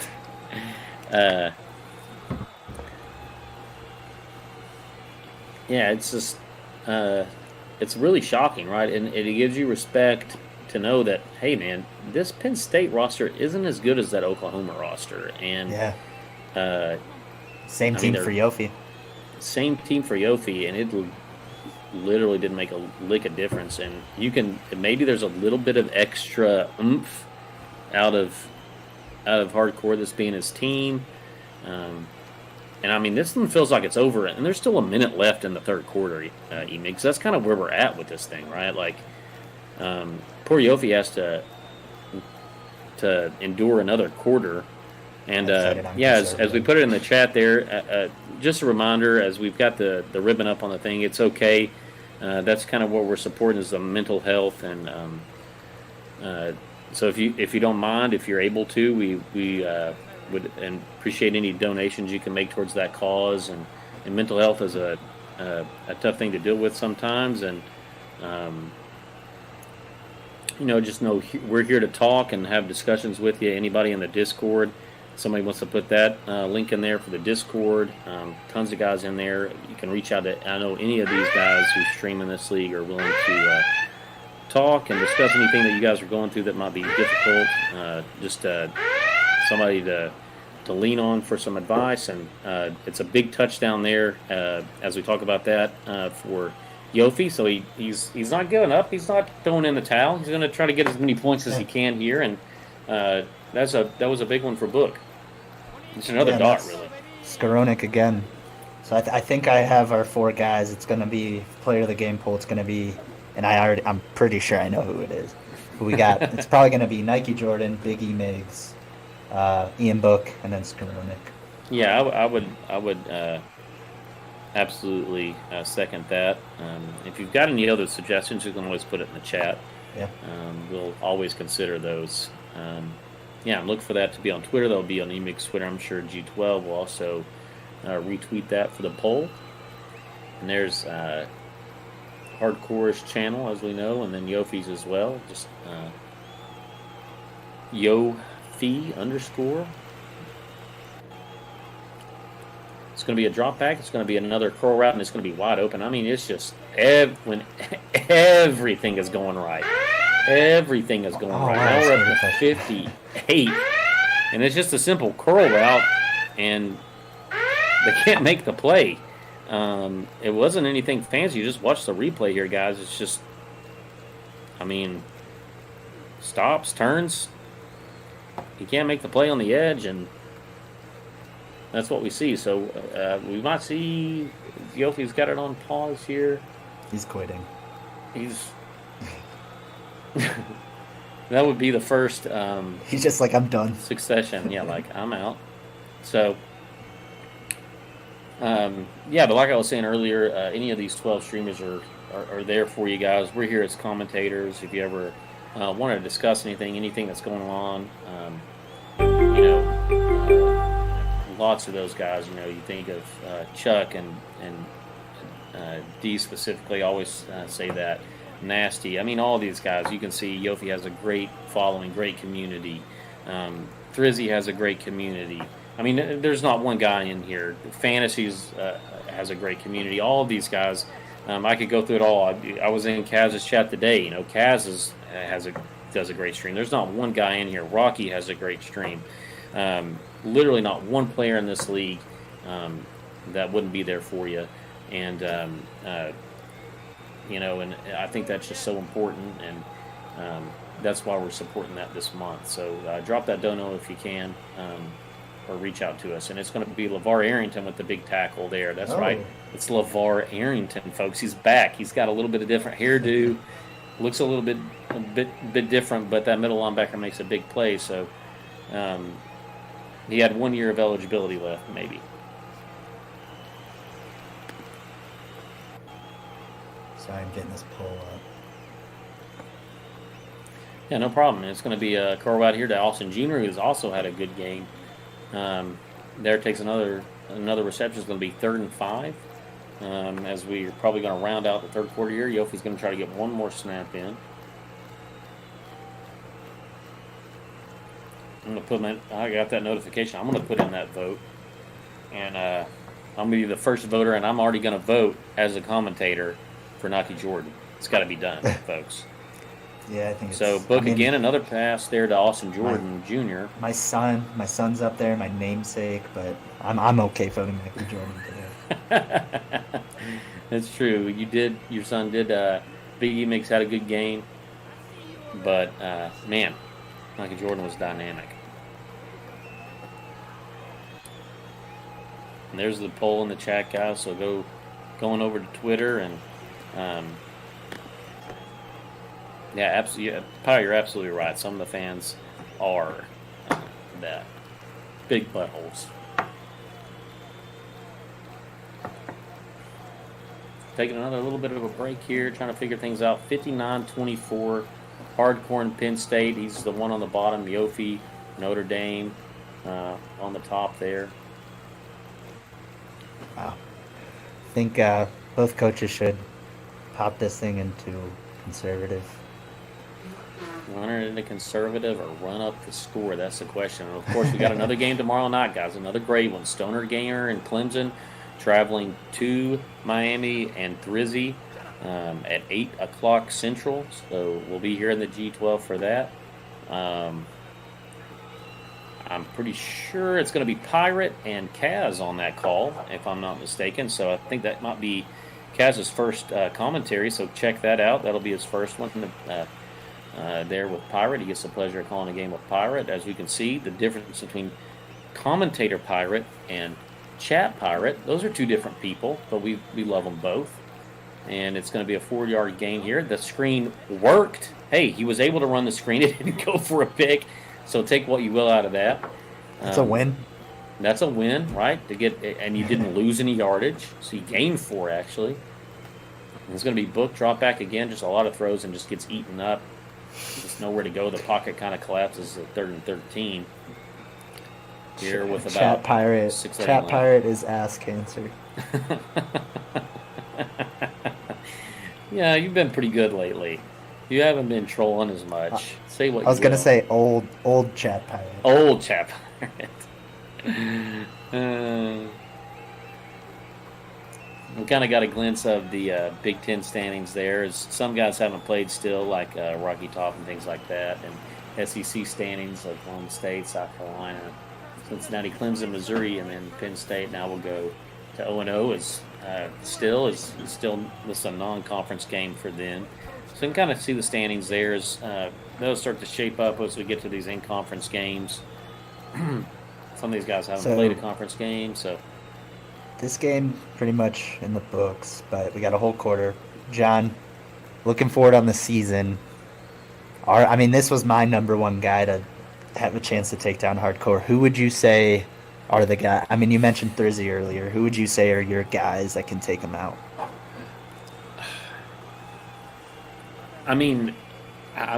Baker looked good.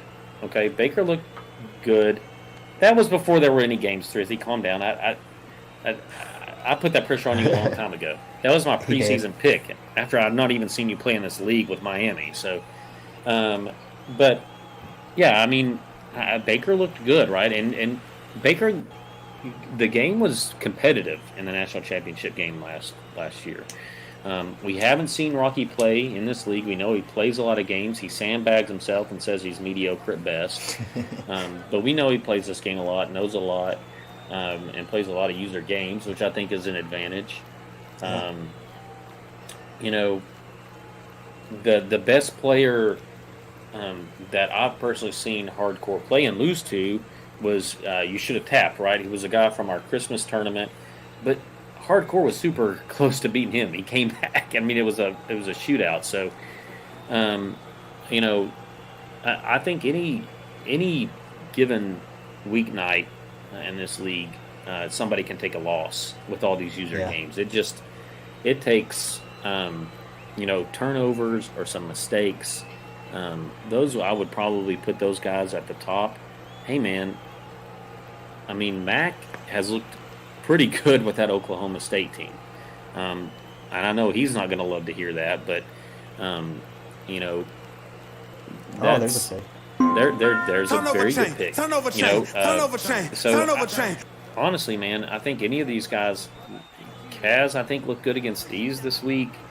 You know, depending on how these guys evolve and things like that, it can depend. So, who do you think? I mean, what do you got on your radar for that?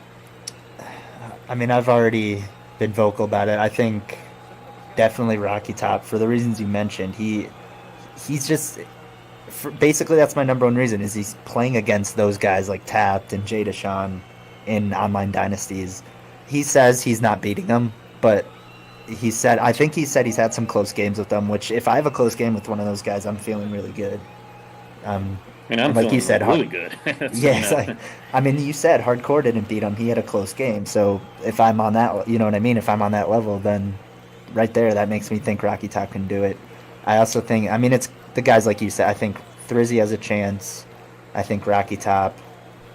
And then, yeah, there's the new guys. Like, Kaz looked really good the other night against D's. He was down 4. If I'm down 14, I'm either I'm like, you know, I'm down in the dumps. I'm like, screw this crap. This guy's way too. It's that, or I'm pissed off. It's like I'm pissed off and I'm going to be making stupid, angry plays. Yeah, you know I'm just going to start so, chucking the ball down the field, rolling out right, chucking the ball down the field, and for verts, right? Like, that's what most humans do. But to be able to show that composure and continue to run your game plan, I think is so important. But I think a shout out if you missed it tonight. But we got the big board with E-Migs every Wednesday night at 7:45 Eastern. That was on right before this game. Great show. We had Rocky on going through recruiting, so that'll be every week, and we'll have a coach on there each week going through their team. Sorry to cut you off there. Go ahead, E-Migs. I was just gonna say, and it's funny we're mentioning him, but we're not pushing it hard enough as Baker. Like, I feel like we're still overlooking Baker even after that game last night. No, I think he put some people on notice, right? Yeah. And he looked good against Hardcore. He got down early, but he won the second half. He outscored him in the second half. So I think if he can practice more and get into a regular routine, he has a real shot. I mean, you think about that. I mean, you know, how much time did he put in? You know, we know that he's not been streaming much, but he's going to get, you know, he said he's going to try to start streaming 3 times a week. Is the job change for him has kind of put him at a disadvantage there for that. If he can continue to run that team and get some on, you know, some outside of Dynasty user games and pick up some scrimmages and things like that with the Ohio State team, you would imagine he's only going to get better. That game with Baker isn't until later.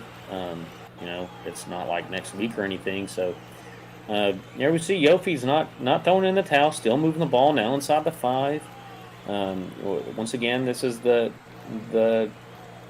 it's week 7 he's got with Baker. So we know week 6 and 7 are just stacked with user games. That being said, guys, if you guys are interested in helping out in any way, those guys who aren't involved, you know, we got about 31 people in here. If you're not involved, we'd love to have you try some commentary, get involved with maybe some production if you can, if you're a streamer but aren't involved in this league. You know, I know we could use some help with that. Anything at all that you might want to do to help the G12, we'd encourage it. And so it's a big touchdown for Yofi. It's going to make it 59-31, so just maybe a little bit of confidence. Yeah, and he's still working on stuff. I want you guys to look in the chat right now, E-Migs. We got a Stokes the Beast, so we got a Toke sighting here. He's saying he's wanting to comment. My new money goal, new credit card, new console, then use the cashback rewards for a new TV. That's the game inside the game. Discover and compare the smartest credit cards, mortgage lenders, and more, so you can make your money goals happen on NerdWallet.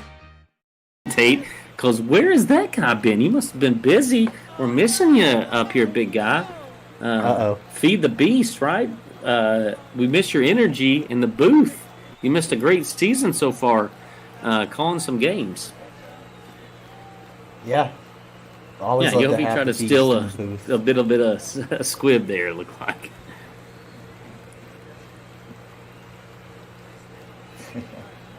Yeah, we'll definitely need you by week 6, big guy. That's 6 games a week. I don't know. Yeah. Yeah. And Tokes, this is all user games, man. No more. I mean, I know this is a blowout, so my point's not going to stand. But I was going to say it should be a lot more exciting of games. So we're not going to be just a dagger. Look at Wow. this. Just the backups. Never mind. I mean, he takes a sip of his drink like I could do this blindfolded. Oh, he took out Big E Mick. He did. He put in the backups. He doesn't want to get you hurt, you know. He doesn't want to get the son hurt. He's just looking after the safety of the student athletes. That's going to make it 66. I'm not 100% sure, guys, what our league record is in a user game, but I'm pretty sure 66 is there. Oh, it's got it. Yeah. I mean, D's blew out fantasy, but it was only blew out fantasy. A defensive That performance. was a defensive battle. It was 38. Last season, it seems like somebody had one. It was maybe Clemson and Sharp put up quite a bit of points in a user game close to this. But I think it was both teams had a lot of points, right? It Both teams had a lot of points, yeah. so yeah. It wasn't a blowout. It was a back and forth. Sounds good, Tugs. We're looking forward to it. Yeah, man, we've had a good season so far. This is definitely the last 2 nights have been really the biggest lopsided victories that we've had. I mean, like you mentioned, we did have that D's game last week with Fantasy in Texas, but you still got the starters in, and Book took a nasty hit. I really hope he doesn't get anybody hurt at this point. That's kind of what you got to worry about in a 66-31 game with your starters in with 2 minutes left, taking big hits. Yeah. So I guess another big picture. Obviously Nike Jordan's number 1 for me. Who are you thinking? Who's been your standout just players so far? Heisman guys. There's a pick. Nice pick. Yeah, it was a Turnover good chain, pick there. turnover chain, turnover chain, Yeah, turnover obviously chain. Nike Jordan tonight. I think we saw Fields have a great game. We've seen to this point Kyron Williams have a good season so far. Blackman, Kaz with Blackman looked really good, right? He's looked really good with him. I think he's starting to really figure out how to utilize him in the best way. And Miami, both the running back and the quarterback too. Frizzy will have to give us the names because I got can't it. remember, I got but it. I remember. You got it. Yeah. Hated Greatness and D-Bog Nasty. Let's not forget about Big Al's workout. Oh, yeah. Looked good, as well as what's the quarterback? Spread D. Spread D. Yeah, as we know, he always every guy he makes he uses the number 77 at quarterback, and I love it. Spread D does. Is a good friend of Mac. He's looked really good so far. Those are the guys. About 10 guys. Yeah. 10 guys, I think, are so far. I think Nike Jordan's probably moved up the list. He's tonight. number 1 for me after one game, for sure. Yeah, just the way that Hardcore's utilized him off the corner, at kick return. I'll be interested to see who's gonna kick to D's. Is Rocky gonna kick to? Is Rocky gonna kick it to Hardcore next week? Right, with these. I just realized Notre Dame is only beating Nike Jordan by 3. That is a tough stat. Rocky says, I'll kick it. I'll kick it out of bounds is what I mean. I know you're going to kick the ball, Rocky, but it looks like he's going to kick it to Nike Jordan. He's going to trust in his return team. So there we go. Of course, playing with Tennessee, and as we can see there down to the bottom, guys, you can always follow that bottom scroll. It'll give you who's in what and their Twitch channel and all that kind of good stuff. Bert always doing great with the production. So that'll do it. Kiss it good night. Ended up being 66-31 in favor of Hardcore and Penn State. So we were hoping for a a close one, a great one. It didn't happen that way. Yeah, I mean, that's what I'm most shocked about is, honestly, now that I think about it, I think my two ideas of how this game was going to go was either a battle or Hardcore blows them out. Like, I didn't think Yofi was going to blow out Hardcore. So it kind of makes sense how it went, but still, I didn't see 2 kick return touchdowns coming. And he just looked good all around, good on offense, good on defense. Why did my camera does this in the post game every time? It's like only the post game. It freaks out. I don't know. It hates the post game. Yeah.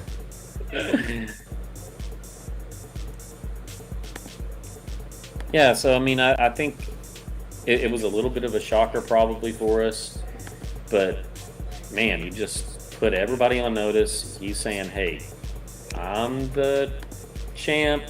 Everybody settle down. This isn't going to be a close game. I'm going to blow the brakes off." And I think we've got the coach here in the chat, Hello? Mr. Hardcore himself, Hardcore CFB. How's it going, How you man? guys doing? I'm doing fantastic. How you guys doing? How was the call? Doing good. Can everybody hear him okay in chat? Got to make sure last night we had... Sure. Yeah. Right. Okay. Yeah, okay. So, Hardcore, give us your rundown of the game. How'd you feel? You know, I felt pretty good, obviously. I mean, whenever you win a game 66-31, doesn't matter who the opponent, you're going to feel pretty good about it. No, I feel really good. I tell you what, I try to hint and nudge a little bit on Sunday that we had some playmakers, and of course, you guys now know who that is, Mr. Nike Jordan. He's a real deal. I'm glad he had a good coming out party, and yeah, I'm glad that we were able to start on the right foot. You know, we've been waiting around for 2 weeks, just kind of playing with myself, and I finally get a chance to play. And kind of sucked that we had to play Yofi first, but you know, obviously, I'm happy with the outcome. I mean, Coach, Nike Jordan. I mean, no one saw that coming. Obviously, did you know? By the way, is that Journey Brown? Yes, it is. Okay. Yeah, that's I mean, he's a true on track star. I mean, back in high school, I think he ran like a 10-some 100-meter. Yeah, he's lightning fast. So that's what I was gonna ask. Is if I didn't know he was that good in real life, is he really like? Is this something you saw coming from him, or at least expected that he was capable of? Yeah, I mean, once I saw because I didn't even know. I had no idea how. I didn't. Well, first off, I didn't know if Micah Parsons was going to be on the team or not, and I didn't even know like how the ratings of these players going in. Obviously, I hope that Journey Brown was going to be fast. I knew he was a track star at Penn State, and so yeah, I was obviously looking forward to that. Once I saw that his speed was that high, I was like, hell yeah, we're going to take advantage of that. And well, I think we made it through one half with people kicking us the football, but I don't think that's going to happen the rest of the year. Yeah. Not true. Your opponent next week said he will kick it normal. At least, we think he's going to at least kick it normal once. The thing that shocked me about that, let's talk about those kick returns. I lost John. What's that? Okay, I can hear John. Can you hear me? I didn't know if John said something or not. No, yeah. I was just saying, let's talk about those 2 kick returns. Not only were they shocking that you were able to house 2 today, but let's talk about you actually return those from the literal back of the end zone. Like you couldn't have had a longer kick return. Yeah. What kind of insanity are you thinking? Most of us just are like, okay, let's just take the ball at the 25. What are you thinking when you're like, oh, I'm going to take this one every time? Well, I knew that, you know, obviously after the first one, I knew that he had the ability, so you might as well risk it. But I'm always under the belief, I mean, 5-10 yards to my offense, I mean, not to sound too arrogant, but that's not going to make a difference on whether or not I score. So might as well take a chance. If I get stopped at the 12 or the 18, so be it. But if it's a 5 or 10% chance that I score, let's roll those dice. Let's take a shot at it. And thankfully, that paid off big time in a big way today. So obviously, I'm glad I did it. Coach, no bias here. I also wanted to touch on some of that quarterback play from Big E Miggs, that awesome run. I think it was the second quarter where he broke like 4 tackles. Yeah, no, that might have been in the third quarter. Yeah, I tell you what, that whole drive, if I was Yofi, I'd be super pissed because that drive was like the most demoralizing drive. I threw that corner route. I think it was Kyle Hamilton got over there. Should have picked it off. He didn't. And then 2 plays later, Big E-Migs rumbles and bumbles his way through 3 guys into the end zone. I was like, man, if I'm Yofi, I'm fucking pissed right now. So, yeah, that was a demoralizing drive for him. But yeah, Big E-Migs, like he's not Spencer Rattler or anything like that, but he's got a little boogie in him. Definitely. Yeah, so let's talk about what were you most pleased out of this game? I mean, there's a lot to talk about that went right for you tonight, but what do you think you're most proud out of this team and this performance? Starting fast, probably the biggest thing I was happy of. You know how we started a little bit slow last year a lot of times. Not necessarily in the national championship, but there was weeks where we were only up by 7 or even up by 4 or even losing.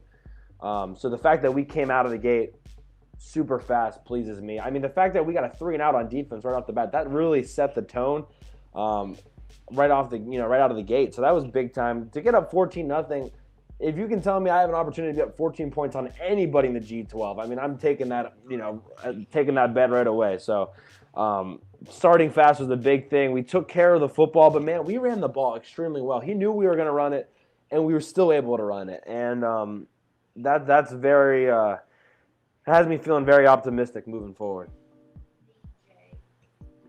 Yeah, we saw a lot of that misdirection. Sorry, John. We saw a lot of that misdirection run coming from you, and me and John were talking about it. Basically, it didn't get shut down until the 3rd quarter, and so that's why I was kind of just like in awe of the fact that you didn't really have to make any adjustments on offense till that play got shut down for the first time, I think.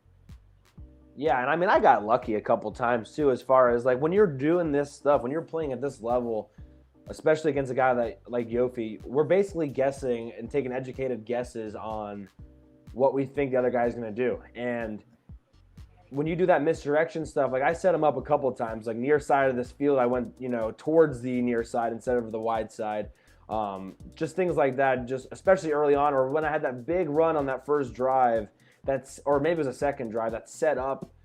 I don't know how he didn't score, but it was like at the 1-yard line, and I had him come in motion again, and I ran E-Migs up the middle. Like just things like that, just little setups go a long way. And then obviously once he did shut down the run, and I was running every time on first down, I came back with that play action right over the middle to Lambert Smith, and he broke a tackle and he housed it. So just those little things, like just kind of getting lucky and taking advantage of him, starting to figure out your rhythm, taking that, and using it against him. That's kind of all I did there. Well, I think that's going to be all for us tonight. Coach, congratulations on the first win after those 2 bye weeks, and good luck next week against Rocky. We're looking forward to it. And just so you guys know, if you jump over to Hardcore Stream, you might be able to get a merch. I think you're doing a giveaway still, correct? Yeah, I'm going to probably play some Frisco State, and I'll be doing a giveaway here probably after the raid, I guess. So there you go, guys. We'll go ahead and call it a night. So it's a 66-31 win for Penn State and Hardcore over Yofi and Notre Dame. Hotty Toddy thought that's what was going to happen. We're going to go raid Hardcore and enter yourself into a chance to win some merch. Hey, Have a good night. Thanks, guys. I appreciate it. Fantastic job. No problem.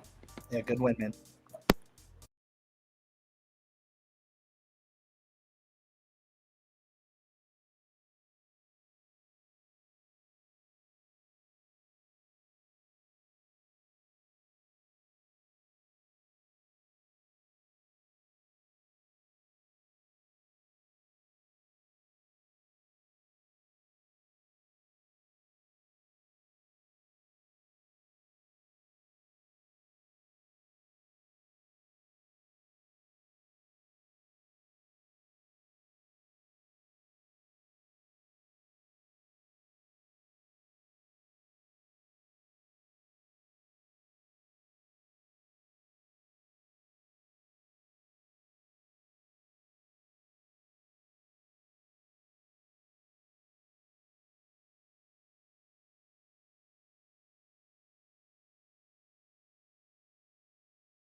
we be getting that cash. You leave a bitch around his brother, she get mangled and smashed. 200 on the dash, on the foreign car in Florida. They said to say them nappy boys is back Mortimer. If I'm Hakeem, he see me. If I'm a rifle, he rim me. And you the bitch running across the campus, ain't even see me. You boys trying to ride the wave, we a ocean, nigga. You can have auto-tune, we got motion, nigga. Field Mob, Outcast, we the closest, nigga. When it comes to that rapping and singing, we the dopest, nigga. Lose. Apple with brothers. Wanna make the news? Trash, motherfucker.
got deja vu. Yeah, I got deja vu. Yeah, no matter what I do, I'm stuck on you. I got deja vu. Yeah, I got deja vu. Yeah, I got deja vu. I got deja vu.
Hello, everybody, and welcome to the G12 Network, the very best NCAA Football 14 online dynasty around. And who else could introduce a G12 better than me?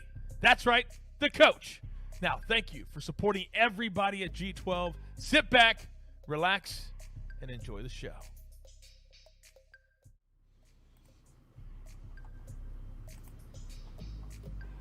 What's going on, everybody? Are we on? Yeah, we're all right. Welcome to the G12 game versus Stoner Gamer and his Clemson Tigers versus Thrizzy and his Miami Hurricane. What are you thinking about this game, Kaz? How you feel about it? I feel like this is going to be a very competitive game between these two. Obviously, Stoner's coming off of his loss to Yofi just a few weeks ago, and Thrizzy, of course, coming off the 21-3 victory last week against Chuckleberry. So he's got to be feeling pretty confident, but we'll have to see how this goes. I think it'll be a very competitive game between these two, though. Yeah, I think so, too. I think a lot of people were surprised on how Stoner Gamer came out against his game against Yofi his first week. I think he had a bye this week, right? He's only played one game. Yeah. Yeah, okay. Yeah, he came out and surprised a lot of people with the way he played because people thought maybe he would be running out or doing some other stuff, but came out and ran the ball right at Yofi. Kind of kept it a close game, but Yofi pulled it out. But and then Thrizzy against MacDub, that crazy game, and then Thrizzy came out and came back and bounced back and won his game last week. What are you thinking? Do you think we see that same Stoner, and what are you thinking about what we're seeing from Thrizzy? I think Stoner will come back out and do exactly what he did against Yofi. I mean, I know a lot of people were surprised about him. I've known Stoner for quite some time. I've seen him play the game a ton. I wasn't too surprised to see him play as well as he did, and as long as he just stays focused, doesn't lose poise when things go south, he'll be completely fine in this game. But I mean, obviously, Thursday is definitely going to be a tough test for him. Thursday coming off a 21-3 victory last week again. So we'll just have to see what happens, honestly, with this one. But I think Stoner will come to play today. Yeah, I think so too. Especially with that Clemson football team. I mean, he has a lot of right players that can do a lot of right things for him at any time. I think there's going to be a lot of big plays tonight. The run game is going to be developed. I know Thrizzy likes to run ball, and then with, like I said, Stoner just established the run game his first time. So we might see a lot of run game. What are your thoughts on defense, as in, are they going to stop the run? What do you think is going to be the main thing in this game, offense or defense? What do you think is going to be the outcome for this one? I feel like it's going to be a bit of a shootout. I will say last week Thursday did have a few issues with passing ball. Obviously threw 2 picks last week, but I mean rushing the football, like you said, is going to be hit the key. If Stoner can stop the run, I think he has a good chance of winning this game. But Stoner, I know, has had issues in the past playing defense. I mean, we saw it in the holiday tournament a little bit. Not to throw shade, obviously. Stoner, you know I love you, man, but just defensively, he's had his issues. They kind of flared up a bit against Yofi as well. But if he's able to if he's able to buckle down defensively, I trust Stoner offensively to put up points, and he has to play his game straight up. But I completely agree. The big question I've been seeing around the league a little bit, and a lot of people have a little mixed feelings about Stoner's bear. How do you feel about that, Stoner bear? I love it, honestly. I love that he has the bear out there. Hides a secret identity and all that, Yeah.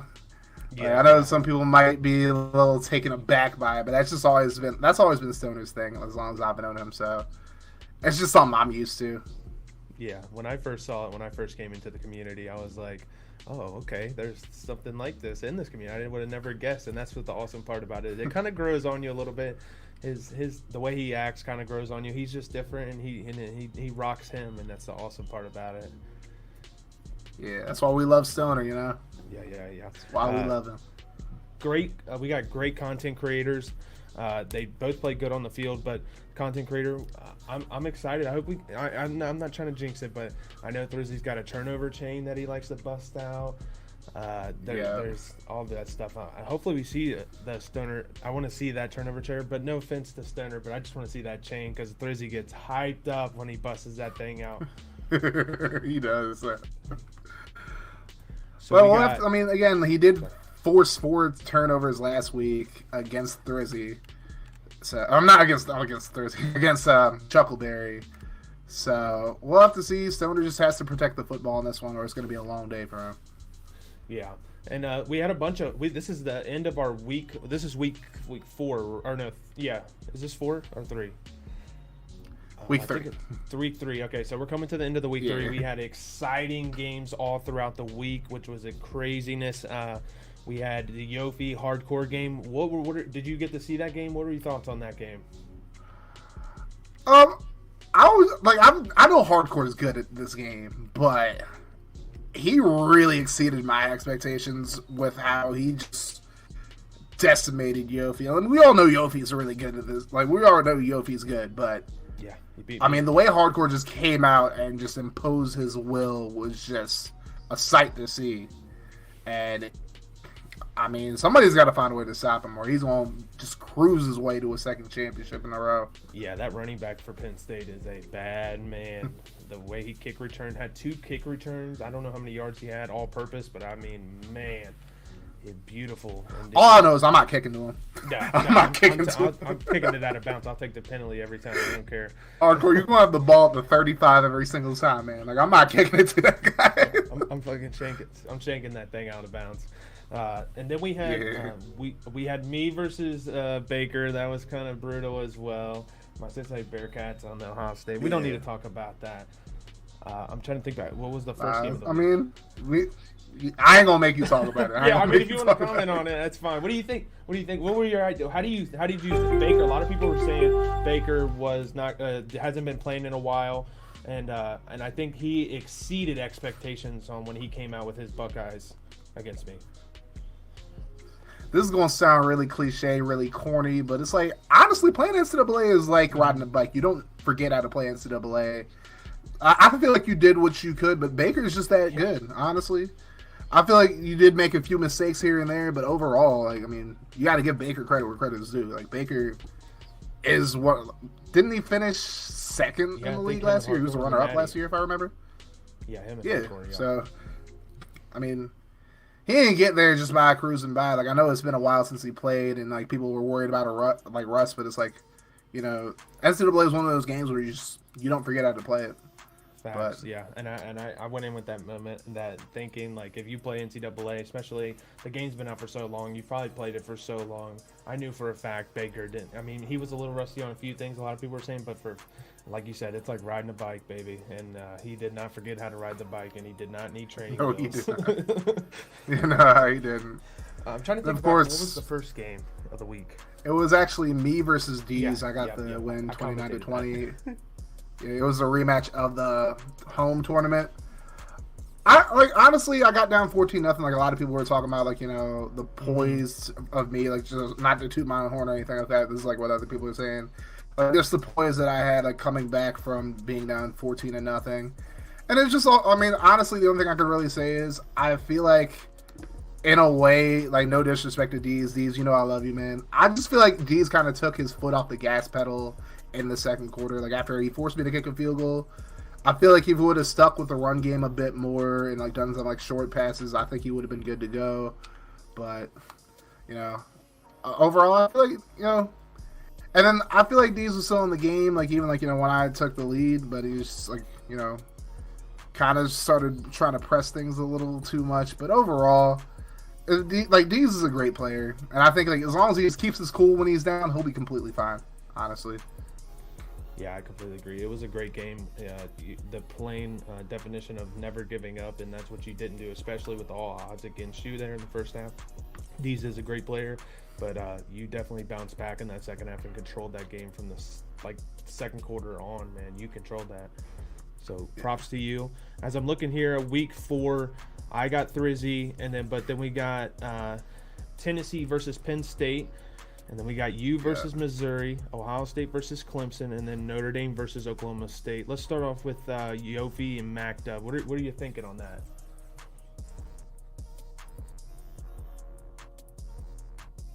You know, you don't ever forget how to play NCAA, so I think Mac's just kind of in a situation because Yofi has had to play all 3 weeks so far in this, so he has a lot of film on Yofi right now. So I'm sure he has a good game plan in store for Yofi, but we'll see how Yofi responds. I mean, he's at a crossroads a little bit after taking that beating at the hands of Hardcore. How is he gonna respond? We'll have to see. Mm-hmm. I completely agree. I think it's gonna be a great game. That OSU team MacDub has is great, and I think he uses it well. I think it's going to be a close game. I'm not going to call any scores on it because I just don't want to be that guy. I never feel comfortable with that. But we got Tennessee versus Hardcore, which is Rocky Top versus Penn State, right? What are you thinking on that game? Yeah. I'm going to be completely honest. Yeah, it's Rocky Top's first game. I actually hadn't seen Rocky Top play a lot. Like, I've seen a lot more of Hardcore than I've seen of Rocky Top. But I mean, if Hardcore does what they did against Yofi, I think he should be fine in this game. Not to sleep on Rocky Top, but I mean, we'll see what Rocky Top can do. But I definitely, it's going to be hard to put a bet against Hardcore, straight up. Yeah, I completely agree. And I've watched Rocky Top play once in the G12 Holiday tournament. I know he is an electric player. I know he plays in they say that he plays in a lot of online dynasties with another great players that were in that holiday tournament.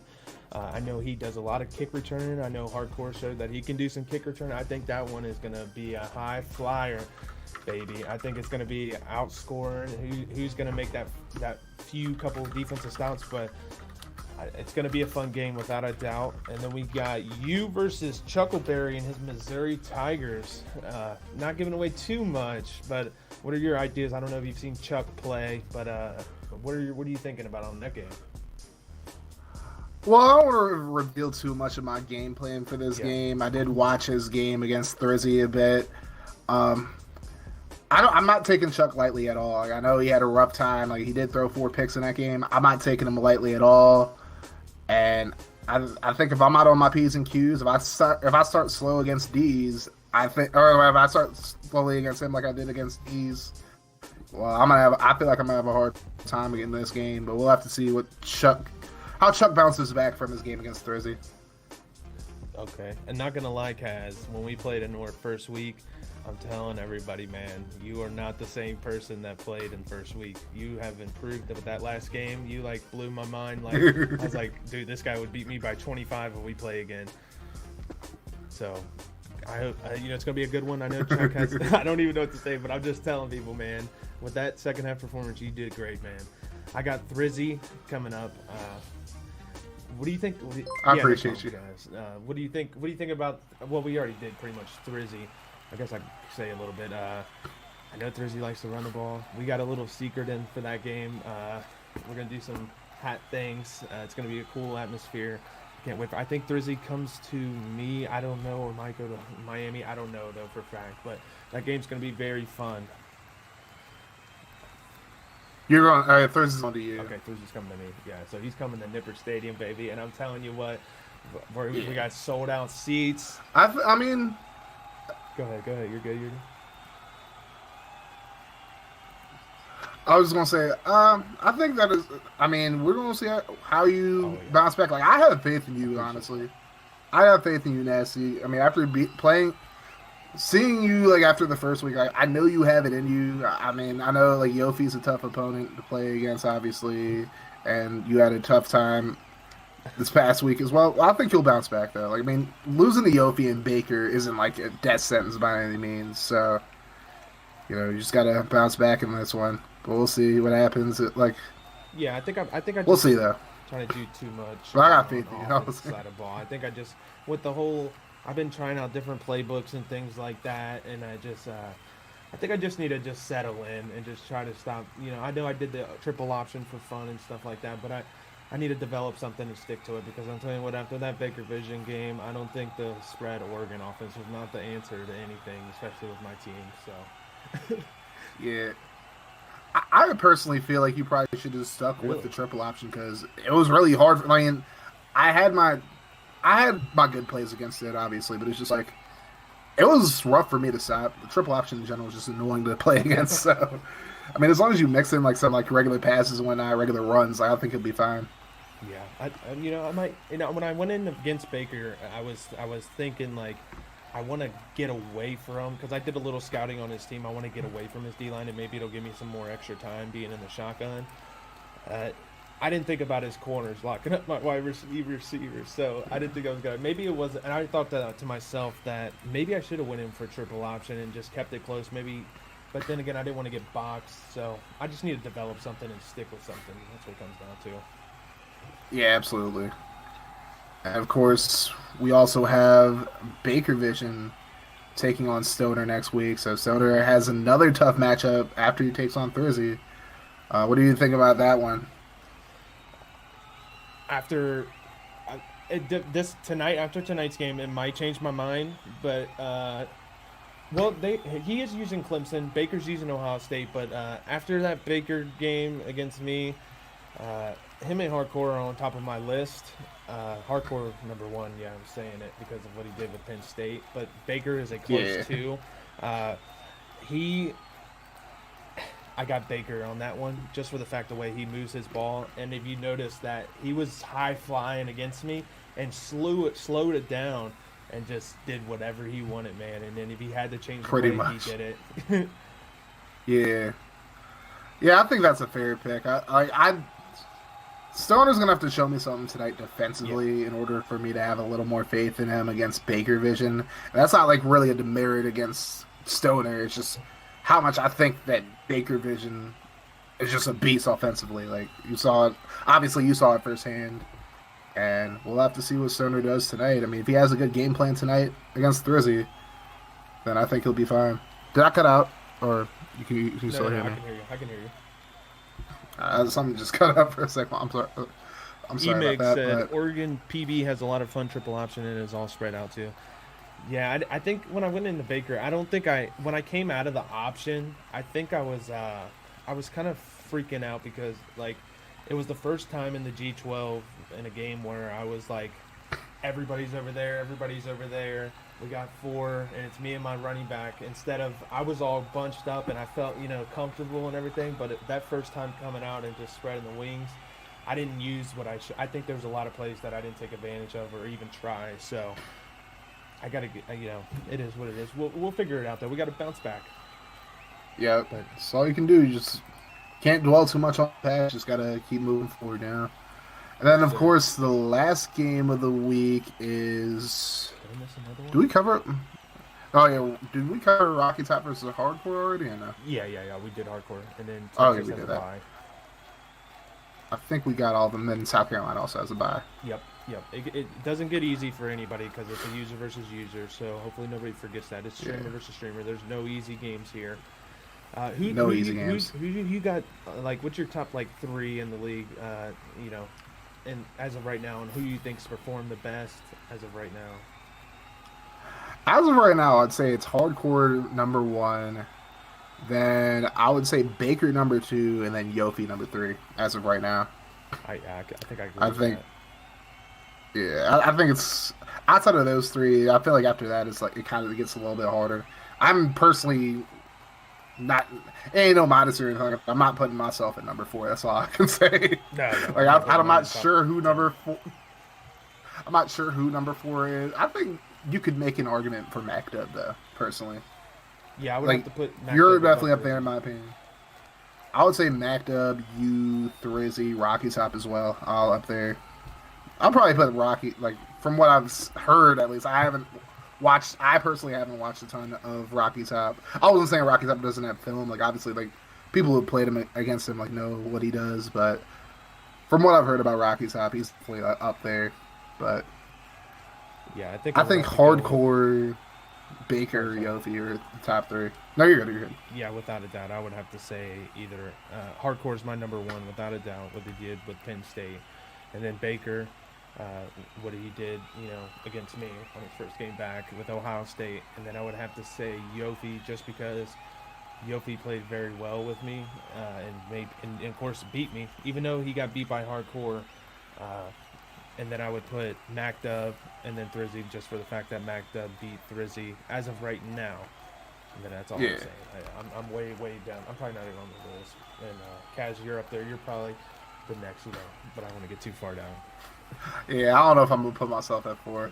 Well, You did impress me, I think Stoner and Thrizzy are just about ready. Right before we get into this game, who are you gonna pick and why? I'm going Thrizzy. Not just because he's my guy and I enjoy Thrizzy a lot, but I enjoy Stoner just as much. But I'm going to have to go with Thrizzy on this one, just for the fact of what I've seen with the running game. But the thing is with Thrizzy, he plays an amazing first half. I've noticed he's gotten 21 points in the first half on both of his games that he's played. But that second half, he's been, I think, shut out in both games. But his defense is able to hold him in the games. Other than the MacDub game, MacDub did come back, and that's what scares me. But I do got Thrizzy. I'm going to say 28-14. Well, what I was saying about Thrizzy, it's all love to Thrizzy, 100%. Like the same way Thrizzy's your guy, Stoner's my guy, and I have a lot of faith in Stoner offensively. And like what I saw from Thrizzy against Chuck, obviously, like Thrizzy had his moments where he kind of struggled offensively. Obviously, he threw the 2 picks. I don't think that he's going to get away with those type, like no shade to like Chuck, obviously, no shade to anybody. I don't think like Stoner offensively, when he gets going, he really gets going. So if you make those mistakes against Stoner, you're going to have a bad time. So I think if Stoner can play his game defensively, I think he'll win this one, but I think it'll be pretty close. I'm going to say 28-24 Stoner. Okay. So we'll have to see how it goes. On offense, man. He's an offensive guy, I think. He's a late night guy that I love watching after I do my thing. I do a lot of things for him, and I really do love Stoner, man. He's one of my favorite. Like just the way he does his thing is one of my favorites. Yeah, I mean they're both great guys, straight up, both of them. Yeah, without a doubt. Both amazing humans, amazing streamers, amazing content creators in general. All right, so. Looks like Thrizzy won the toss. He's going to elect to defer to the second half. So it will be Stoner getting the football here first. And here we go. Yes, sir. Looks like it's going out the back of the end zone. Alrighty. What are you establishing here on the first drive, Kaz? I think you got to get the run game going to start, just to start the game off. If you don't run the football effectively, you're gonna have a bad time. I know some people are kind of into this new age of where we're just all pass all the time, but it's I feel like in a league like this, you got to establish the run. Without a question. I think we have a donation there. I can't really read it because one of my monitors is very delayed and this one's very small, but I missed it. It's somebody donated 20. Easy. Okay, yep, $20, and Travis Etienne is dropped for a 1-yard loss. So. That is for the if you're not okay, it's okay. It's a donation thing that we're doing. That was St. Breeze's, by the way. Okay, St. Breezy for the Center of Suicide Awareness, mental awareness for men, especially that we're advertising here as we get a big play.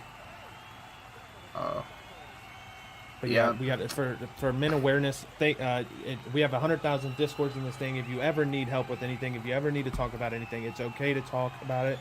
It's okay to come to one of us. It's okay. I hope it's okay if we come to one of you, if we need you. And that's what it's all about. Yeah. Yeah, my feed's acting a little funny. My apologies, but Etienne gonna pick up about 8 on the play. My apologies for the delay, folks. Very good. It looks like Stoner doing what we talked about. He's going to come out and run the football, man. And he's doing a little hurry up. So, love to see it. Yeah, he ain't afraid to run the football. That's for damn sure. Like, he's good at mixing up run and pass. It's one thing I really admire about Stoner offensively. And we'll have to see how Thursday responds to this early success that Stoner's having on the ground and through the air as well. Yep, looks like we got a 2nd and 2 coming here. Looks like we got a run formation here. Yep, here comes another one. And Thrizzy with a great play. Wonderful play by Thrizzy. Big play there by the linebacker. Just came right in there. Just blew him up. It's not very good blocking offensively, but it's a great reaction, great play call there by Thrizzy. So now Stoner is facing a 3rd and 6. What do you do here? You're definitely going to have to open it up, I think so. Maybe a play action, or maybe you run it and surprise them, but I think I'm passing right here. Yep, here comes a pass right here. Got a pass over the middle, and he gets in a completion. Nice play by Stoner. Well done. Hell of a throw. I think he just had to use it. I feel like Thrizzy was just a little bit overzealous on that play. He kind of stepped a little too far to the right, and Stoner was able to fit that one right in there. Absolutely. Here comes a hurry-up offense from Stoner. Right back to the run game. He busts it outside. A huge run. That's about 14, 15 yards there. Very good blocking there. Just hit Thrizzy real quick. He ain't even know it hit him. I mean, Etienne is just a beast. And Stoner is not giving him a break here. I like this by Stoner. Just stay on top of him, man. Don't let up at all. Just stay on him. Stay on top of him. Center. 1st and 10. He's doing some adjustments, moving back into a shotgun. His quarterback all by himself. Looks like he might bust it open here. Yeah. Stoner has a lot of really good audibles as well. Passes the Y for another great play. He was patient in the pocket right there. That's a 2nd and 1. What a good play. Stoner making great reads here. First Thrizzy almost had him with a user, but it looks like once again Thrizzy kind of stepped out of formation there. Yep. Just kind of got out of position. Stoner's taking advantage of it. Just think Thrizzy has to relax defensively and just let the play come to him. Don't try to jump it or anything like that. Just, hold it down. Yep, here we come from the 2nd and 1. He goes right back to ED, right back up the middle, and another solid gain right there. Yeah, Stoner's just doing whatever he wants offensively. This is a really good first drive for him, and now he's in the red zone. Now he's inside the 10. And just like you said in the beginning of this game, developing the run game is so important, and that's exactly what Stoner's doing. And then it opens up for the passing game. So it's well done right here. Absolutely. I mean, he just has to keep his foot on the gas pedal offensively, no let up, and I think he'll be fine. We'll see what Thrizzy does here with his back against the wall, though.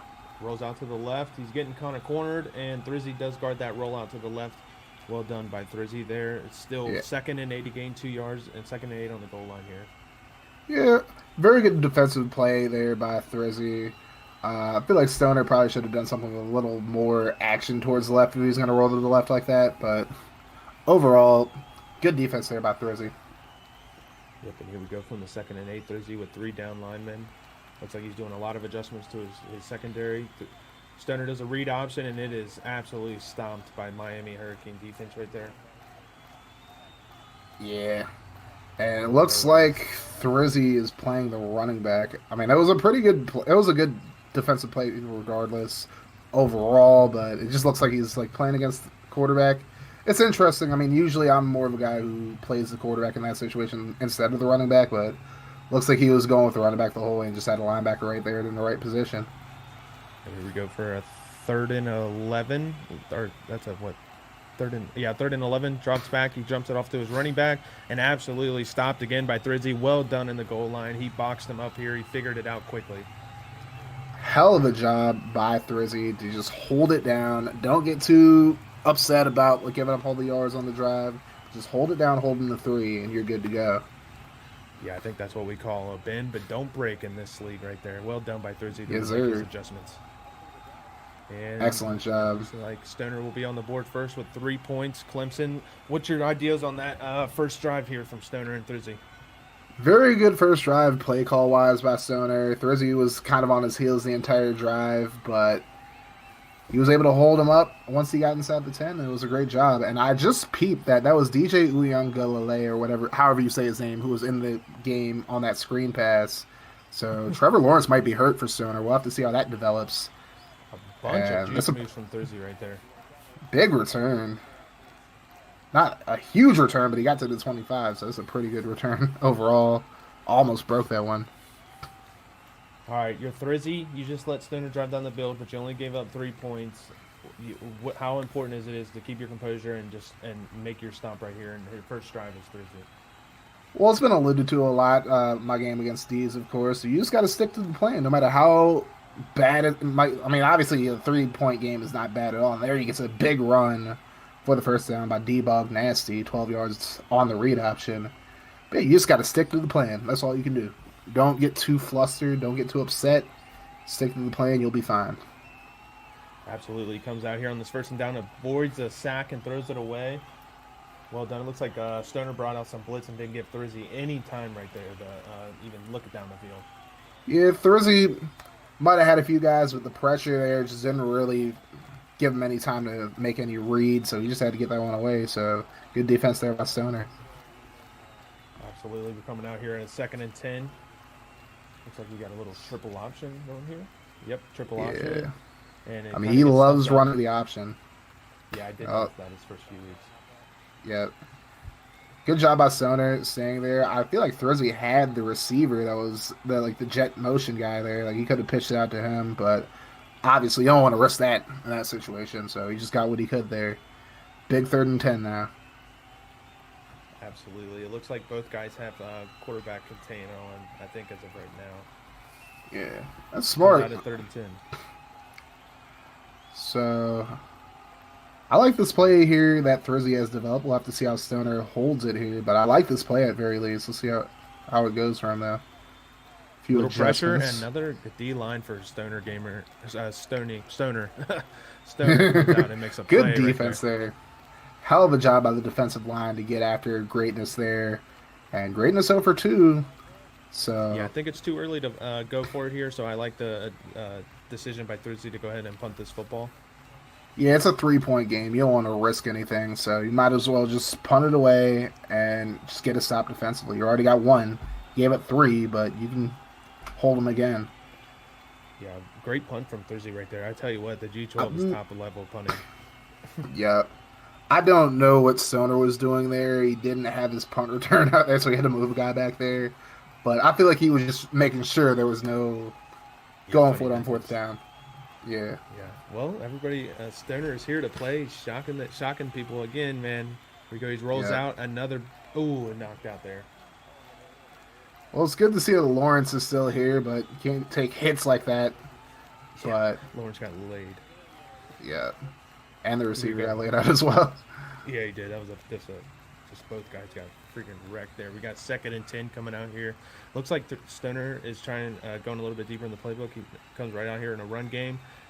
Miami all over it there, and it's now 3rd and 10.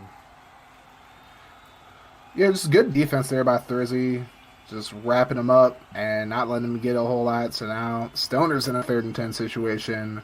And I'm really enjoying this 3-3-5 luck that Thrizzy runs. I mean, you got a lot of speed on this defense overall. And I feel like as long as he doesn't let Stoner do whatever he wants, I think this defense will be completely fine. Yeah, I like to call it the spread defense. Is like the spread of the defensive side of the ball. Stoner almost runs out of bounds. Almost with a big catch right there, but it gets stopped. A good user by Thrizzy to come down right there. That was really good to pick up by Thrizzy. Hell of a job by Thrizzy to break that. Because honestly, those type of plays where you roll the quarterback out and you fire it to that wide open guy, it goes for a big gain if you're not on your P's and Q's. Thrizzy did a great job of shutting it down, though. Yeah, we kind of see Stoner come out in something different. He kind of showed us what a lot of people thought he would do there. What are your thoughts on that? Kind of abandoning what he did on the first drive and kind of go all out right there. I mean, there's a muff there, but luckily Thrizzy able to hold on to it. But yeah, I mean, that's you got to stick with what works, man. You can't just deviate from it just to do whatever. Like, you got to stick with what works on the first drive and maybe change a few things up. But I feel like Stoner completely went away from what he did in the first drive. I feel like he was trying to go for too many big plays, and that could come back to bite him. Yeah, here comes Thursday on the first down. Gets a 2nd and 4 right there. Good run play by Thursday. He has a wonderful field advantage. The field has flipped for Thursday. Yep. I mean, not a good punt. I think Stoner was trying to get the muff going there, but now he might pay the price for it. Thursday's already in field goal range. Absolutely. They're coming out here at 2nd and 4. Thursday looks like he's going to be running the ball right up the gut here again. Yeah, and Stoner looks like he's in either a dime or he's in a 4-3 spread type defensive formation. Yeah, it looks like his D-line got over there, but Thursday goes right past him with the speed. D-Bog Nasty, which is a big name that has developed in the G12, man. D-Bog is something else that Thursday's developed there. D-Bog has been a problem for the first few weeks of the season. Absolutely. But, yeah, Stoner has to get away from doing the dime package stuff. Especially when he's in a run formation like that, you got to switch immediately. But now he's in what looks like a nickel or 4-3. That's a 4-3. You got a little motion from the B wide receiver, and he does hit that B wide receiver coming off that motion. Good read there. Stoner was there to stop him. Yep. It's 2nd and 2 now. Very good read there by Thursday. Don't try to go for the big play on first down. Just get what you can. It's almost the end of the quarter. And we are going to hit the end of the quarter. Stoner with a 3-0 lead over Thursday. And what did you think of the first quarter? Yeah, I liked it. I liked what Stoner did on his first drive. He came out and just applied dominance right there. I did not like what and Thursday eventually made his adjustments there in the goal when we got in the scoring position. And he stopped and held Stoner to 3, which was well done by Thursday. I did not like what Stoner did on his second drive, like we talked about moments ago. I would love to see Stoner just apply that. I think he maybe got shook up because Thursday did stop him there, but there was no need to because he absolutely rolled down the field. Yeah, you just got to go back to what he did in the first drive, and I think he'll be okay. Thursday made a pretty good adjustment as well. Like on that 2nd and 10, Stoner's trying to run. Not really a fan of running it to the boundary in general, especially like sweep or toss plays. You want to run those to the field, obviously the side with more green grass in front of you, but I don't know. Like I feel like Stoner just has to calm down, get back to his game plan, and I think he'll be fine. Yeah, Thursday's doing a good job of bouncing back though. Yeah, I'm real happy with both of these guys. Stoner definitely coming out here showing that his defense, held Thursday to 0 points, but Thursday here comes out in this beginning of the second quarter, 2nd and 2. Here we go. So it's like the shotgun guys, line X. Stoner with a late adjustment there as well. Got the halfback. Thursday rolls out to the right. He's going to get the first down. He's going to break a tackle right here. Breaks another tackle. Oh, hated greatness. Oh, he's so close. Wow, what a so close. It's a complete breakdown defensively by Stoner as well. I mean, hated greatness has a lot of speed, man. You got to have a spy on him or you are going to have a bad time, as they say. Absolutely. Here we come from 1st and goal. Thursday's going to get stomped by the Clemson defense right there on the 1-yard line. I thought that was an easy touchdown, but that guy came out of right field to stop him. Thursday coming up real quick. He hurry up, not even thinking about it here. Here we go. Yep. 2nd and goal. Still great job by Stoner to shut that down. That hole's wide open, but he shut it down quickly. Quarterback sneak gets absolutely stuffed right there. Stoner playing good. It's 3rd and goal. Yeah, wow. Those QB sneaks in this game are so hit or miss. Like, obviously, like when we played against each other week 1, you had to do a couple of them in a row for them to work. But yeah, those sneaks, they're very fickle. They work very well on offline dynasties, but there's some things that you can do on defense that can make it very difficult. I know a lot of guys that do a lot of things with the quarterback. As Thursday does a read option, and that's going to be a first touchdown of the day for Thursday, 6-3. What real good play right there. That was an option play. Yeah. Yep, read option right there all the way. Stoner wasn't able to adjust to it, and Thursday takes the lead now. Here comes Miami. Great job by the O-line as well. Showing that U off, baby. Yeah. As a Florida State. Nerds is My new money goal? Buy a place closer to my family. Refinance at a lower rate and save for a basketball court in my barn. Have a better credit card than her. Compare the smartest credit cards, mortgage lenders, and more, so you can make your money goals happen on NerdWallet. Thing that breaks my heart. But it's okay. Like, I mean, it's Miami versus Clemson. I'm not a fan of either team, but, you know. Absolutely. Miami. Here we go with the kickoff. Thursday coming off. He made the field goal, so it's 7-3. Stoner's going to get the ball next. As we've talked about, Stoner needs to go back to that first drive mechanics that he had, that game plan. It's going to be interesting what we see here from Stoner. Thursday's kind of picking up on defense. We're seeing a couple things. We've seen some user skills, so it's going to be a good second drive right here from Stoner. Stoner just has to be patient. Let the game come to him. Don't try to get it all in one play. Just just go back to exactly what he did the first drive. He'll be okay. But if he goes back to that second drive, Thursday is going to have every bit of momentum. He already does, but his read option. Trevor Lawrence right here, read option. Yeah, beautiful run by Trevor Lawrence with the wheels, baby. He got it first down. Good pickup from Stoner right there. So now I see Stoner's giving Thursday a bit of his own medicine there with the read option. And, I mean, we'll have to see if... Yeah, we'll see how he adjusts. Thursday did make a bit of an adjustment there. I just missed it because my feed keeps going in and out, but did make an adjustment. Maybe made it so he's adjusted to the quarterback now. And this time, handoff to Etienne. I keep going back and forth. Etienne. Picks up 7 yards on the play, though. Yeah, I think I'm just going to go with ET for the rest of the game. ET, another great run there. 2nd and 3 here. I've just seen it pronounced some different way. I've seen Etienne, Etienne, but Etienne, I got you, hardcore, thank you. And Etienne up the middle picks up about 4, and he gets the first. Yep, it looks like we're seeing Stoner might be having an ear in the booth here, going right back to that run game, man, and he is applying it. Yeah, like, I mean, if it ain't broke, don't try to fix it, man, as they say. Here we come, coming out on a 1st and 10. We got another shotgun formation. We got a pass play here. Halfback angle, and he hits the comeback route and gets laid out, but what a play. That was a good read by Stoner right there. Very good read there. And Rogers able to get past the 40. It's a little bit of a breakdown in coverage there by Thrizzy. And Stoner is doing exactly what I said he should do. Just stay patient. Let the game come to you, my man. Absolutely. A lot of speed on this Clemson team. I think the corners might have some trouble there. HD, thank you for the follow, by the way. Absolutely. Welcome in. Here we come with the read option, but that adjustment Thrizzy made just after that other read option looks like it paid off right there. 2nd and 14. Yeah, I think that lineman got in the way of Stoner's vision, which is why he kept it there. But Thursday had that lockdown regardless. Like, I think Etienne was going to get blown up anyways, so he just had to make a decision, decided to keep it. But I think in that situation, you just got to give it to Etienne, let him eat the hit.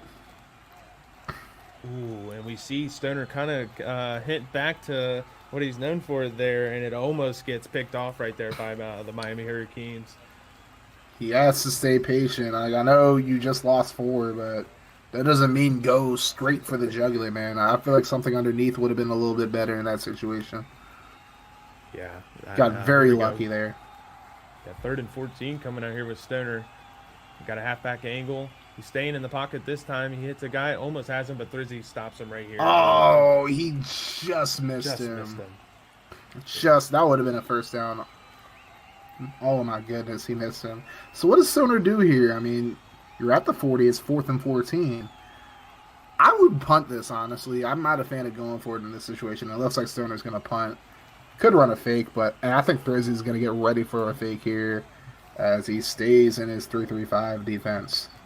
Yeah, I know what MacDub would say, but I think I'm going to go ahead and punt this football as well. It's 7-3. It's still early. There's plenty of time. I think Stoner gets the ball at half as well, doesn't he?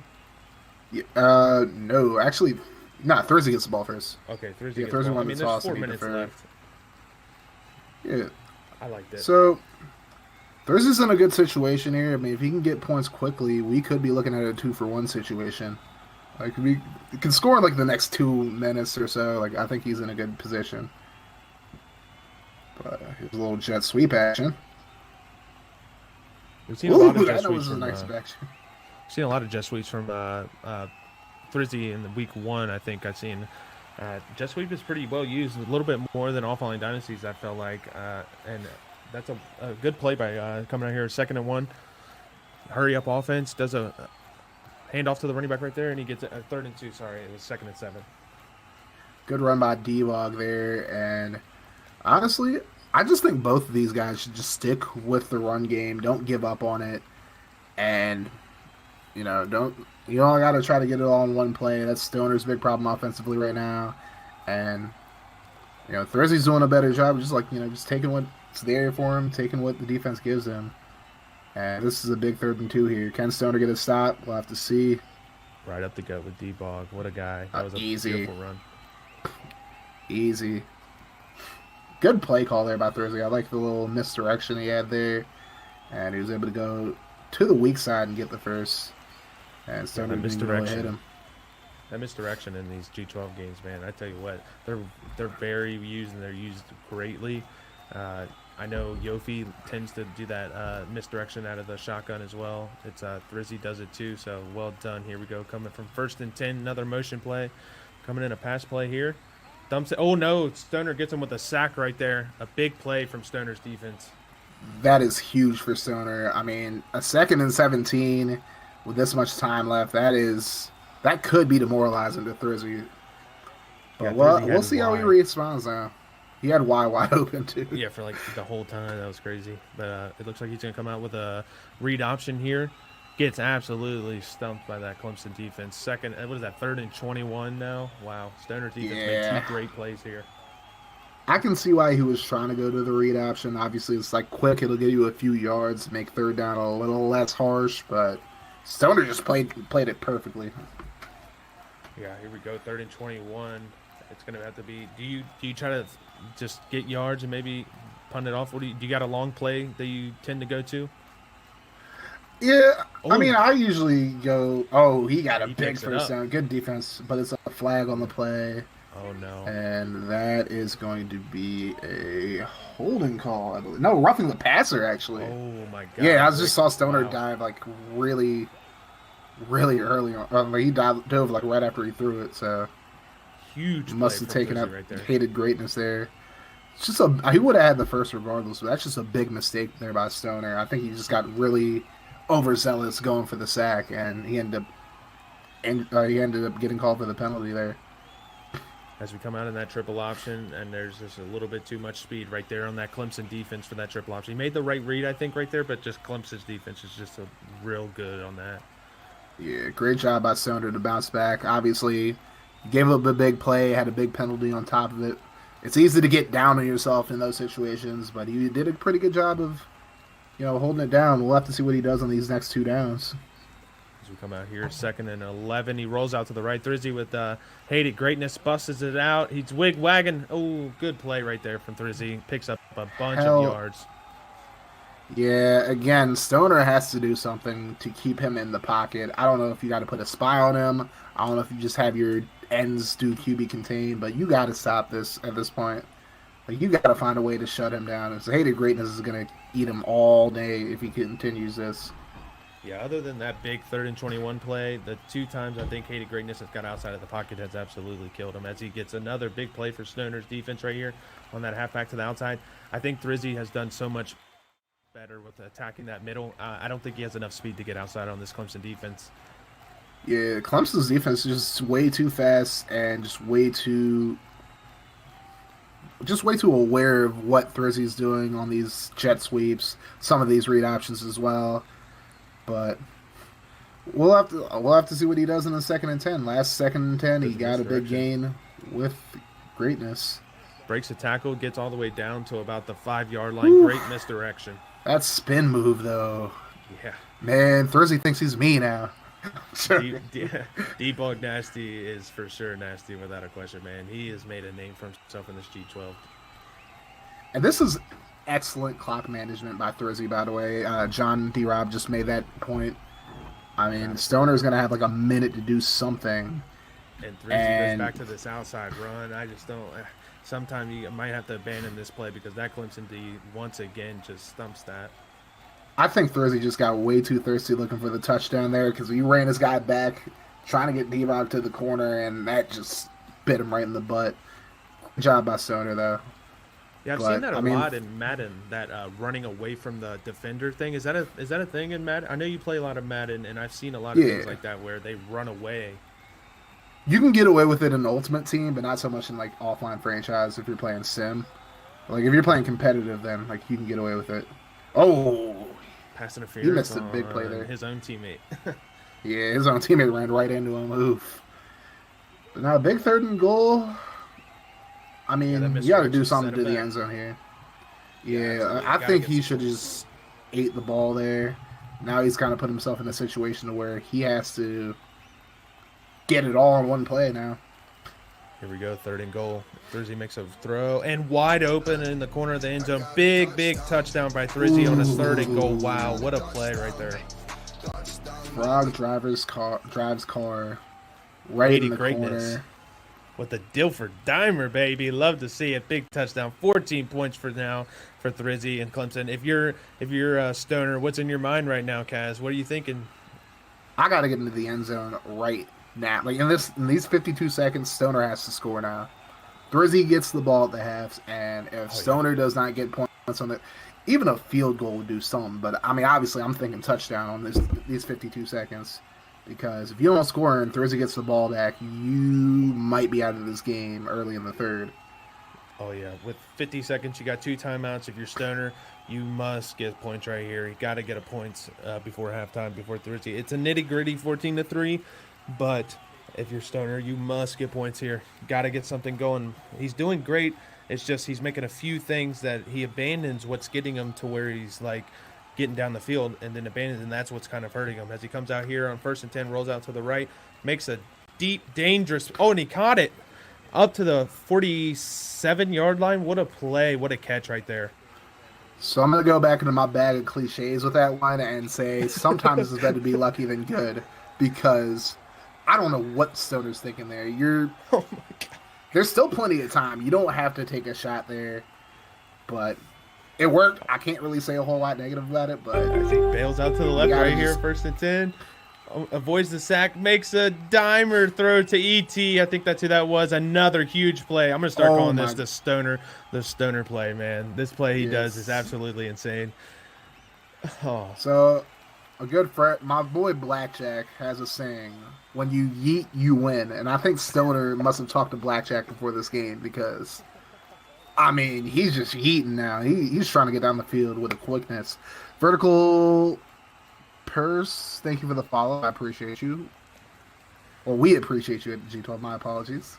Here we go. Play action. He almost runs out to the right and instead he hits it over the middle to X right there. Stoner is moving, and he is moving absolutely quickly. Yeah, but he has a big sense of urgency here. And Yofi donating $66 to the Center for Suicide Awareness. Thank you so much, Yofi. We appreciate you. Huge, Yofi. Thank you so much for the $66, 66. man. Absolutely beautiful to the charity. That's absolutely much love, Yofi. Thank you so much for that. You're the real what MVP, a guy Yofi is. Yofi. What a guy, man. What a guy. Legendary in the community, without any questions. And he's using my favorite team.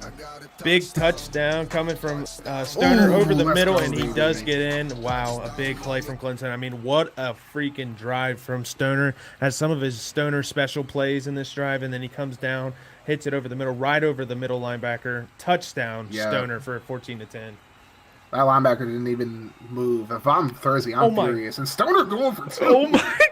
He does a fake field goal, and he gets it. Stoner gets 11 points right there. What a drive. What a way to cap off this. Oh, my God. That's the Stoner that I know I love, man. Let me tell you. I swear that is Stoner right there. That. In the words of Michael Cole, that's a vintage Stoner. Yeah. If you know, what you a play. know. Oh, Miami breaks the tackle. He's going out. Oh, he gets it up to the 15. This is a field goal. There's can get a field goal on this drive. Man, this game has escalated, and it has escalated quickly, man. It's getting intense before the second half. Yep. It's going back and forth, man. This is a fight right now. This is a dog fight. If you're Thursday with 2 timeouts here, you got to get at least 3 points, man. You got the opportunity to do it. This would be huge to get 3. If not a touchdown. Yeah. Just take a quick shot over the middle. You have 2 timeouts. try to get this first, and maybe you can take a shot to the end zone here. But he's going to throw underneath. Yeah, look. I don't like that play. I think he's settled there. He had a guy open down the field as well. So I think that was A that was open down the field. Yeah, that was a good play defensive-wise for Stoner's team. And, again, we can sit here in the booth, and you know just as much as I do, Kaz, we see things, everything sitting up on top here, and it's completely different down there on the field. Yeah, when they're in the trenches, it's a lot different because you got the bullets flying and whatnot. So can't be too mad at him for missing that. Intercepted by Yofi, and he's going to take it back. He's down the 40. Oh, my goodness. What this game is getting wild. Wow, 3 seconds. What a play by Stoner's defense right there. Holy cow. I don't know what Thrizzy was doing there. I mean, he just threw across his body. He's trying to force something that's not there. And now he's put himself in a position where Stoner can possibly tie this ball game up going into the half. Stoner, whether he makes or misses his field goal, he has the momentum right now. Oh, man. Here we go. He's going to call a timeout. Does he have the leg here? I don't know. I'm not so sure how good that kicker is for Clemson. I think I would probably just yeet it and see what happens. We got the third leg kicker. That's a deep one. Now it looks like Stoner's going to come out here in a normal offense. Looks like he's going 4 He's probably wide. going Hail Mary. He's going 4 verts or Hail Mary. Stoner special right here. Doug Flutie, golden right here. I already know it's He's coming. going for the lead. Here we go. And here comes Stoner, drops back. No, he stays in the pocket. He's going to stay in the pocket, throw it a little offset. Oh, he yeeted Trevor it. Lawrence and it's going to end the second half on the Hail Mary. What a first half right there, Kaz. Ooh. What is going on, man? What are you thinking? I think with that interception, Stoner has all the momentum now. Thrizzy, honestly, I think he would have been better served to just sit on the ball there and not put Stoner in that situation where he could possibly get a touchdown or a field goal. But overall, good half of football from both of them. I think Stoner did a great job bouncing back. Obviously, it's easy to get down to yourself when you're down by a few scores, but Stoner did a great job in those 52 seconds getting down the field. He got lucky on a few of those plays. Again, he's kind of just yeeting to win at that point, but it worked out for him. So I can't really say too much negative about it. No, Stoner definitely flipped the momentum there at the end of the second half. I mean, we've seen some Stoney specials right there. And it was absolutely beautiful done. He got over and got a touchdown. Went for 2-point conversion on the fake field goal. The cojones on that guy, man. I love it, baby. I love it. Ballsy call there. And if it works, it works. You can't really say a whole lot about it if it doesn't work, Yeah. I think that's the first fake field goal to the G12 right there. I'm not going to lie. I'm pretty sure that is 100%. Sheesh. First ever. Well, I mean, who better than Stoner to come out with it, right? Oh, yeah. That's if anybody was going to do it, I had a feeling it would probably be Stoner if I had to guess who was going to do that.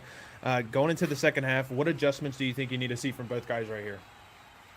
I think as far as Thrizzy goes, I think he just has to be patient offensively, especially on that last drive. I mean, you can play for a field goal in that situation and still be good, but I think he was really trying to go for a touchdown there, and it cost him a possible 3 points or even 6 if he plays his cards right.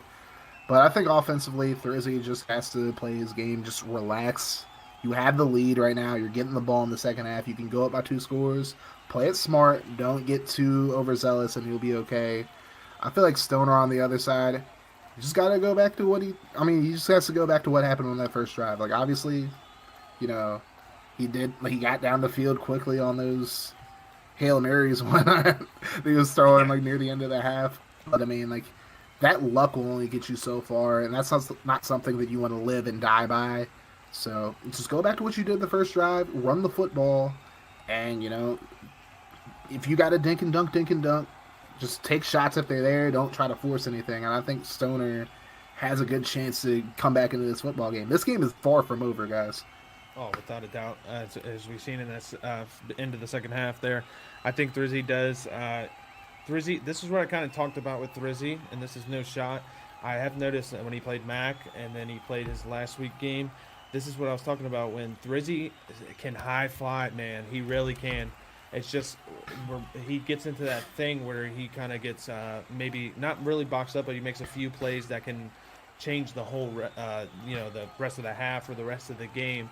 So hopefully Thrizzy can just go back to what has got him to those 14 points. And as in with Stoner, I love the run game in the first drive. I think he needs to go back to that. I know you can't depend on that end of the half type of offense. There's no way, or you're gonna. It's EA just won't allow it. I'll tell you that. And I know Thrizzy's good enough to stop it.